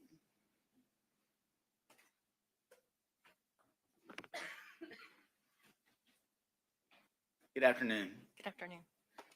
Ma'am, if you could start by stating your name and spelling it for our court reporter, please. Sure. My name is Jennifer Corsi. Last name is spelled Coursey. And Ms. Corsi, how are you employed, ma'am? I am currently employed with the United States Army Criminal Investigation Laboratory in Forest Park, Georgia. And can you tell us a little bit about your responsibilities at the U.S. Army's Criminal Investigation Laboratory? Sure. I serve as the laboratory director for that laboratory, and basically I have complete oversight over all of the forensics that we conduct at that laboratory, and we do forensic analysis for the military agencies across all of the Department of War, so worldwide. How long have you been at the U.S. Army's Criminal Investigation Laboratory? I've been there since June of 2004, so a little over 21 years. And in those 21 years, can you speak a little bit about the different responsibilities you've had as you've kind of worked your way up to the title of Executive Assistant Director? Sure. Basically, I began my employment at the U.S. Army Crime Lab in June of 2004. At that time, I was a DNA examiner, forensic biologist, which means I performed DNA analysis and serology on cases that were submitted to the laboratory. I was in that position from 2004 until 2010. In 2010, I was promoted to a supervisor. So I supervised a team from anywhere from 8 to 12 or 13 DNA examiners, which meant that I managed their day-to-day activities, assigned cases, and things of that nature. In 2014, I was promoted to the DNA division chief, which meant I was over the entire DNA division, which I think at that time was around 30 DNA examiners and technicians as well. And then I was in that position for about 10 years. And then in June of 2024, I was promoted to an assistant director. And then just this year, I was promoted to laboratory director. Thank you, ma'am. Before your career at the U.S. Army's Criminal Investigation Laboratory, did you have an opportunity to work at the Georgia Bureau of Investigation's Division of Forensic Science? I did. Is that commonly known as the Crime Lab? Yes, the GBI Crime Lab. How long were you at the GBI Crime Lab? I began my employment there in August of 1997 and then left in May of 2004. So it was close to 7 years. And can you speak a little bit to, in general, what your I mean, I don't want to focus necessarily on your current position, but when you were at the Crime Lab, GBI Crime Lab, what were your typical duties and responsibilities? So when I was at the GBI crime lab, I was a forensic biologist, and that means that I did forensic serology and DNA analysis on cases submitted to the laboratory. I would do the analysis, and then I would write a report of my findings and then testify in court as needed. Can you speak a little to your educational background? Sure. I graduated in June of 1996 with a bachelor's degree in biology, and then additional training was received on the job, particular or specific training for DNA testing and serology testing.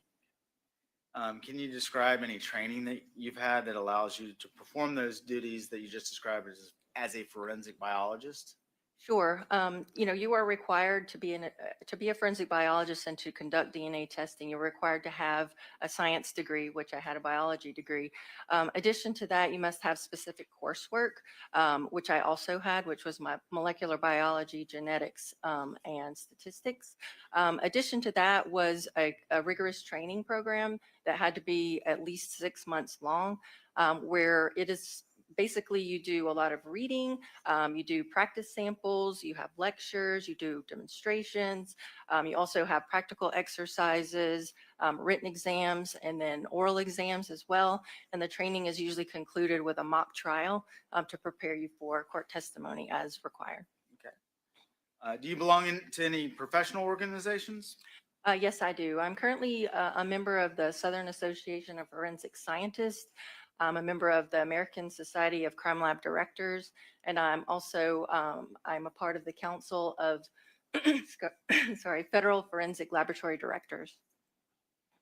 Have you previously testified as an expert in the areas of DNA analysis, forensic serology, and forensic biology? Yes, I have. I've testified close to 100 times in state and military courts. Your Honor, at this time I would move to tender Ms. Coursey as an expert in the fields of forensic biology, serology, and DNA analysis. No objection? Is that right? All right, thank you. This witness is deemed an expert in the areas of forensic biology, serology, and I'm sorry, you said DNA. I was writing it. And DNA analysis. You may continue. Ms. Coursey, if you could please speak generally to the steps in testing exhibits for biological material. Generally, it starts with a visual exam. So we open the item of evidence after we've conducted an inventory where we're making sure that we're taking proper notes and accounting for the evidence appropriately. We open it up, we do a visual examination. We look for any staining that may stand out to us, whether it might be blood, so that would be a reddish brown stain, sometimes yellowish staining for semen or other body fluids. So we just do a visual exam. Once we do that, if we identify stains, we then circle those. And again, we're taking good notes of that. And then we do what we refer to as presumptive testing. So presumptive testing is basically a test that you conduct on a stain that is just that. If the test is positive, it means that further testing is necessary to confirm the presence of that particular body fluid. If it's negative, though, it's negative. There's no further testing necessary. It's considered negative for that body fluid. And that's generally how you conduct, whether it's on a swab or whether it's on an item of clothing or anything of that nature.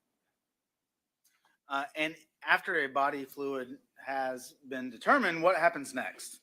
Most often, there's an interest in who that body fluid belongs to. And so that the next step would be DNA analysis. Ms. Coursey, I'm going to ask you to help the jury understand what is DNA. So DNA is basically the blueprint for your body. It dictates everything from eye color, hair color, your height.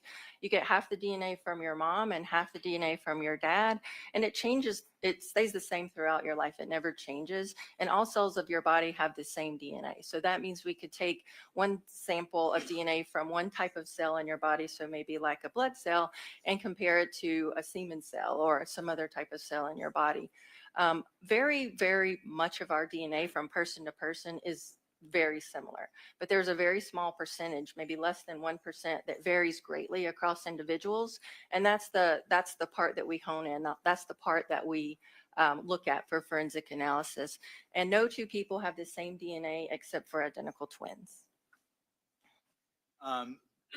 When you were at the GBI crime lab, what type of DNA testing did the lab perform? We performed short tandem repeat testing. Okay. And can you kind of explain in a little bit more detail exactly what short tandem repeat testing is? Sure. So if you think of the English language has an alphabet of 26 letters, your DNA is made up of an alphabet of only 4. And so short tandem repeats means there's specific known sequences on your DNA that repeats in everybody. And the number of times that it repeats in each of us is very different. And so that's the type of testing that we use to kind of determine, if one individual has donated a sample or not, and the difference between individuals. What are the general steps for conducting DNA testing? So DNA testing, first you have to get to the DNA. So basically you take a sampling of, let's just say, for example, I've identified a blood stain on an item. I take a small sample of that blood and I place it into a tube, and we have to get to the DNA. The DNA lives inside of cells. So we have to break open those cells, which is called extraction. So we get the DNA, we kind of rinse away all the other portions of the cell, and then we have that just pure DNA. The next step is to quantify the DNA. So we really need to know how much DNA is there. There's a specific amount required, or a minimum amount required, to perform the remaining steps of DNA analysis. During that step, we find out how much there are. The next step is called amplification. And basically that is just making lots and lots of copies of those areas of interest that I spoke of earlier that kind of vary across individuals. At that step also, there's a sort of a fluorescent label that is applied to the DNA. And that's for the next step of DNA typing. That way an instrument that these DNA fragments pass through can be detected by the instrument and recorded, so that the output is a DNA profile that we can use for comparisons between samples and individuals. And why is DNA useful for forensic comparisons? Really, it's useful because, basically, like I said, no two people have the same DNA except for identical twins. And we focus on that area of DNA that varies so greatly across individuals. And can you talk a little bit about proficiency testing?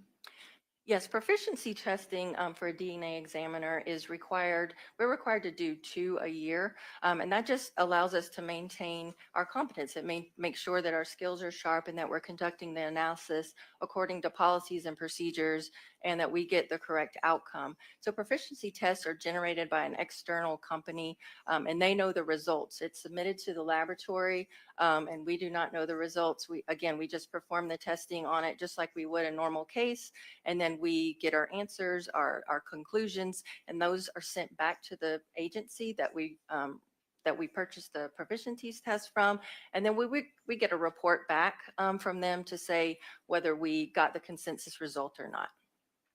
Can you speak a little bit to some quality control measures that are used in the U.S. Army's Criminal Investigation Lab and from your time back at the GBI Crime Lab? Sure, they're pretty much very simple or similar, because the DNA testing across all laboratories have certain requirements. And so we start with validated procedures that are validated, they're shown to be reliable and reproducible.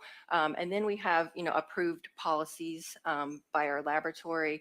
After that, it's more about, we use personal protective equipment, right? We use gloves, masks, things of that nature, laboratory coats. We clean our areas. We don't want contamination. We make sure that our areas are very clean in between samples. We work samples at a different time or space, again, just to prevent for any cross-contamination. In addition to that, all reagents that we use, all the chemicals that we use for our testing are tested prior to being utilized on evidence. So we know that they're working properly before we use them on evidence. There are positive and negative controls. Those are, a positive control is a sample that goes through the entire process with the evidence sample. We know the outcome of it. We know what the DNA profile is for that positive control. So it tests at the end of the testing when we're looking at the DNA profiles, we should know what that profile is and that the system, everything worked properly. There's negative controls as well. We don't want a DNA profile and a negative control. It is a blank essentially, and it shows that nothing was introduced into the process that shouldn't have been. We also have reagent blank controls that are also for the same thing. It shows that there's no contamination to the reagents that we're using for our testing as well.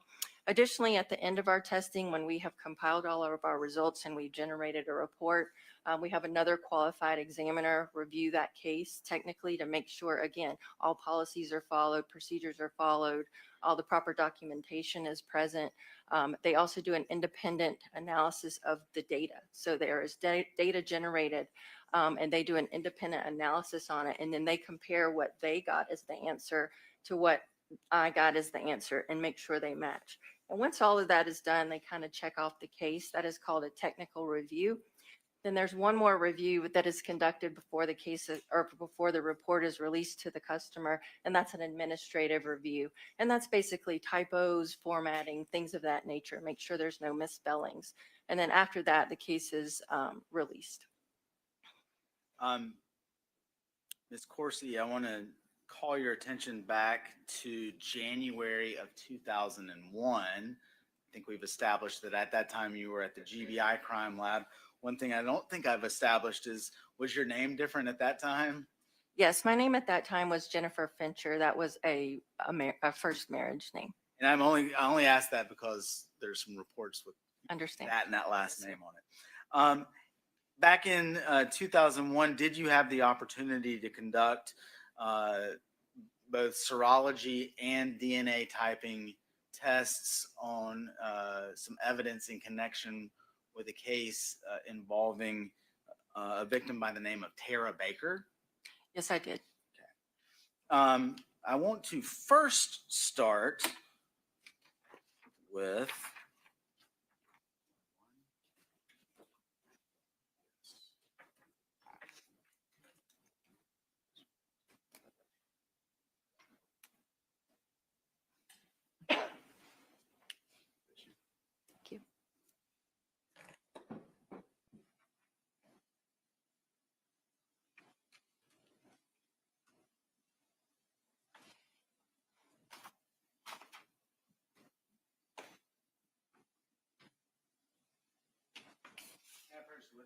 You may.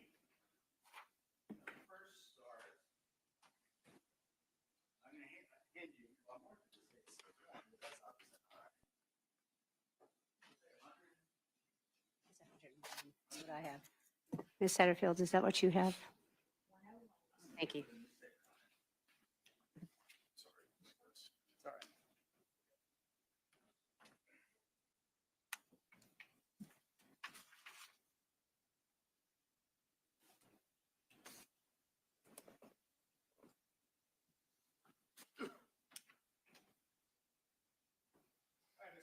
now I'm going to hand you what's been marked as State's Exhibit 101. What is that?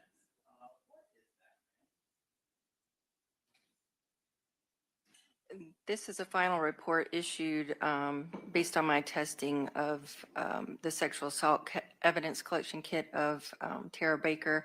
I recognize it for the unique DOFS case number at the top, as well as my signature at the bottom. And basically, Ms. Corsi, if you could kind of summarize what this report summarizes,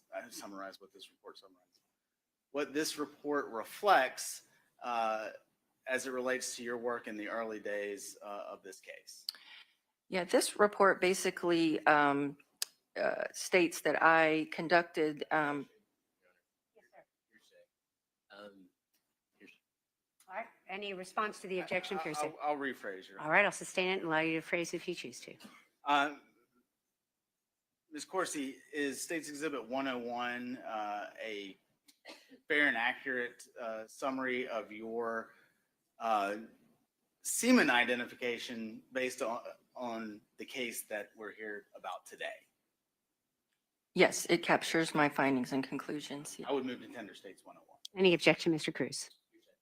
All right. Any response to the objection? All right, I'm going to admit it over objection. Again, Ms. Corsi, if you could kind of summarize what this report indicates that the work that you performed. Sure. I conducted testing for seminal fluid and semen on items from a sexual assault kit identified as coming from Tara Baker. That testing included visualization of or looking for the presence of sperm on a microscope slide or a smear, they call it, made from of the vaginal area of Miss Baker. I also tested swabs from the oral and rectal areas. The testing of all of that were negative for seminal fluid or semen. And let's talk about a little bit about what testing was available, chemical testing was available for the detection of seminal fluid back in 2001. Back then, ma'am, what test was the lab using for to detect for the presence of seminal fluid? Sure. So it's kind of it's a little bit different depending on what item I'm testing. So basically for smears, we're looking microscopically for the presence of a sperm cell. So in order to do that, you stain the slide. And you do that by using two different colors, red and green. It's called red and green dye. That's what we used. The red stains a sperm head the color pink or red, and then the green would stain it like a dark green color. So that allowed us to visualize the sperm microscopically. So that was done with the vaginal smears. I did not identify any sperm on that slide. Then I would conduct testing on swabs. I did oral swabs and rectal swabs. So basically that I took a small sample from a small cutting from each swab, and then I tested it. If you remember earlier, we talked about presumptive testing. I did an AP exam, which is acid phosphatase, which is a chemical that is found in high concentrations in seminal fluid. So I conducted testing using that reagent on those swabs, and they were all negative. So that concluded my testing for those items. And if you know, Ms. Corsi, is the acid phosphatase test still the, I guess, preferred test or presumptive test for seminal fluid used today here in 2020? Yes, that reagent is still currently used today for this same type of testing. Are you also familiar with something called the quantifiler trio test? I am. And can you just briefly describe what that is? So the quantifiler trio is a kit that is commercially available, and it does, I'll go back again when I was talking about the steps of DNA analysis, the quant step of DNA. So how much DNA is there?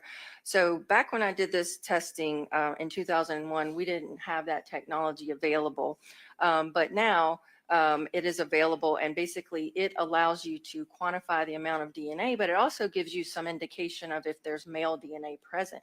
And this could be in the absence of a body fluid. So if there's an item of evidence that doesn't have seminal fluid on it or any body fluid, you can still take that forward to this type of testing, and it will quantify the DNA for you, but also give you an indication of if there's male DNA present in that sample. And do you know when the quantifiler trio came to be used? Let's talk specifically about the U.S. Army Criminal Investigation Lab, since that's where you've been for the last 21 years. Right. We went online with quantifiler trio in 2016.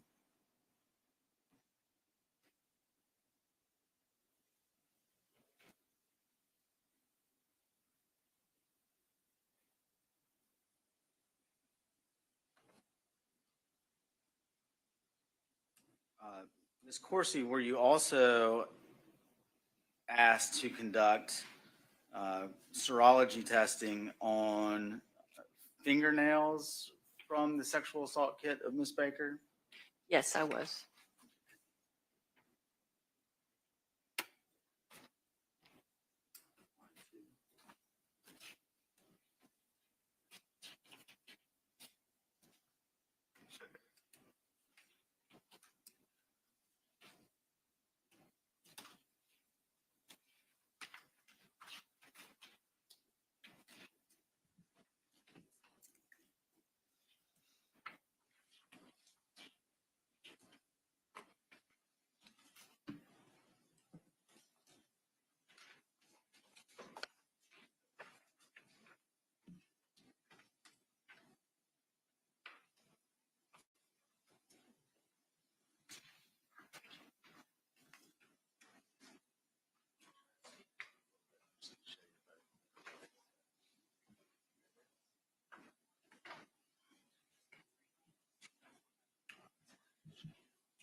May I approach the witness again, Your Honor? You may.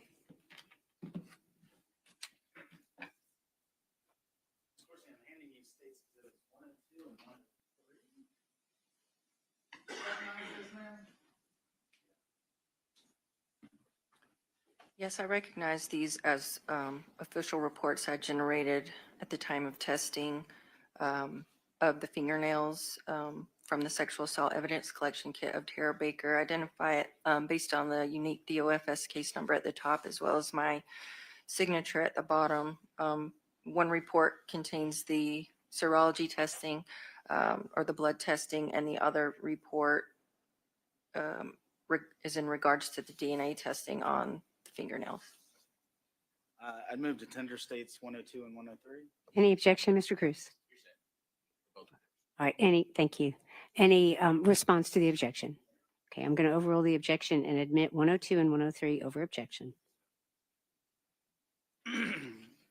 Ms. Corsi, let's start with 102. I believe that is the blood examination. Is that correct? Yes, sir.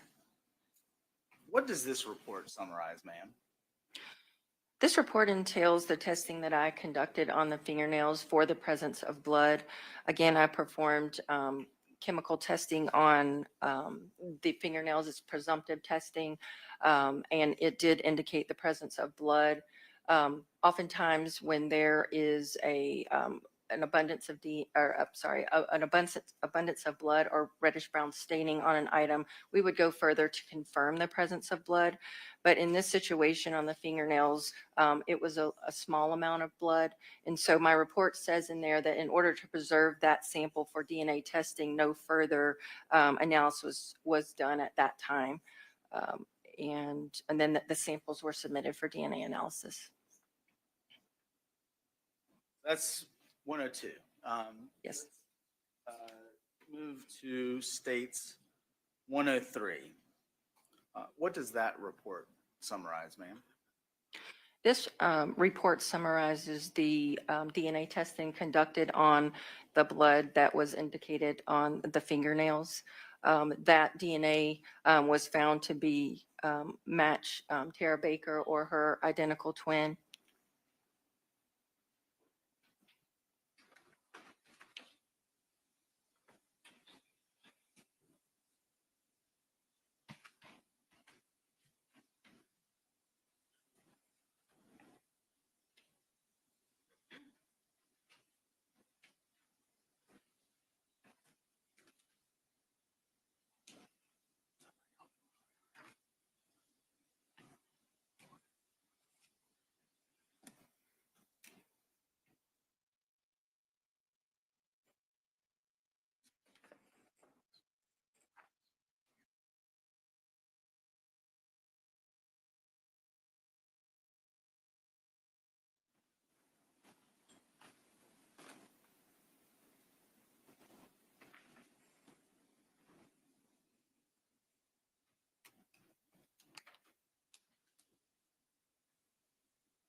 Can I approach again, Your Honor? You may.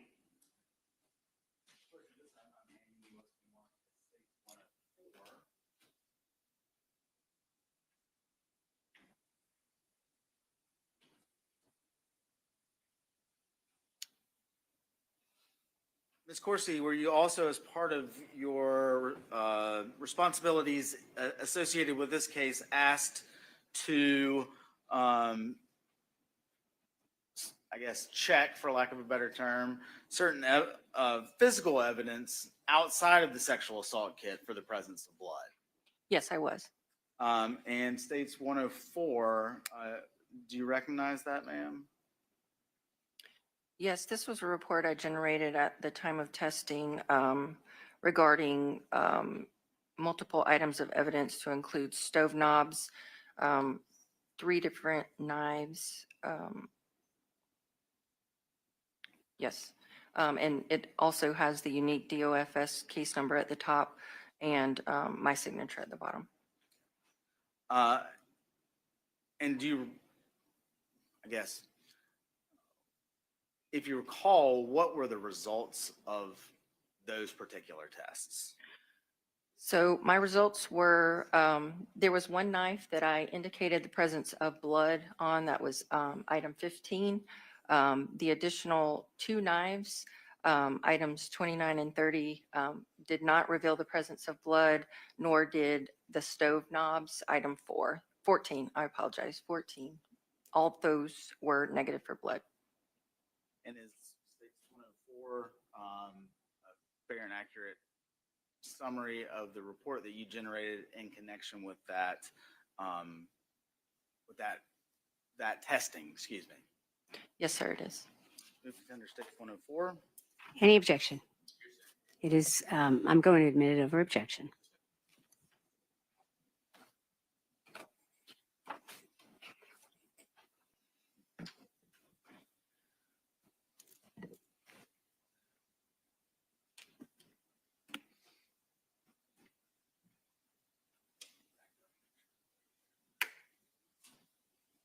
Spencer, you mentioned just a minute ago that the one item that you tested that was positive for the presence of blood was item 15, which was a knife. Did I hear that correctly? Yes, sir. You may.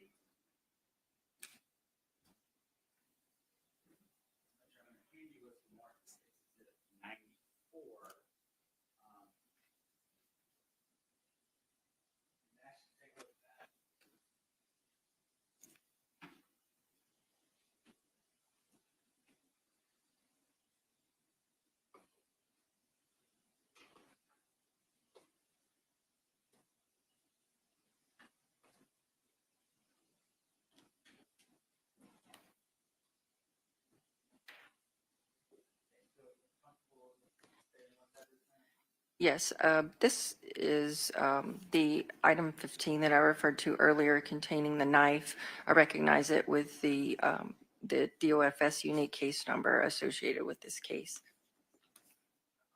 I'm gonna just go over a couple of things on this box. I'm gonna do it on the Elmo.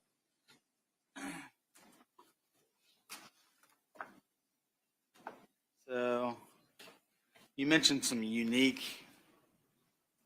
identifying information. I'm going to zoom in here. What are we looking at here, Ms. Corsi? In our laboratory, we have a laboratory information management system that kind of keeps track of all the evidence and information and data that is associated with a case. When items come into the laboratory, they're given a unique case number and item number. A barcode label is generated at that time and affixed to the item for tracking throughout the laboratory. And that's the label here that you see that has the unique case number 2001-1002454. In addition to the SUBM number 15, which I've been referring to as item 15. Then I also want to point out one other thing on this box. Did you recognize anything here to include your initials at the time? Yes, I do. I do recognize my initials at the time, as well as other initials and dates on the evidence. We are required once we, if we breach a package, we have to reseal it and date and initial our seal at the time. And so that's what my initials signify here, that I had opened that package at one time. So to follow up, having chemical examination having indicated the presence of blood on the knife, would that have, I guess, moved it forward for potential DNA testing? Yes, actually, for that knife, I may have misspoke if I said indicates the presence of blood. That terminology means I did not do the confirmatory testing, when in this case I actually did on this item. So it did confirm the presence of blood. But yes, a portion of that sample did go forward for DNA testing as well.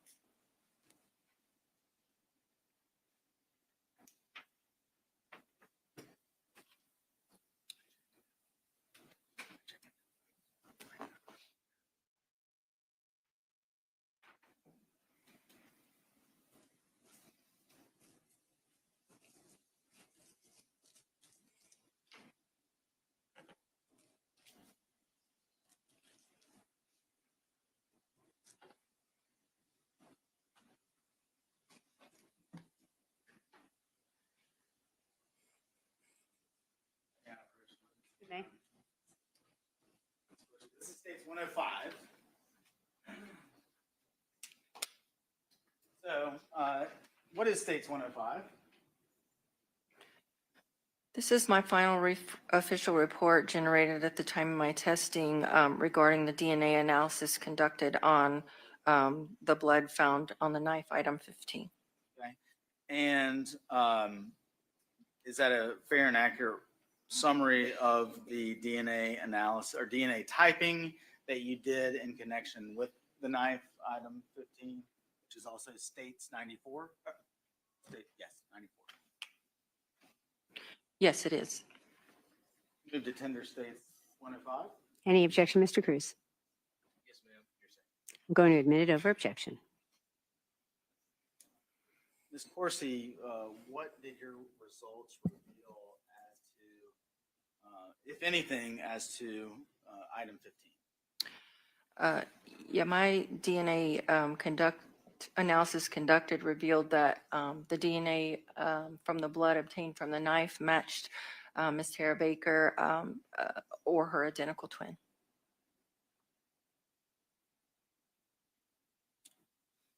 Did it indicate whether or not there were any other DNA profiles present on the knife? Yes, there was only one DNA profile present. There was no indication of an additional contributor to that sample.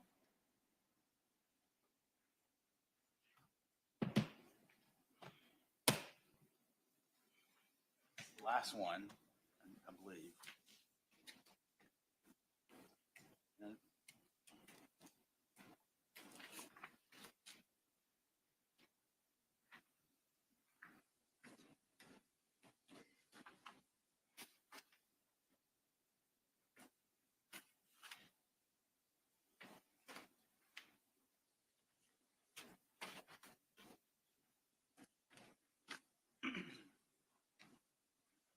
I can approach one last time. Yes, sir. This is case 106. Now, in this case, were you also asked to examine toenails taken from Ms. Baker's body during her autopsy? Yes, I was. And does States 106 summarize your testing as it relates to that particular piece of evidence? Yes, it does. And is that a fair and accurate copy of the report that you generated in connection with the blood examination related to Ms. Baker's toenails? Yes, it is. Move to tender States 106. Any objection? I'm going to admit it over objection. Ms. Corsi, was there any blood on Ms. Baker's toenails? No, I did not reveal any blood on the toenails. We talked, the very first report that we talked about was the semen identification report. And you mentioned again that there, I can't find it, that it was negative for the presence of seminal fluid and that it did not reveal spermatozoa or partially intact spermatozoa. Is that correct? That is correct. And at the time, what would have been the protocol for that kit or those swabs to proceed with any sort of DNA testing? They would not have. Once we test for semen, if that was not identified, we would not do further testing on it. Here, 25 years later, based on your training and experience, has testing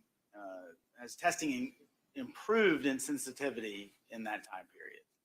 Yes, over time, there's been a lot of advances in technology, which allows for additional testing conducted, to identify, not necessarily body fluids per se, but also body fluids, but DNA in a more sensitive manner as well.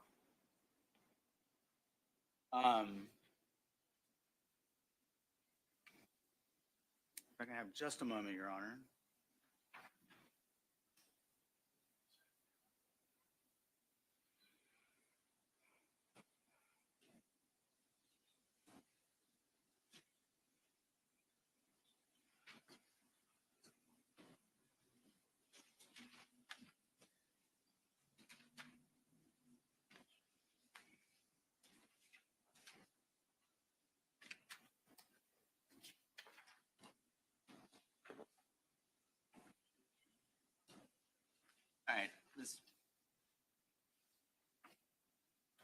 Corsi, as it relates to, I'm going to jump around a little bit. The DNA typing of Miss Baker's fingernails. I think you previously indicated that the DNA from those fingernails matched Miss Baker or her identical twin. Is that correct? That is correct. And was there any other DNA profile obtained from those fingernails? No, sir, I did not identify any other contributors to that DNA profile. It was a single source. Ms. Corsi, I don't have any further questions for you. Mr. Cruz may have some. Cross-examination.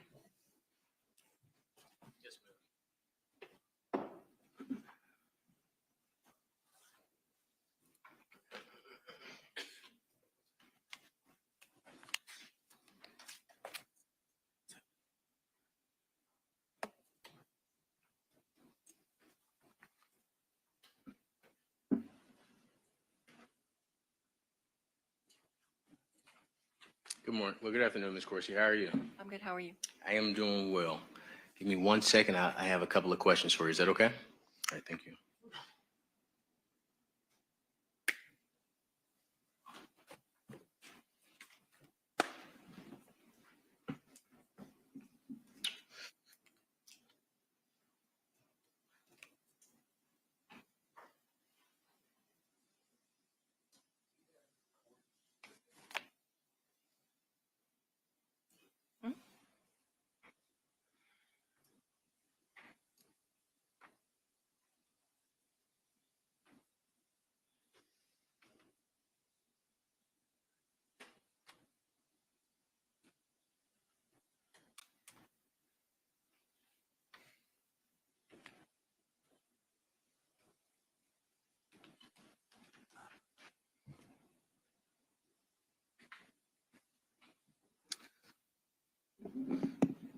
And is it Dr. Corsi?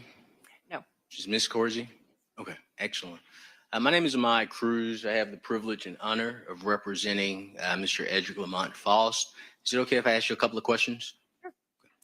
I'd like to talk to you about State's Exhibit 101, State's Exhibit 102, State's Exhibit 103, and State's Exhibit 106. And I am going to hand these to you. Okay.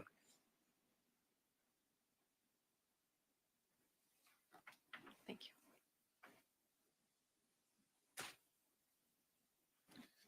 And I want to discuss specifically with you item 2, Okay. which is the Tara Baker sexual assault kit. Is that correct? Yes. Okay. And is the proper way to address it is item 2? Am I saying that correctly? Yes. Anytime you received item 2, was there a particular method that you had to undertake as far as notating when you had it or notating when you gave it to someone else? Well, anytime I conduct analysis on it, I would have notes of anything I've done in my case notes. And then if I breached the box or the container that the item was in, again, I would seal it or I'd have to break a seal and then reseal it when I was done with my initials and date on it. Additionally, the barcodes that I identified earlier on the screen, we scan those barcodes when we transfer evidence from either to ourselves or a storage area or to another person. Sure. So would it be fair to call that scanning is for chain of custody purposes? Yes. Okay. And is this something, this isn't something you're typing in, this is something that's computer generated? I believe the scanning, this was a little while ago, but I do recall that there being a scanning. There could have been a mechanism if a scanner was broken or not working, that we may have had to do a manual transfer by signing, actual paper documentation, but I don't recall specifically. But that would probably be a backup plan if the scanner didn't work or failed in some way. Yes, ma'am. 1 second.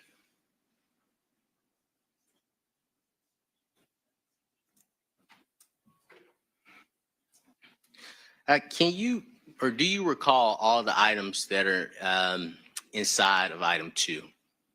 I have that information in my notes here. Excellent. And can you read the items that are items 2J and item 2I, please?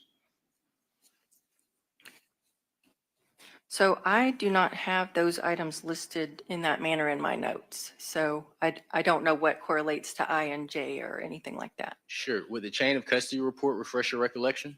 It may.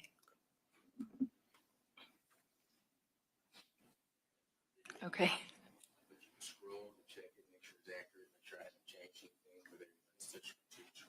Okay.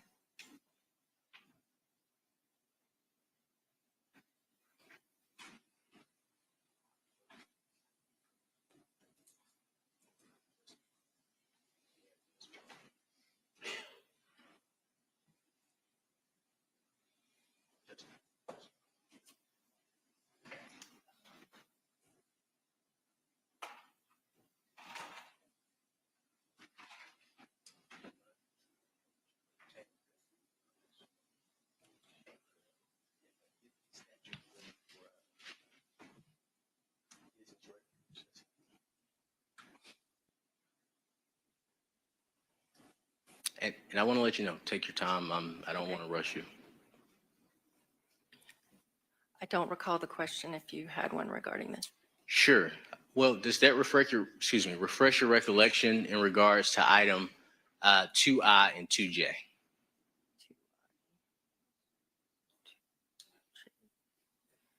Yes, I have these are referencing oral swabbings. I have them as being part of the sexual assault kit as well. I just don't have them indicated as I and J in my notes. Sure. And you could use the document that I gave you or your notes if you like. Can you tell the jury the dates that you first received item 2I and item 2J?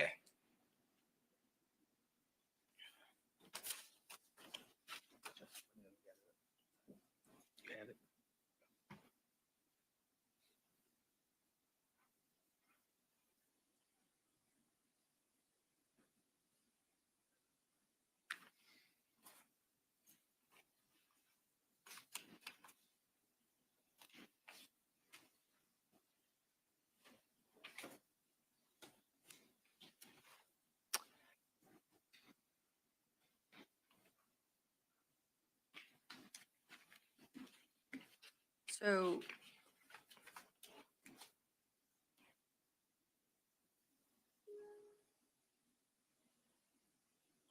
my notes indicate that I performed analysis on those items on January 22nd, 2001.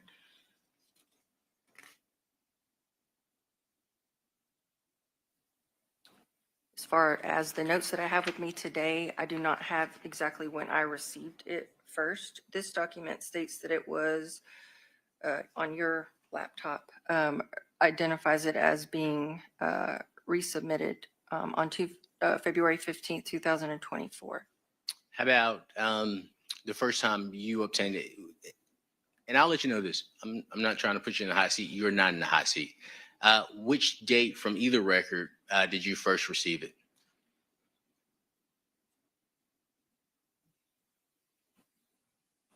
Oh, my apologies. I didn't see this down here. No, you're fine.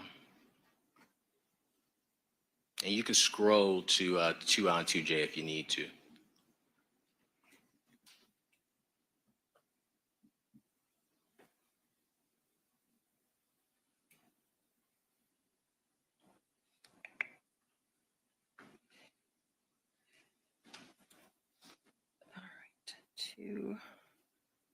So for item 2I, it appears that my first possession was January, oh, I'm sorry. Sorry. No, you're fine. January 22nd, 2001. In 2I, is it fair to state that 2I is a oral swabbing? That is what it was labeled inside of the kit on the container. Okay. And is 2I A or B? 2I.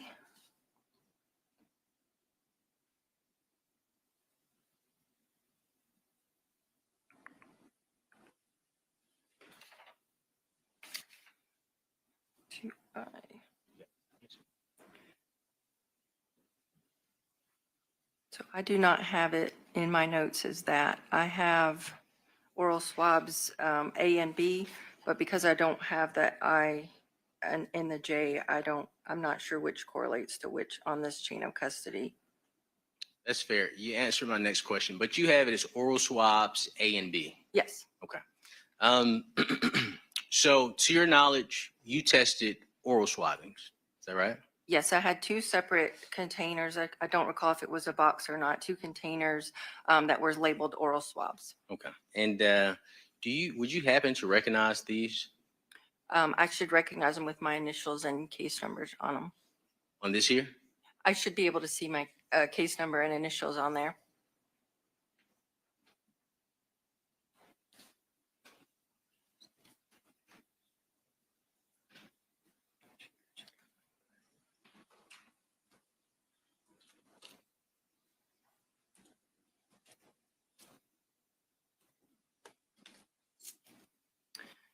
Yes, I recognize these as the envelopes that I tested with my date and initials, marking the date that I tested them, opened them for testing. Okay. Your initials are on those packages? Yes.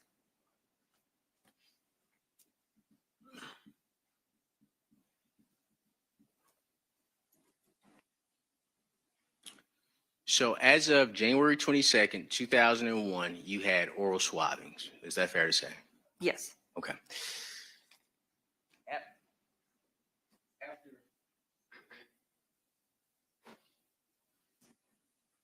After January 22nd, 2001, did you see those swabbings again? No, I don't believe I did.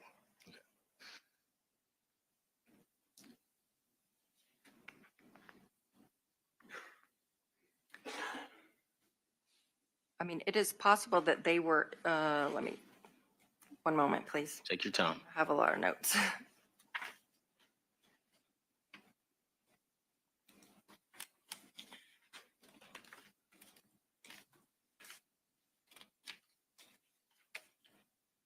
So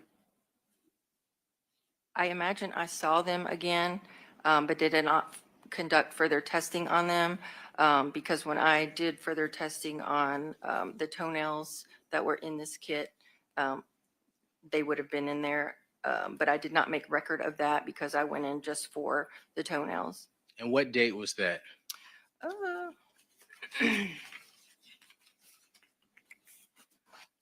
I conducted the testing on the toenails on March 5th, 2001. Okay, so you still would, because it was in one whole package, you would have had those swabs. Yes. Okay, excellent. This is a really important question, and this is my last question for you, and I'd like you to, let the jury know. Can you tell us what presumptive testing is? Presumptive testing? Yes, ma'am. Can you let the jury know what a presumptive test is?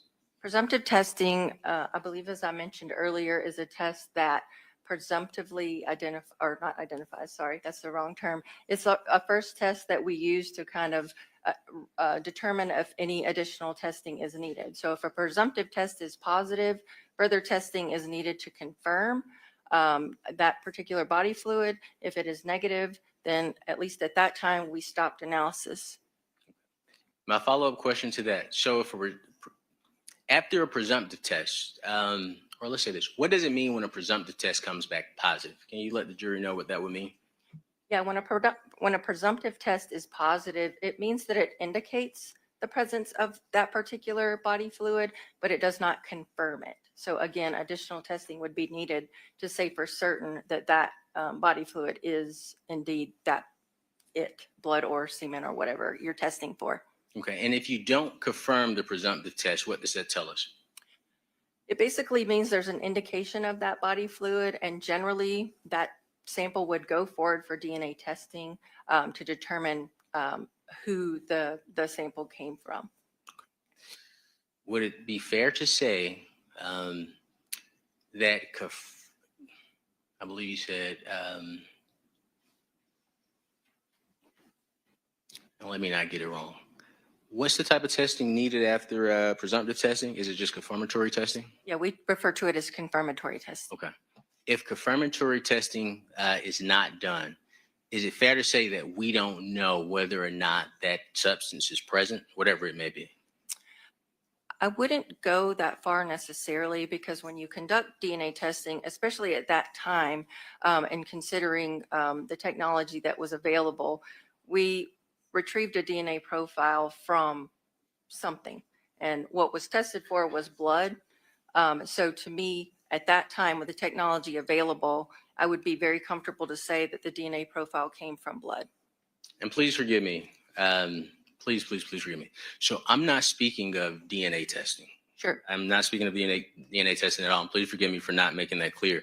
I'm just speaking on, or I would like for you to explain to the jury, and not in regards to DNA testing, just the principles of presumptive testing versus confirmatory testing, and what it means if you have a presumptive positive versus a confirmatory positive, or if you don't confirm at all.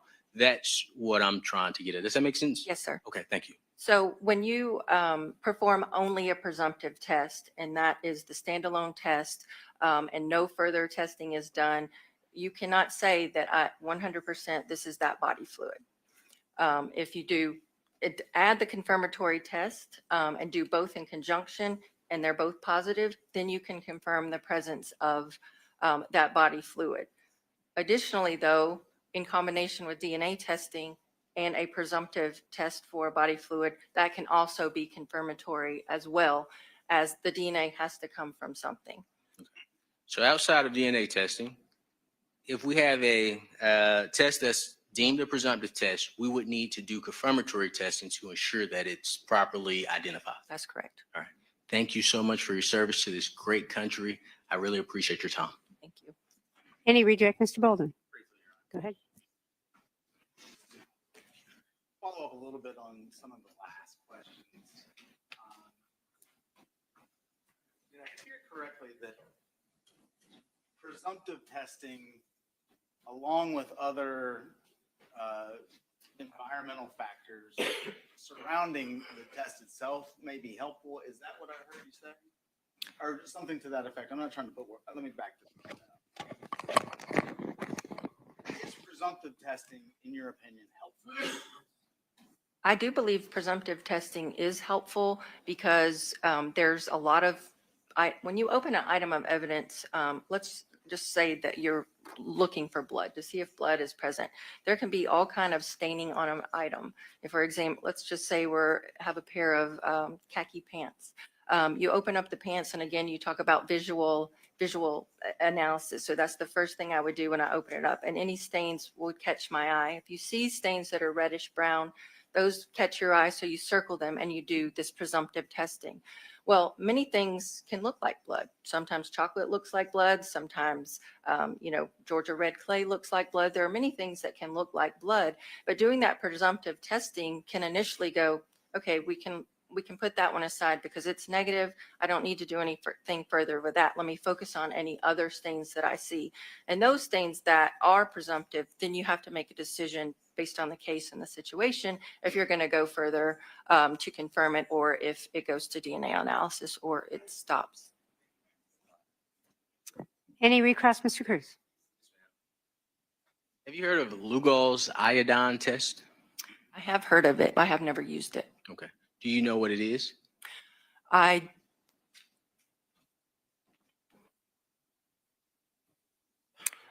am not confident to speak to that at this moment. I have never used that test, but I know I have read about it. Let me ask you this. Do you know if it was in existence in 2001? I do not know if it was in it. I do not know, because as part of my reading and training, we read about historical things, and I apologize. I've never been trained on that, nor have I ever used that technique, but I have heard of it. I just don't recall. Absolutely. That is fair. The computer that I gave you. Yes. Do you recognize that document? The chain of custody report? I do recognize it as a chain of custody that was generated at the GBI, but I have not seen this in probably 20 something years. It's not a part of my notes today that I have. Sure. Can you take a moment and just refresh yourself with that document?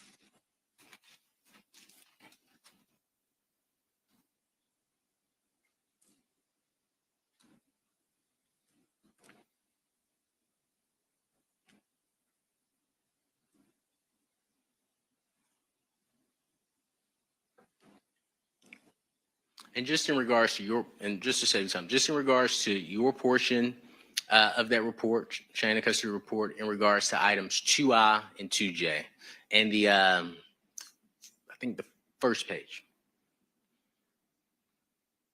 Yes. Okay. You do recognize that in regards to those specific items in the first page?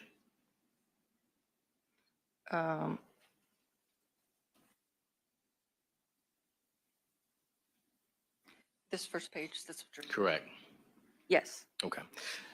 Is it fair to say that that chain of custody report, at least with your notations on it, would have been made at or near the time that you received or relinquished possession of those items? Yes, that's correct. Would it be fair to say that the chain of custody report in regards to yourself was made by you and you had personal knowledge of whether or not you had those items or relinquished those items at that time? Yes, I should have knowledge of whether I have an item in my possession or it's somewhere else. And is that chain of custody report kept in the course of regular conducted business of the GBI? Yes. And was it the regular practice of the GBI when officers received items or relinquished items to make a notation on the chain of custody report?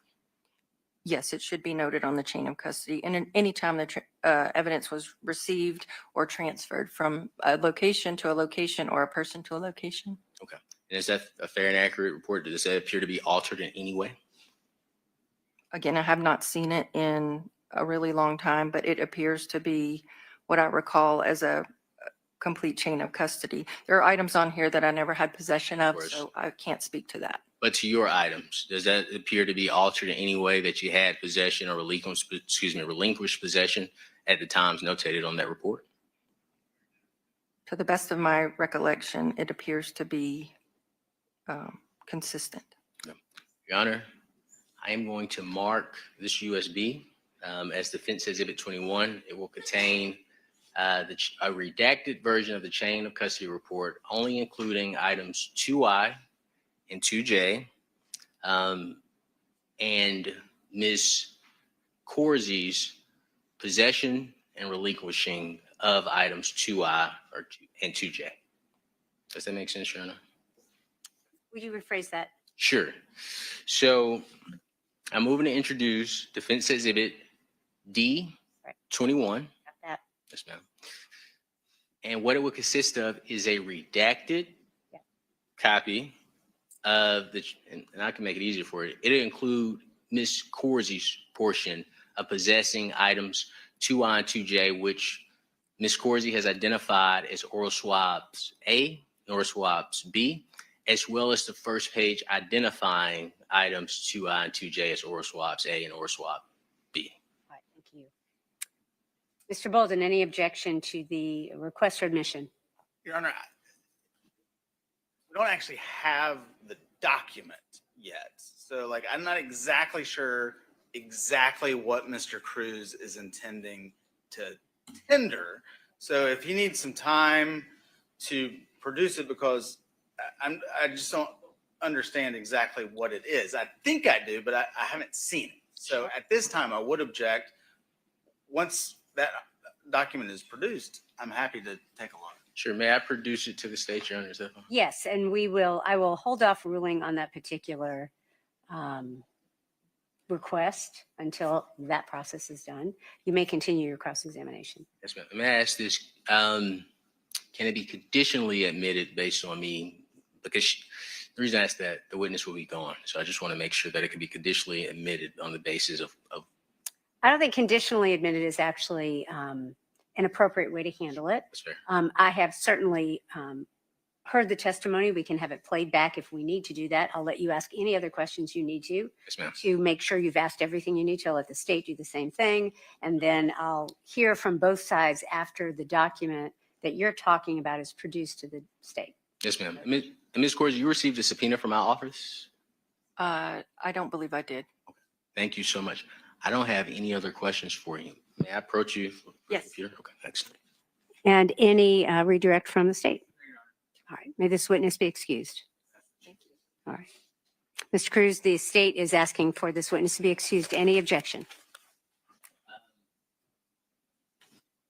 All right. You are free to go. You may call your next witness.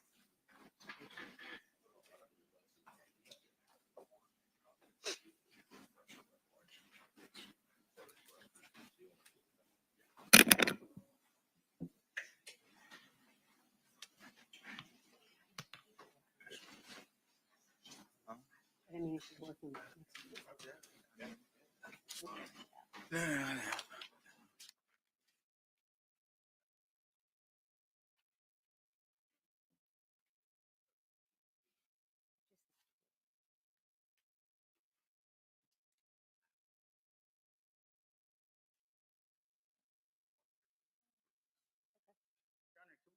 In Georgia, where a man was arrested in the cold case murder of a University of Georgia law student. And this guy was fighting for bond. 48-year-old Edrick Faust, arrested earlier this year in the 2001 murder of law student Tara Baker. And firefighters discovered her body when they went to an apartment fire there, and they say that she was sodomized, she was strangled, and she was stabbed. True crime just got darker. Catch the full episode on the link above.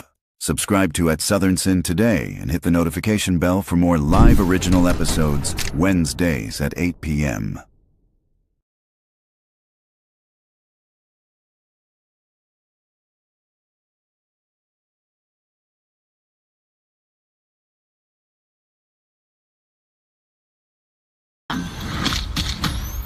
I guess you know what comes across my mind. Murder. Just murder, murder. A lot of ladies think he's attractive. Very nice, very well spoken. This is what I do with women, you know? I use my charm, use my good looks. I'm like a lion. You're the prey, I can sense it. I stand here today to announce the indictment of Wade Wilson for the murders of Christine Melton and Diane Ruiz.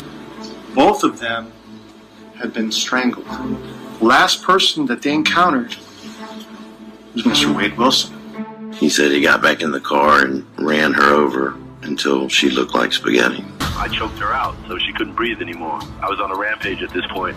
He's still pulling the strings from a jail cell. He's got an army of wives. That's all he's ever wanted. To advocate for someone because you think he's handsome. A rage overcomes me. Just kill, kill, kill. When I get that way, I become the devil. I'm gonna be honest with you, son. Everybody in the state thinks you're a monster. True crime just got darker. Catch the full episode on the link above. Subscribe to at Southern Sin today and hit the notification bell for more live original episodes Wednesdays at 8 p.m.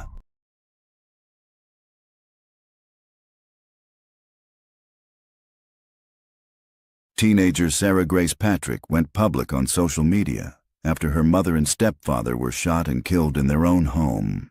But what happened next has everyone shocked. And it's chilling. Sarah was just 16 when tragedy struck. On a February morning, her 5-year-old sister discovered the bodies of their parents, Kristen and James Brock, both shot in bed. Moments later, Sarah called 911 and then posted tearful TikToks and a haunting eulogy online, ending with the words, "I'm sorry." Now, authorities say the story isn't so simple. Sarah faces 2 counts of murder and 2 counts of aggravated assault, and she'll be tried as an adult. Investigators say a mountain of physical and digital evidence points to her involvement. Her social media activity, reaching out to true crime TikTok influencers, has only fueled suspicion. With no clear motive, the community is left asking the same question everyone's asking. Why would a teen allegedly kill her own parents? The case is far from over, and prosecutors claim they have evidence no one has seen yet. Follow the live trial daily on at Southern Sin. True crime just got darker. Catch the full episode on the link above. Subscribe to at Southern Sin today and hit the notification bell for more live original episodes Wednesdays at 8 p.m.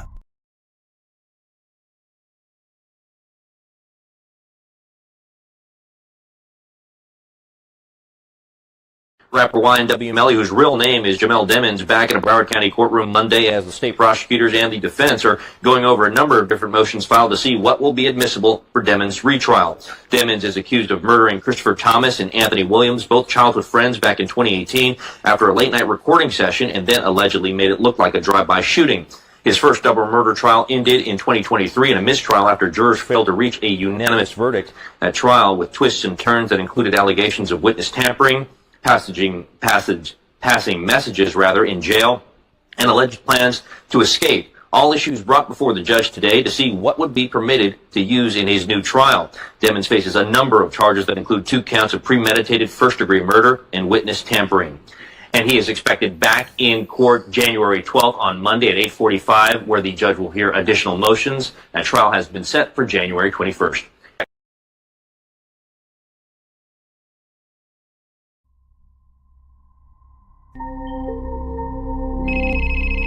Hey Jody, Detective Steve Flores, Main Service on the Police Department. Oh, hey, how are you? Good. You needed to talk to me about something? Well, I just wanted to offer any assistance that I might have. I was a really good friend of Travis's, and I know that I don't know a lot of anything, but What have you heard so far? I heard that he passed away, and that I don't know. I heard all kinds of rumors. I heard there was a lot of blood. When we first arrived on scene and started talking to people and some of his closest friends began mentioning your name. You know, hey, you need to call her because she probably knows what happened to him, or she possibly had something to do with it. Looking for a good binge? The Jodi Arias murder trial is back. Relive the stunning testimony, explicit evidence, courtroom meltdowns, and the circus that surrounded the case. From sexual obsession to betrayal, this is the true crime case that captivated the world. If you think you know the story, watch it unfold again, raw and uninterrupted. The Jodi Arias trial, re-airing only on Southern Sin. True crime just got darker. Catch the full episode on the link above. Subscribe to Southern Sin today and hit the notification bell for more live original episodes Wednesdays at 8 p.m.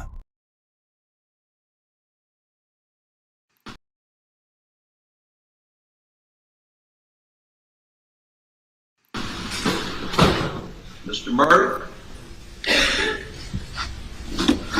you take a 300 blackout, such as this, and fire it into your wife Maggie's leg, torso, or any part of her body? No, I did not. Did you shoot a 300 blackout into her head, causing her death? Mr. Goodman, I didn't shoot my wife or my son anytime. Ever. True crime just got darker. Catch the full episode on the link above. Subscribe to Southern Sin today and hit the notification bell for more live original episodes Wednesdays at 8 p.m.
And Dicula. I'm going to ask you about your relationship with the deceased in this case, Tara Baker. How did you meet Tara? We were in the same sorority at Georgia College in Milledgeville, and then we ended up living together in the sorority house for a couple years. We both came to Georgia and ended up living together here as well. Can you describe in general terms your friendship with Tara? We were extremely close. Pretty much once we met, that was kind of came a little bit inseparable. And then when we both came here for I was doing my graduate studies and she was in law school. We were living together. Of course, you just didn't have as much time together, but we were still very close. What kind of friend was she? Wonderful friend, sweet person, always nice to everybody, always up for anything.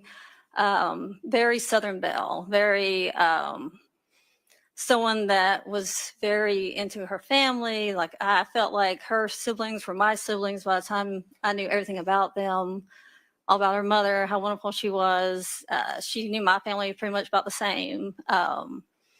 Very black and white. She knew right and wrong. There was no gray with Tara. Like it was, this is what you're supposed to do. This is how you treat people. Fantastic person overall. And I know people say that about a lot of people, but she really was just pure of heart, just a great person. I want to take you back to August of 2000. Okay. And did you and Tara and Valerie Lowe all move in together? Correct. And how did the three of you come to decide to live as roommates? Well, I met Valerie through the equestrian team at UGA. We both rode on the team. And then Tara came in 99 to work for the law firm. And unfortunately, I'd already signed a lease, so we couldn't live together that year. So we made a point, we made sure we were together the next year. And she got along with Valerie fine. And we were just very similar personality types, how we were raised, just both. Yeah, it turned out to be a great roommate situation. So, where did y'all move into in August of 2000? Fawn Drive. In that time, starting in August of 2000, did all of you have boyfriends? We did, yes. I was dating my now husband, Chris Hall. Valerie was with Jeff Hall, and then Tara was Chris Melton. We thought it was funny because we had two Chris's and two Halls in that whole set. So let's talk a little bit about Tara and Chris. Okay. You recall how they met? At Georgia College. Mutual friends. He actually was a cheerleader at Georgia College, and my brother was a cheerleader. And kind of just small school, you meet through that way. So over the course of your friendship with Tara at Georgia College, up through and including moving into 160 Fawn Drive with her, did you have an opportunity to see her relationship with Chris? Yes, we attended sorority functions all together. We went camping together. We went on trips together. Just hung out together. So definitely immersed in their relationship.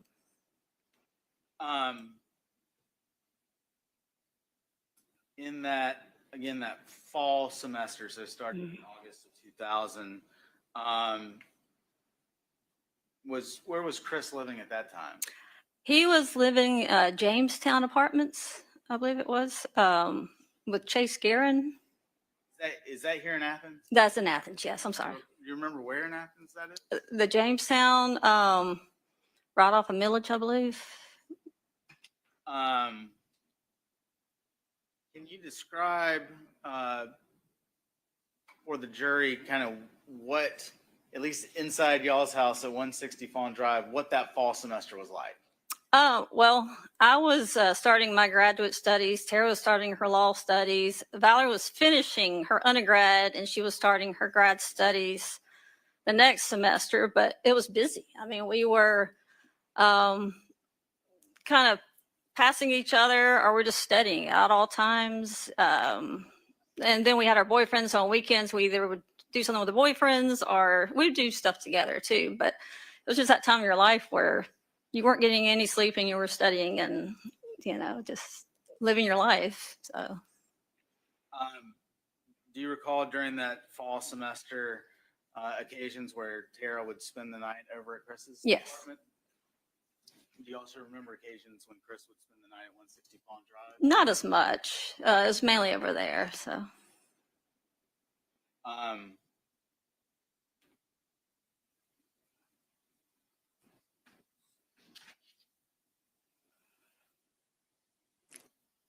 Moving forward a little bit to the start of the spring semester, did you notice any change in Tara as it related to her relationship with her studies? She was really buckled down. She was stressed with school. This UGA law school, it was a tough department. I think Chris ended up moving back with his parents more, so they just couldn't see each other as much. And so mainly just really buckling down with school. You mentioned Chris had moved back in with his parents. Do you know why? He was helping his father. He was a plumber, and he just started working more full time. So was starting his career and trying to go off on his own a little bit. He just was busy, and it just made more sense for him to work from there versus driving an hour to his work sites. Where did Chris live? Loganville.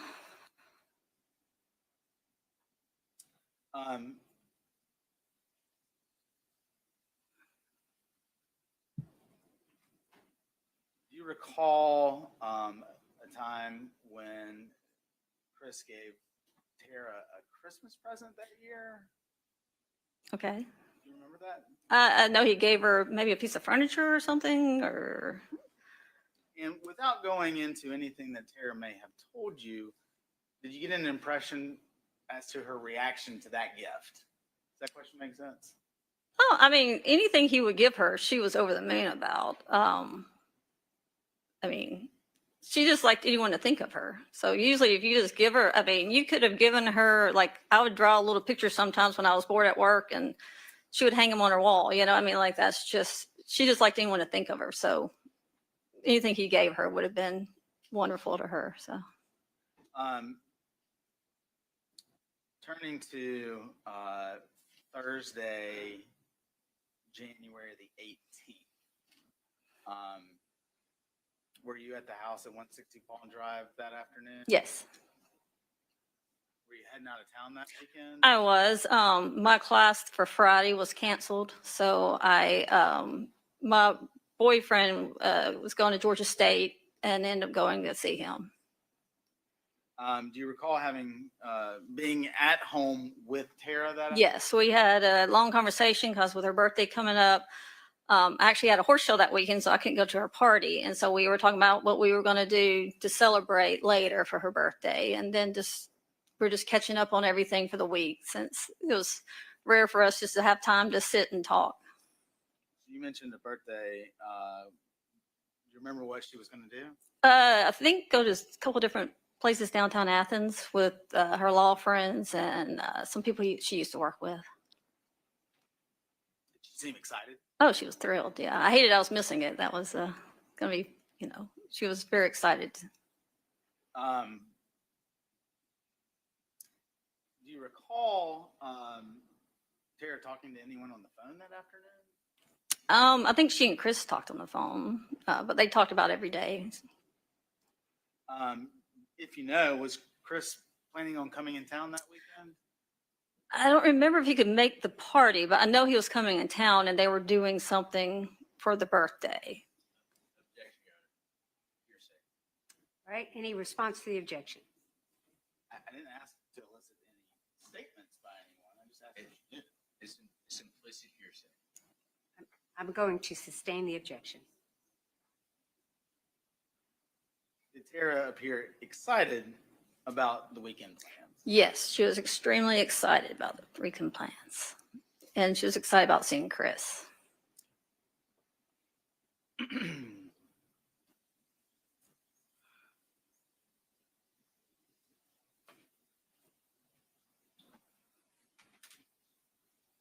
Let's talk a little bit about Tara's morning routine. What do you recall about that? She was pretty much a creature of habit. Shower in the morning, she'll go eat breakfast. She would always have 2 bags of cheese grits, because I like cheese grits too, and that was a bonding moment. Eat her grits and then go finish getting ready. She had really thick hair, so it took her forever to blow dry her hair. So usually she'll sit on the floor and flip her head over and blow dry her hair. You went through that all really quick. Sorry. Really fast. I'm sorry. Yeah. Okay. And so I'm going to ask you to kind of break that down Okay. one at a time. How would Tara start her day? Shower. And what would she then do next? She would go make her breakfast. And where would she go to make the breakfast? Well, she'll go to the kitchen to make the breakfast, and then she'll probably sit on the sofa and eat it. And at that time, after eating her breakfast, is that when she would go back? Go back in her room and finish getting ready. Yes. You indicated that part of that included blow drying her. Yes. She had a lot of really thick hair. And so she would have to usually sit on the floor because she would get tired of standing up. And we've lived together since my freshman year. So it was kind of a joke, her sitting down on the floor, flipping her head over, doing her hair all the time. So what time would she start her day? Depending on the class, if she had an early class, she'd like a 9:30, probably 6:30, 7:30. She liked to get everything ready and then study for whatever classes she had that day. So that would kind of start that routine? Yes. Depending on what time the first class was. Yes.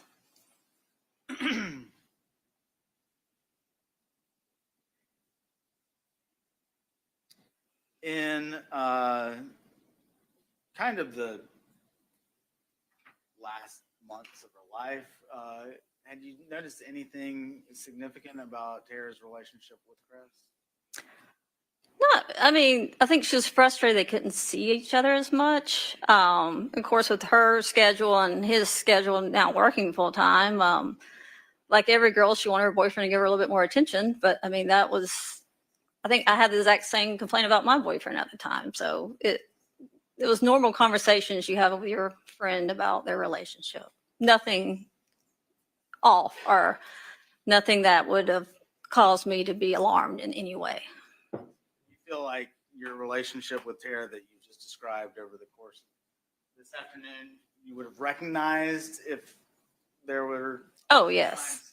Yeah. Like I said, Tara's very black and white. Like, we're not ones to share like maybe the little minute intimate, but we definitely knew what was going on in each other's lives. I mean, and if something was happening with Chris, since she knew I knew him and our relationship was what it was, she would have told me.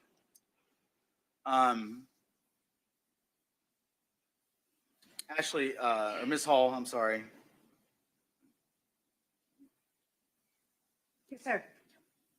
I believe I have a motion, Your Honor. All right. I'm going to send the jury out. If you'll have a moment in the jury room and don't discuss the case. Thank you. Just making sure. Yeah.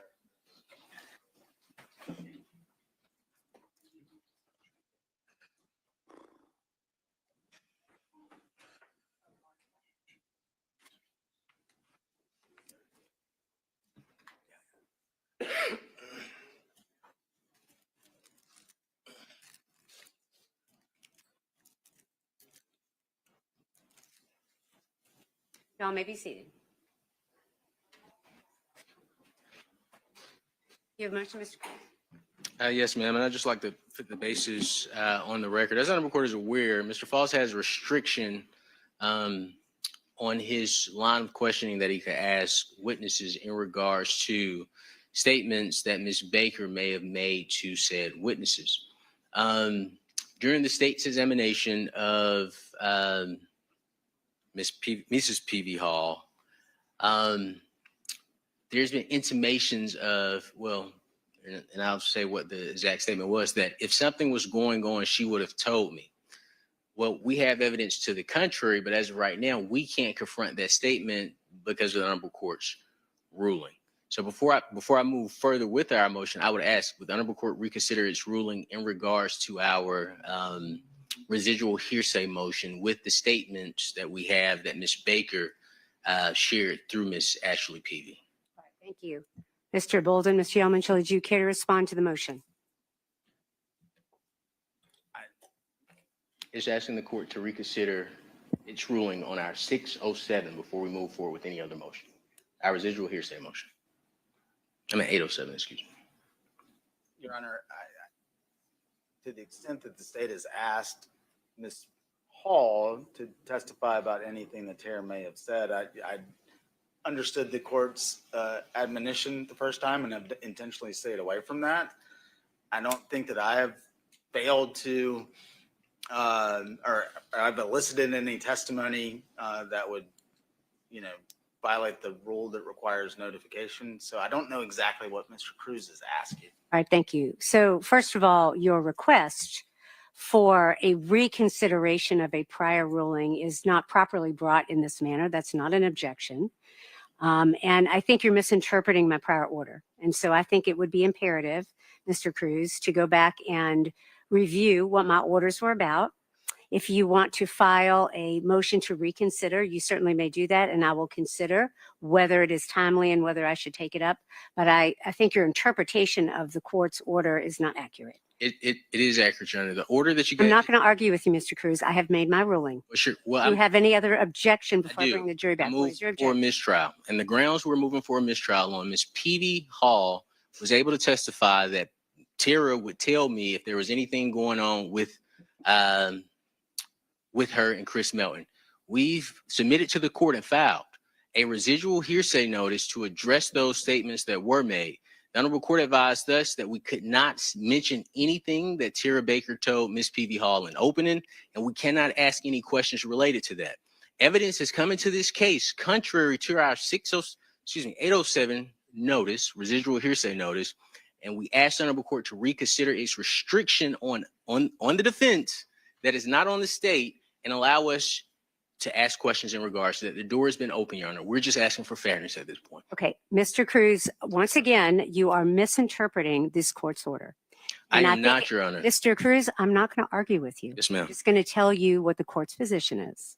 You are misinterpreting this court's order. It would be helpful for you to go back and look at the order and to review the It's law. not written. Mr. Cruz, I'm talking now. Yes, ma'am. It would be very helpful for you to go back and look at the court's order and to review the law that the court used in coming to that decision. This is not grounds for a mistrial. I'm going to deny your motion for a mistrial. If you want to file a motion to reconsider and it is filed properly, I will consider whether it is appropriate for the court to hear it at this point. We will, of course, do it outside the presence of the jury if the court decides to hear it. But until that motion is filed, I'm not going to consider a motion for reconsideration in this forum. But I do think it is imperative for you, Mr. Cruz, based on your arguments, to go back and look at the court's order and the law and to interpret it properly. And that is going to be my final answer. Would you please bring the jury back? Thank you. Can we ask her about it? That's what the court hasn't ruled on, Your Honor. Mr. Cruz, it would be imperative for you to begin your cross-examination. If there's an objection, I'll rule on it. Yes, ma'am.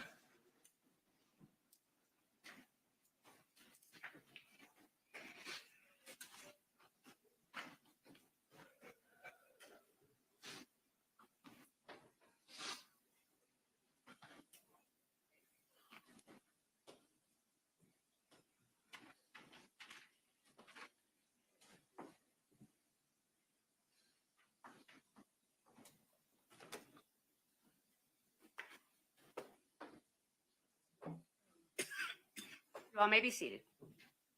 Mr. Bolden? Ms. Hall, talk a little bit about 160 itself, the house. Did y'all use the back door very often? No, I think when we first moved, we might have looked out there and that was about it. I mean, there's no reason to go in the backyard. The window by the kitchen table, was that ever open? No, but I remember that wasn't on the track correctly, so we can never really lock it. So I think we moved a chair back there. So thinking if someone walked in, we would hear it. But But I think we did report that it was off track. Did the three of you share keys with your boyfriend? No. Why not? Like I said, we were very black and white on that. It was our house, and no boy should be there if we're not there with them.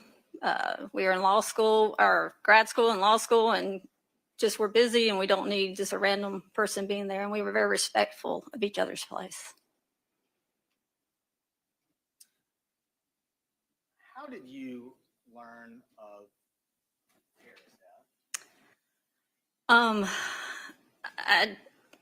When we left, my boyfriend's in Atlanta, we first went to Winder, and then I went home, but my cell phone, like back there, we did not charge them, and mine was dead because we just didn't use cell phones like that back then. And by the time I got home, my parents met me at the door and said there was a fire.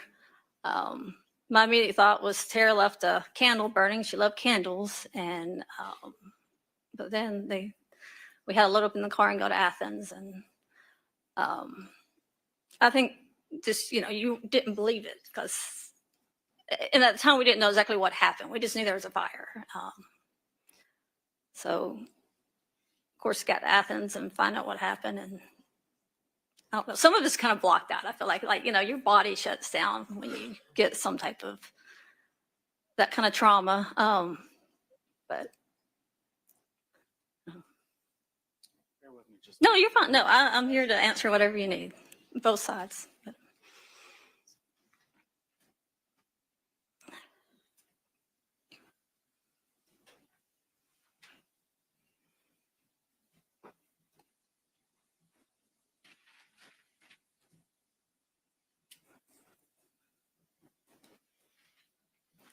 Ms. Hall, thank you so much. I don't have any further questions for you. Thank you.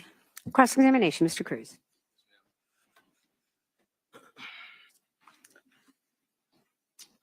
Ms. Hall, I think the most important thing, and I think everybody in this courtroom would agree, I am tremendously sorry for your loss. Thank you. I'm going to ask you some questions. Some of the questions may be a bit difficult. Some of the questions may be a bit uncomfortable, okay? But I want to let you know I am tremendously sorry for your loss. I would like to start with talking about Miss Baker's life and how you knew Miss Baker, okay? Okay. I think we'd agree that Miss Baker was in law school and she wanted to become a judge. Eventually, yes. She wanted to do real estate law. Is it fair to say that Miss Baker was known to have a keen sense of justice? Yes. Okay, she would listen, hear things out before she would make a decision on something. I agree, yes. And would you agree, as you sit here today, you just simply want answers on what happened to Miss Baker? Well, and we want someone prosecuted in Correct. crimes, yes. But the right person. Is that The correct? right person, definitely. Yes, ma'am. So you knew Miss Baker in undergrad, is that correct? That's correct. And you didn't just know her in undergrad, you two went to college together. We did. And you two were roommates in college as well, is that right? Yes, correct. And not only in undergrad, which was in Milledgeville, but you also were roommates here at 160 Fun Drive. Correct. You would have no reason to disagree that if Miss Baker was here, she would say you were her best friend. I would hope so, yes. Ms. Hall, about a year and a half ago, do you recall being visited by law enforcement to discuss Miss Baker? I do, yes. And as a part of that discussion, they asked you about Miss Baker's relationship with Chris Melton. Is that correct?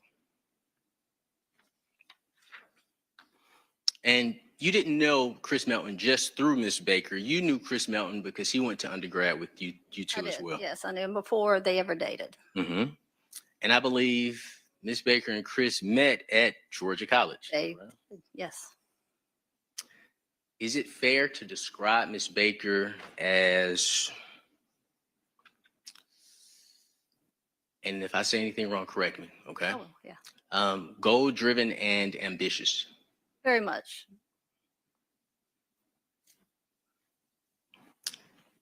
And is it fair to say that you told law enforcement that Chris was very aloof and the fun guy to date in college, but not long term.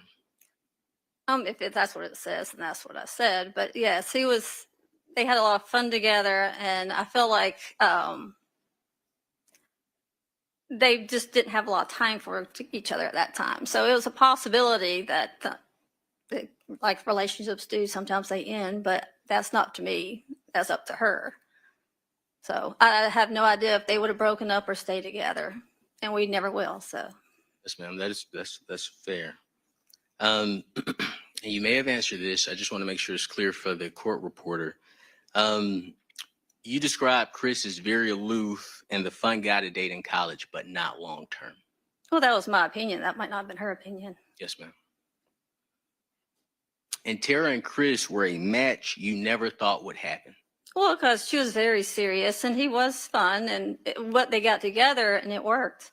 So that's all that mattered. There's a lot of people, I'm sure, that, in your past that they didn't look like they would work, and they were fantastic together. And when you and Ms. Baker were staying at the Deer Park apartment, she was dating Chris. Is that right? Correct. Okay. And Chris would come over to the apartment a lot. He would come some, but they mainly went over to his. Sure. And I want to make sure that I use the right term. Do you recall telling law enforcement that Chris came over to the apartment a lot? I don't recall, but if I said it, then that's what I said, yes. So, no, I that's just want to make sure I'm clear from the record. Do you not recall? Yes, okay, I recall I said that. I said it a lot. Like I said, I talked to many reporters and many people, so. And Chris would sleep over as well, is that correct? Some, yes.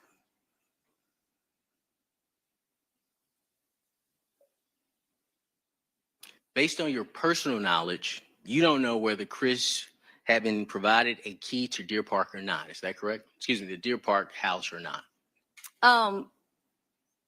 Personally, no, but she would have, one, told us if she gave him a key, and two, none of us would have ever given someone else a key that was not on the lease. Sure.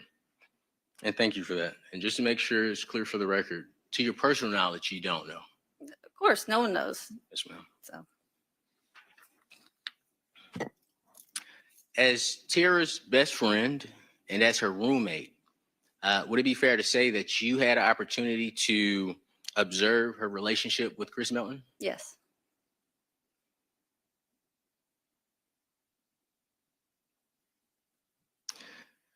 Is it fair to, well, let me rephrase that.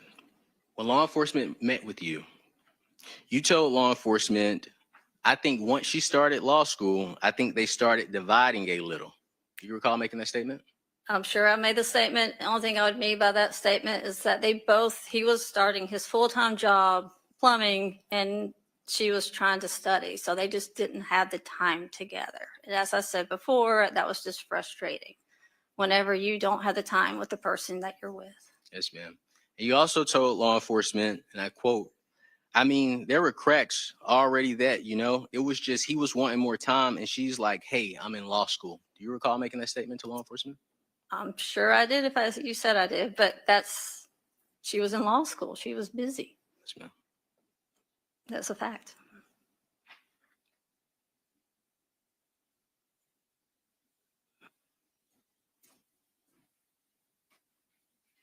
Would you agree that you told law enforcement when asked about Ms. Baker's relationship with Chris Melton before her death, you stated, I think just the normal, you could almost see it was the normal, you could almost see the ending of a relationship, if that makes sense.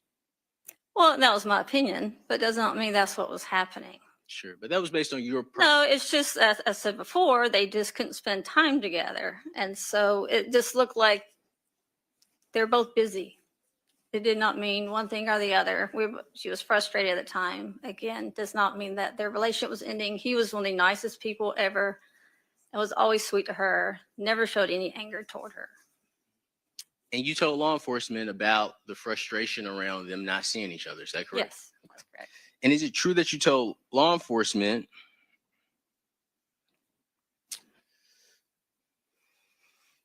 when you were asked, like they're starting to grow apart or he's getting on her nerves? Do you recall being asked that question? I don't recall it, but if I said it, that's. What hearing?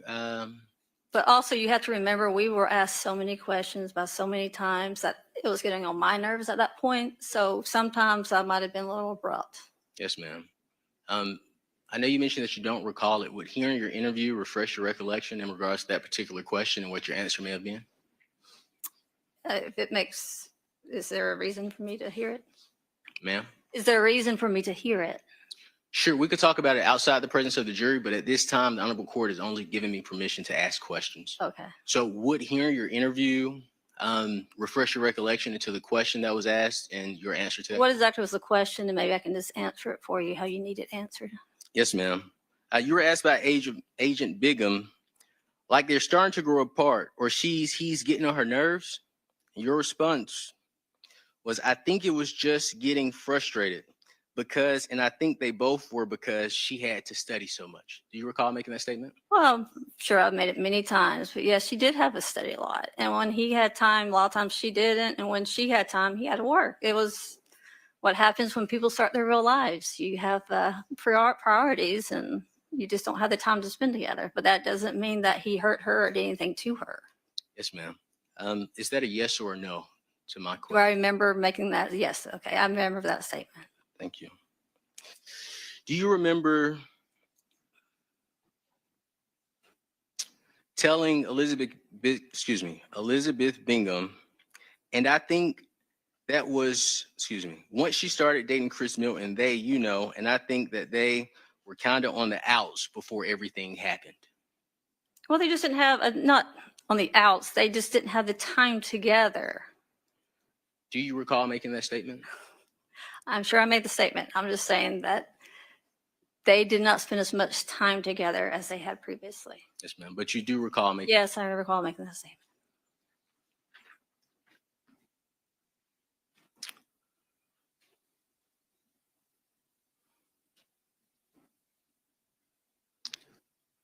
Your Honor, may we approach? Okay.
That's right. That's right. I'm looking for the motion right now, but go ahead.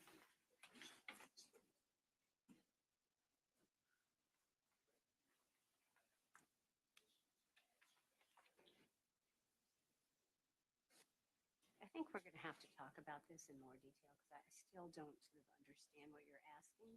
So I think that's what.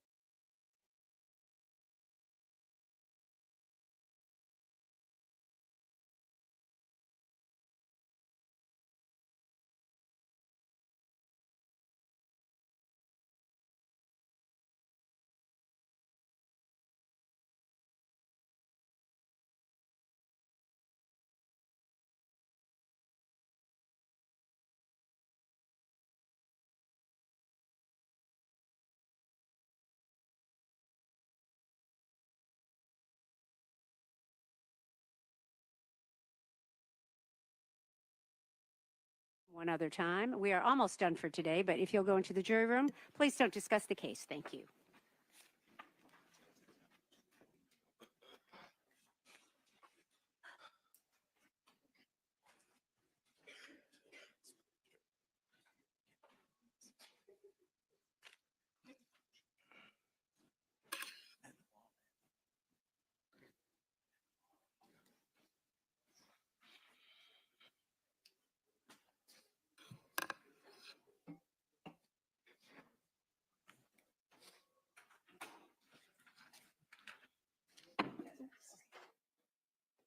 me to do that.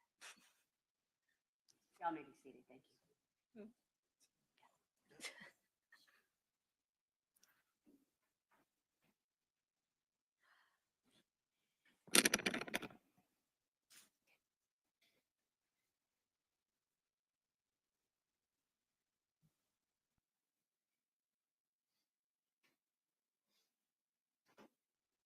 All right, go ahead, Mr.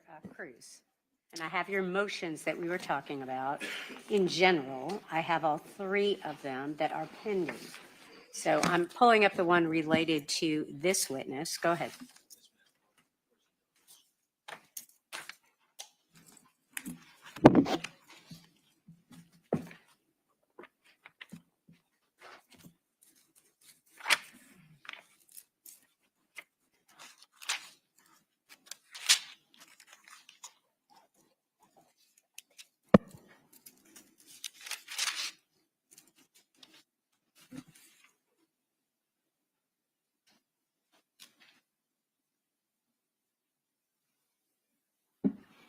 As the number court is aware, on January 20th, 2026, Mr. Faust filed a notice of intention to introduce residual hearsay testimony pursuant to OCGA section 248-807 in regards to Ms. Ashley Peavy.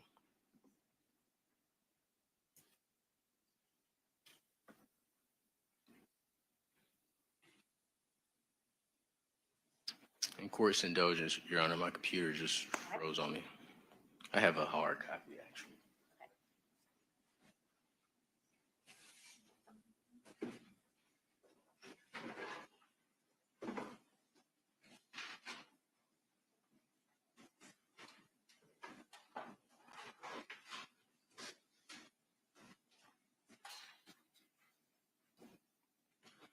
And we ask that the Honorable Court admit 3 statements from Ms. Tara Baker that were made to Ms. Ashley Peavy.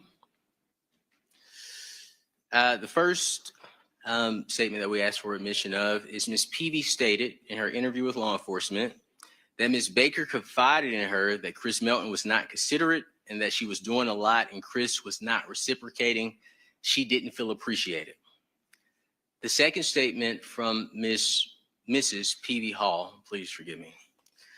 Ms. Baker expressed frustration to Mrs. Peavy Hall, advising that Chris Melton wanted more time with her, but Ms. Baker was unable to give it. The third statement that we asked that the Honorable Court admit through Mrs. Ashley Peavy Hall is that Ms. Baker, the third statement, we asked the court not to consider that statement. We're asking about the first two. And the reason we bring this motion up, Your Honor, is because during direct examination, the state elicited testimony from Mrs. Peavy Hall where she stated that if there was something, and I'm paraphrasing, but if there was an issue in the relationship, Tara would have said something to her about it. I believe it was 2 other times because the state didn't exactly ask these questions. It was the answers that was given back to them. There were 2 prior occasions I just didn't say anything to, but once we hit the third occasion, I asked the Honorable Court, could it consider or consider making a ruling on our motion or reconsider its ruling on our motion? I didn't make a ruling on this motion. It's pending. Well, the pending ruling was not to make any statements in opening about it. It was restriction on defense counsel not to ask any questions related to our 807 motion. We had a hearing. That's right. Well, until Chris Melton testified. And after Chris Melton testified, the Honorable Court said it would reconsider our motion at that time. Which I respect the Honorable Court. I respect the Honorable Court's order. But once testimony has come in from the witness that we have a residual hearsay motion pending on, that's contrary to what we know the evidence would show, we're saying in essence that this has now become competent and relevant evidence that we could use to impeach the prior statement given on direct of Mrs. Peavy Hall. Care to respond? Yes, Your Honor, and I'll just cite, there's basically in all of the notes on decisions here, there's a very good first sentence to all of them. The residual exception to hearsay is to be used very rarely and only in exceptional circumstances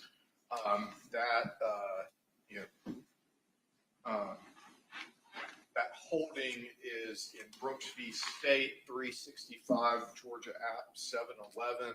And frankly, Judge, I haven't had a chance to read all of these cases. These are just the notes on decisions. Thrift v. State, 310 Georgia 499. Miller v. State, 303 Georgia 1. Those are in order. I'm sorry, I should have done this to begin with.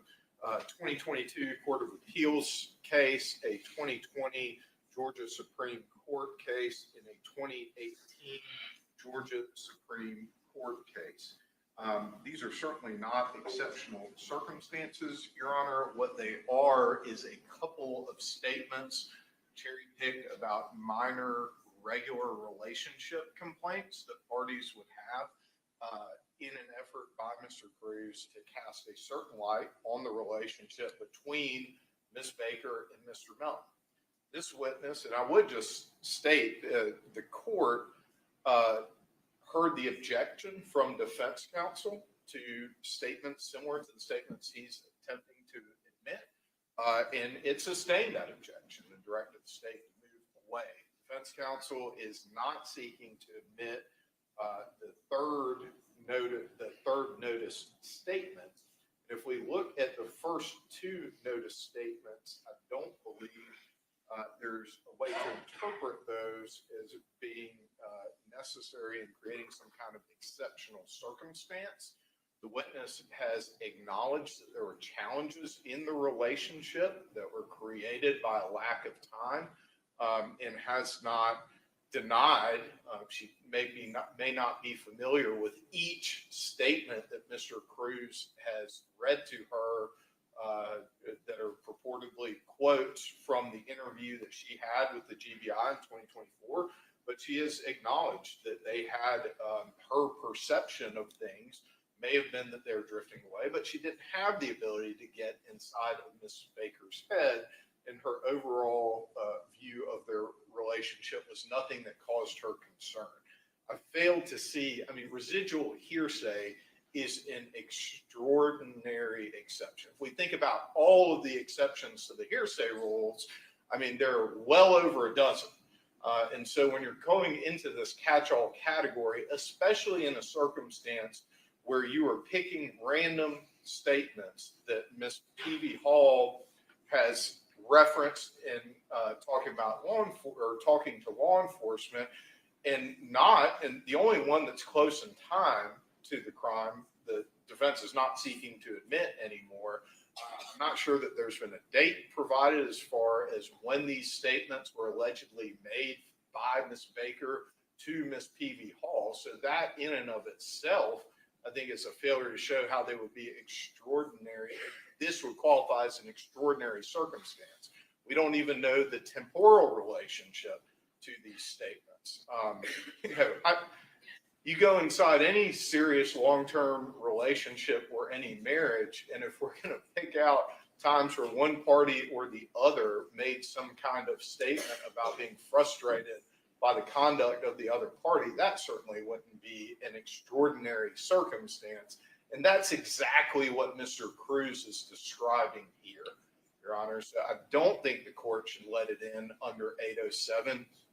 The only other cases that I've seen, Judge, and I can look back and find them again, but when we looked at it, when the notice was filed, most of the statements that I saw had things to do with statements directly related to the crime, either made by the decedent or made by some witness who was unavailable, not through any kind of wrongdoing of the party who is trying to admit that residual exception. And so I'm unaware of any case where a criminal defendant who is on trial for the murder of the declarant has been allowed under the residual hearsay exception to admit statements from them. I don't think Mr. Cruz is citing any case. There may be one out there. I'm not saying that. And that's not even really the determinative factor for the court. But I've not seen any cases where it was admitted in any circumstance that would be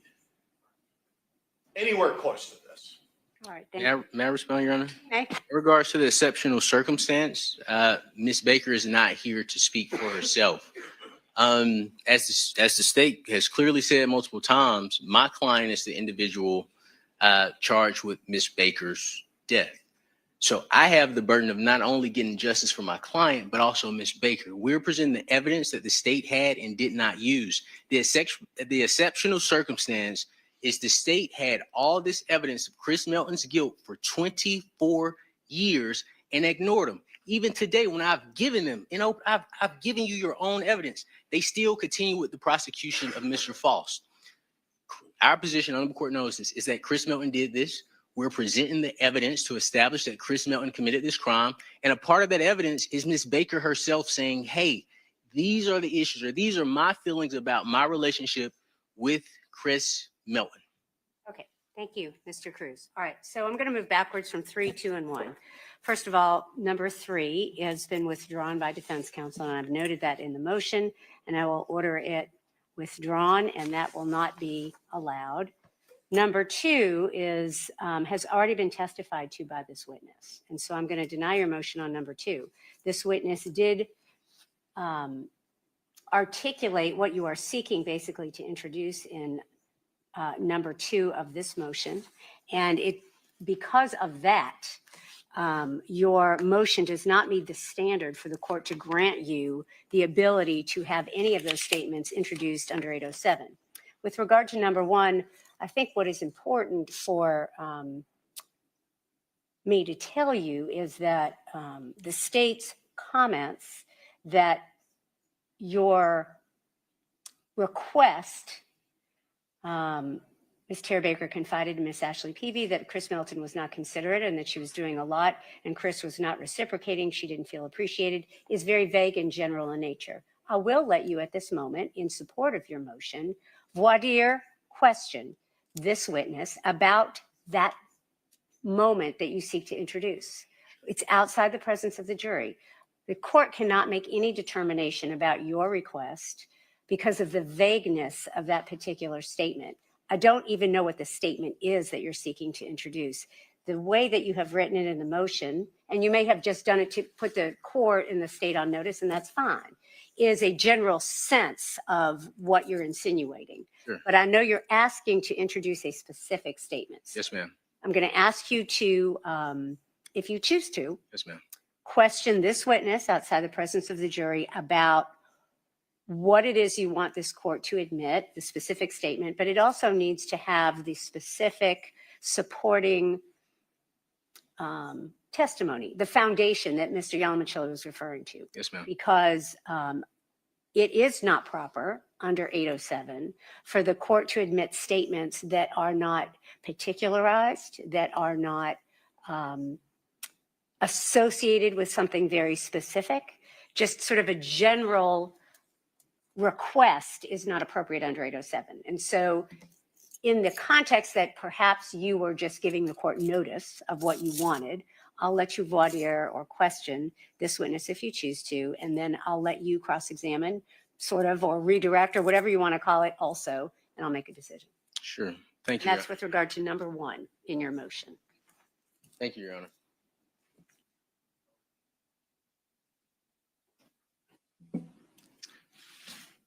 Mrs. Peavy Hall, Agent Bigham asked you, what was she telling you about their relationship? And she is Miss Baker. Do you recall that question?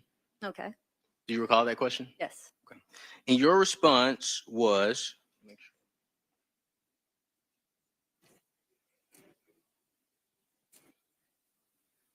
your response to her question of what was Miss Baker telling you was, some of it's just guy stuff of not being considerate. You know, the girl's doing so much and feel like the guy's not reciprocating. Is that correct? Yes. Okay, and that's what Miss Baker told you. Is that correct? Yes, correct. No other questions in regards to number 1, Your Honor. All right. Mr. Yalamanchili, do you want to ask any other questions? I don't have any questions. All right, thank you. All right, Mr. Cruz, you haven't laid the foundation.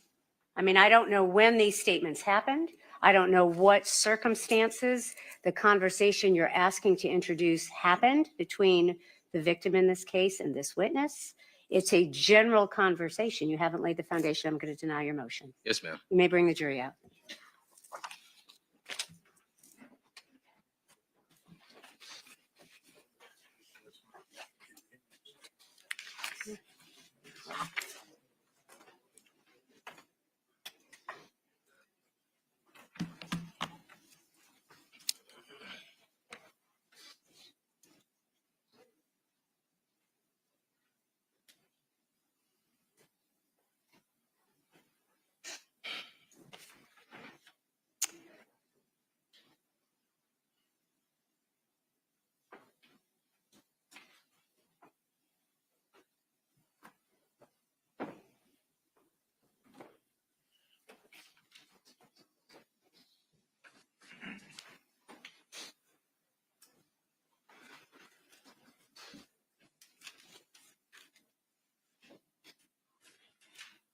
All right, you may begin.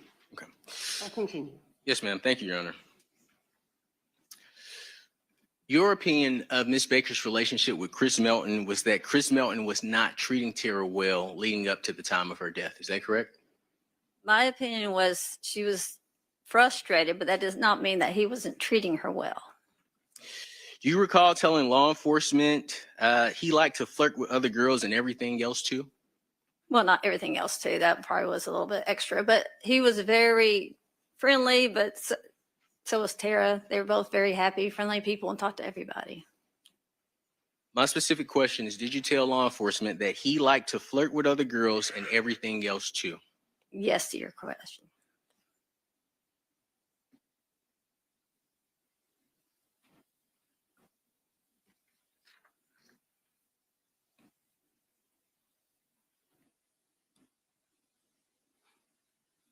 And sometimes you would hear Ms. Baker express frustration about her relationship with Chris Melton. Is that correct? I'm going to object to hearsay, Your Honor. All right, here to respond to the hearsay objection. I do. I'm not asking for a statement. I'm just asking for the witness's perception based on information given to her. All right, I'll allow it. Go ahead. Is that correct? It's correct. We usually talked about being frustrated with our boyfriends. Yes. Okay. And not only would you hear Ms. Baker talk about it, you told law enforcement that you witnessed it for yourself. Is that fair? I'm sure I did.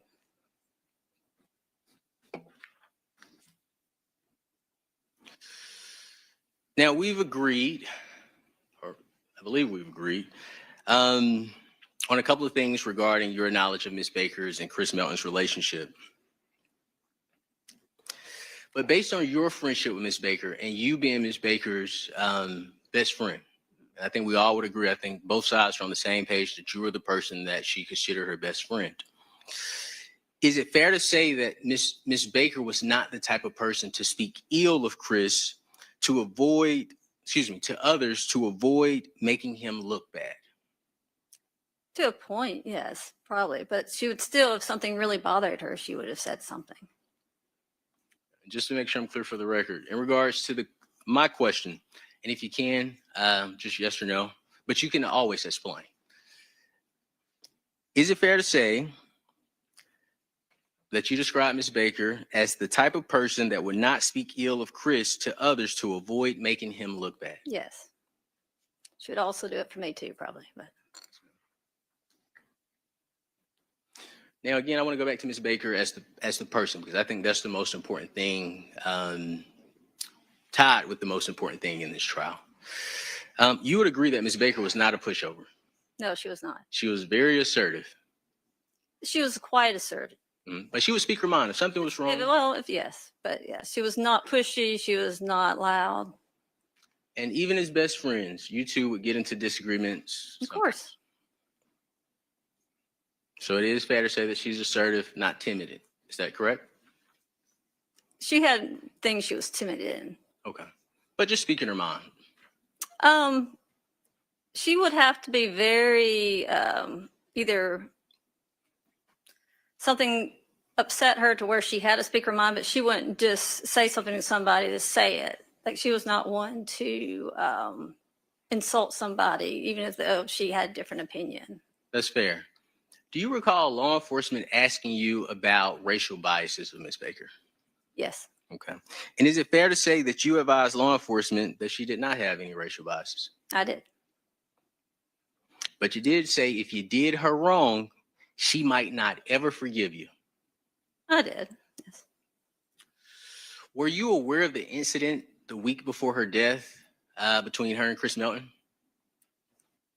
This was 25 years ago. You have to do a little bit more than that. So Sure. As you sit here today, are you aware of a disagreement Ms. Baker and Ms. Melton got into, Mr. Melton, the week before her death? I know she was frustrated with him, but we did not discuss exact details.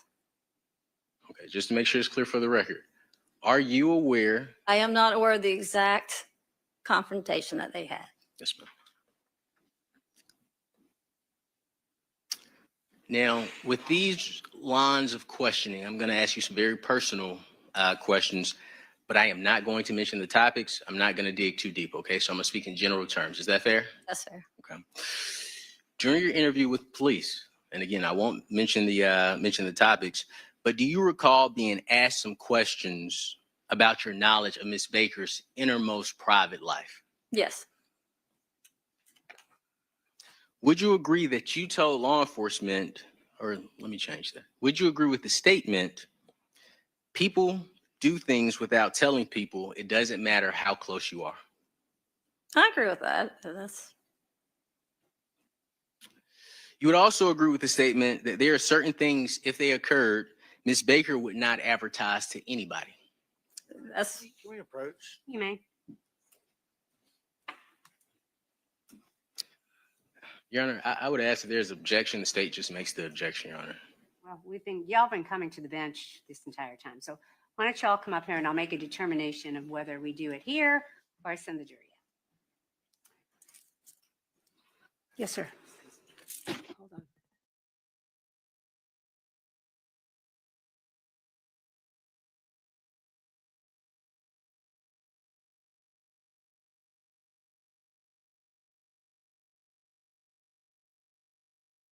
It's 5:05, and I am going to take up another thing outside your presence. I'm not going to make you go back in and come back out again. I'm going to send you home for the evening. It's 5:05. I am going to ask you, of course, to recognize the rules we've talked about ever since you've been coming to this court. Don't discuss the case with anyone. Don't do any independent research. Don't look at the news for anything that may be on there about this case. Does anybody have any questions for the court before I release you? Okay, I appreciate your patience today. It's been a long day. We are going to release you, and of course, we have a bailiff, as I told you yesterday, that's going to escort you to the elevator, and a deputy that's going to escort you to the elevator, going to take you down the elevator, and escort you all to the parking deck. When you come here tomorrow morning, we're going to start right at 9 o'clock. Again, just like you did today, come straight here, go straight into the jury room, and we will get started. Thank you very much for your patience, and we'll see you tomorrow at 9 o'clock.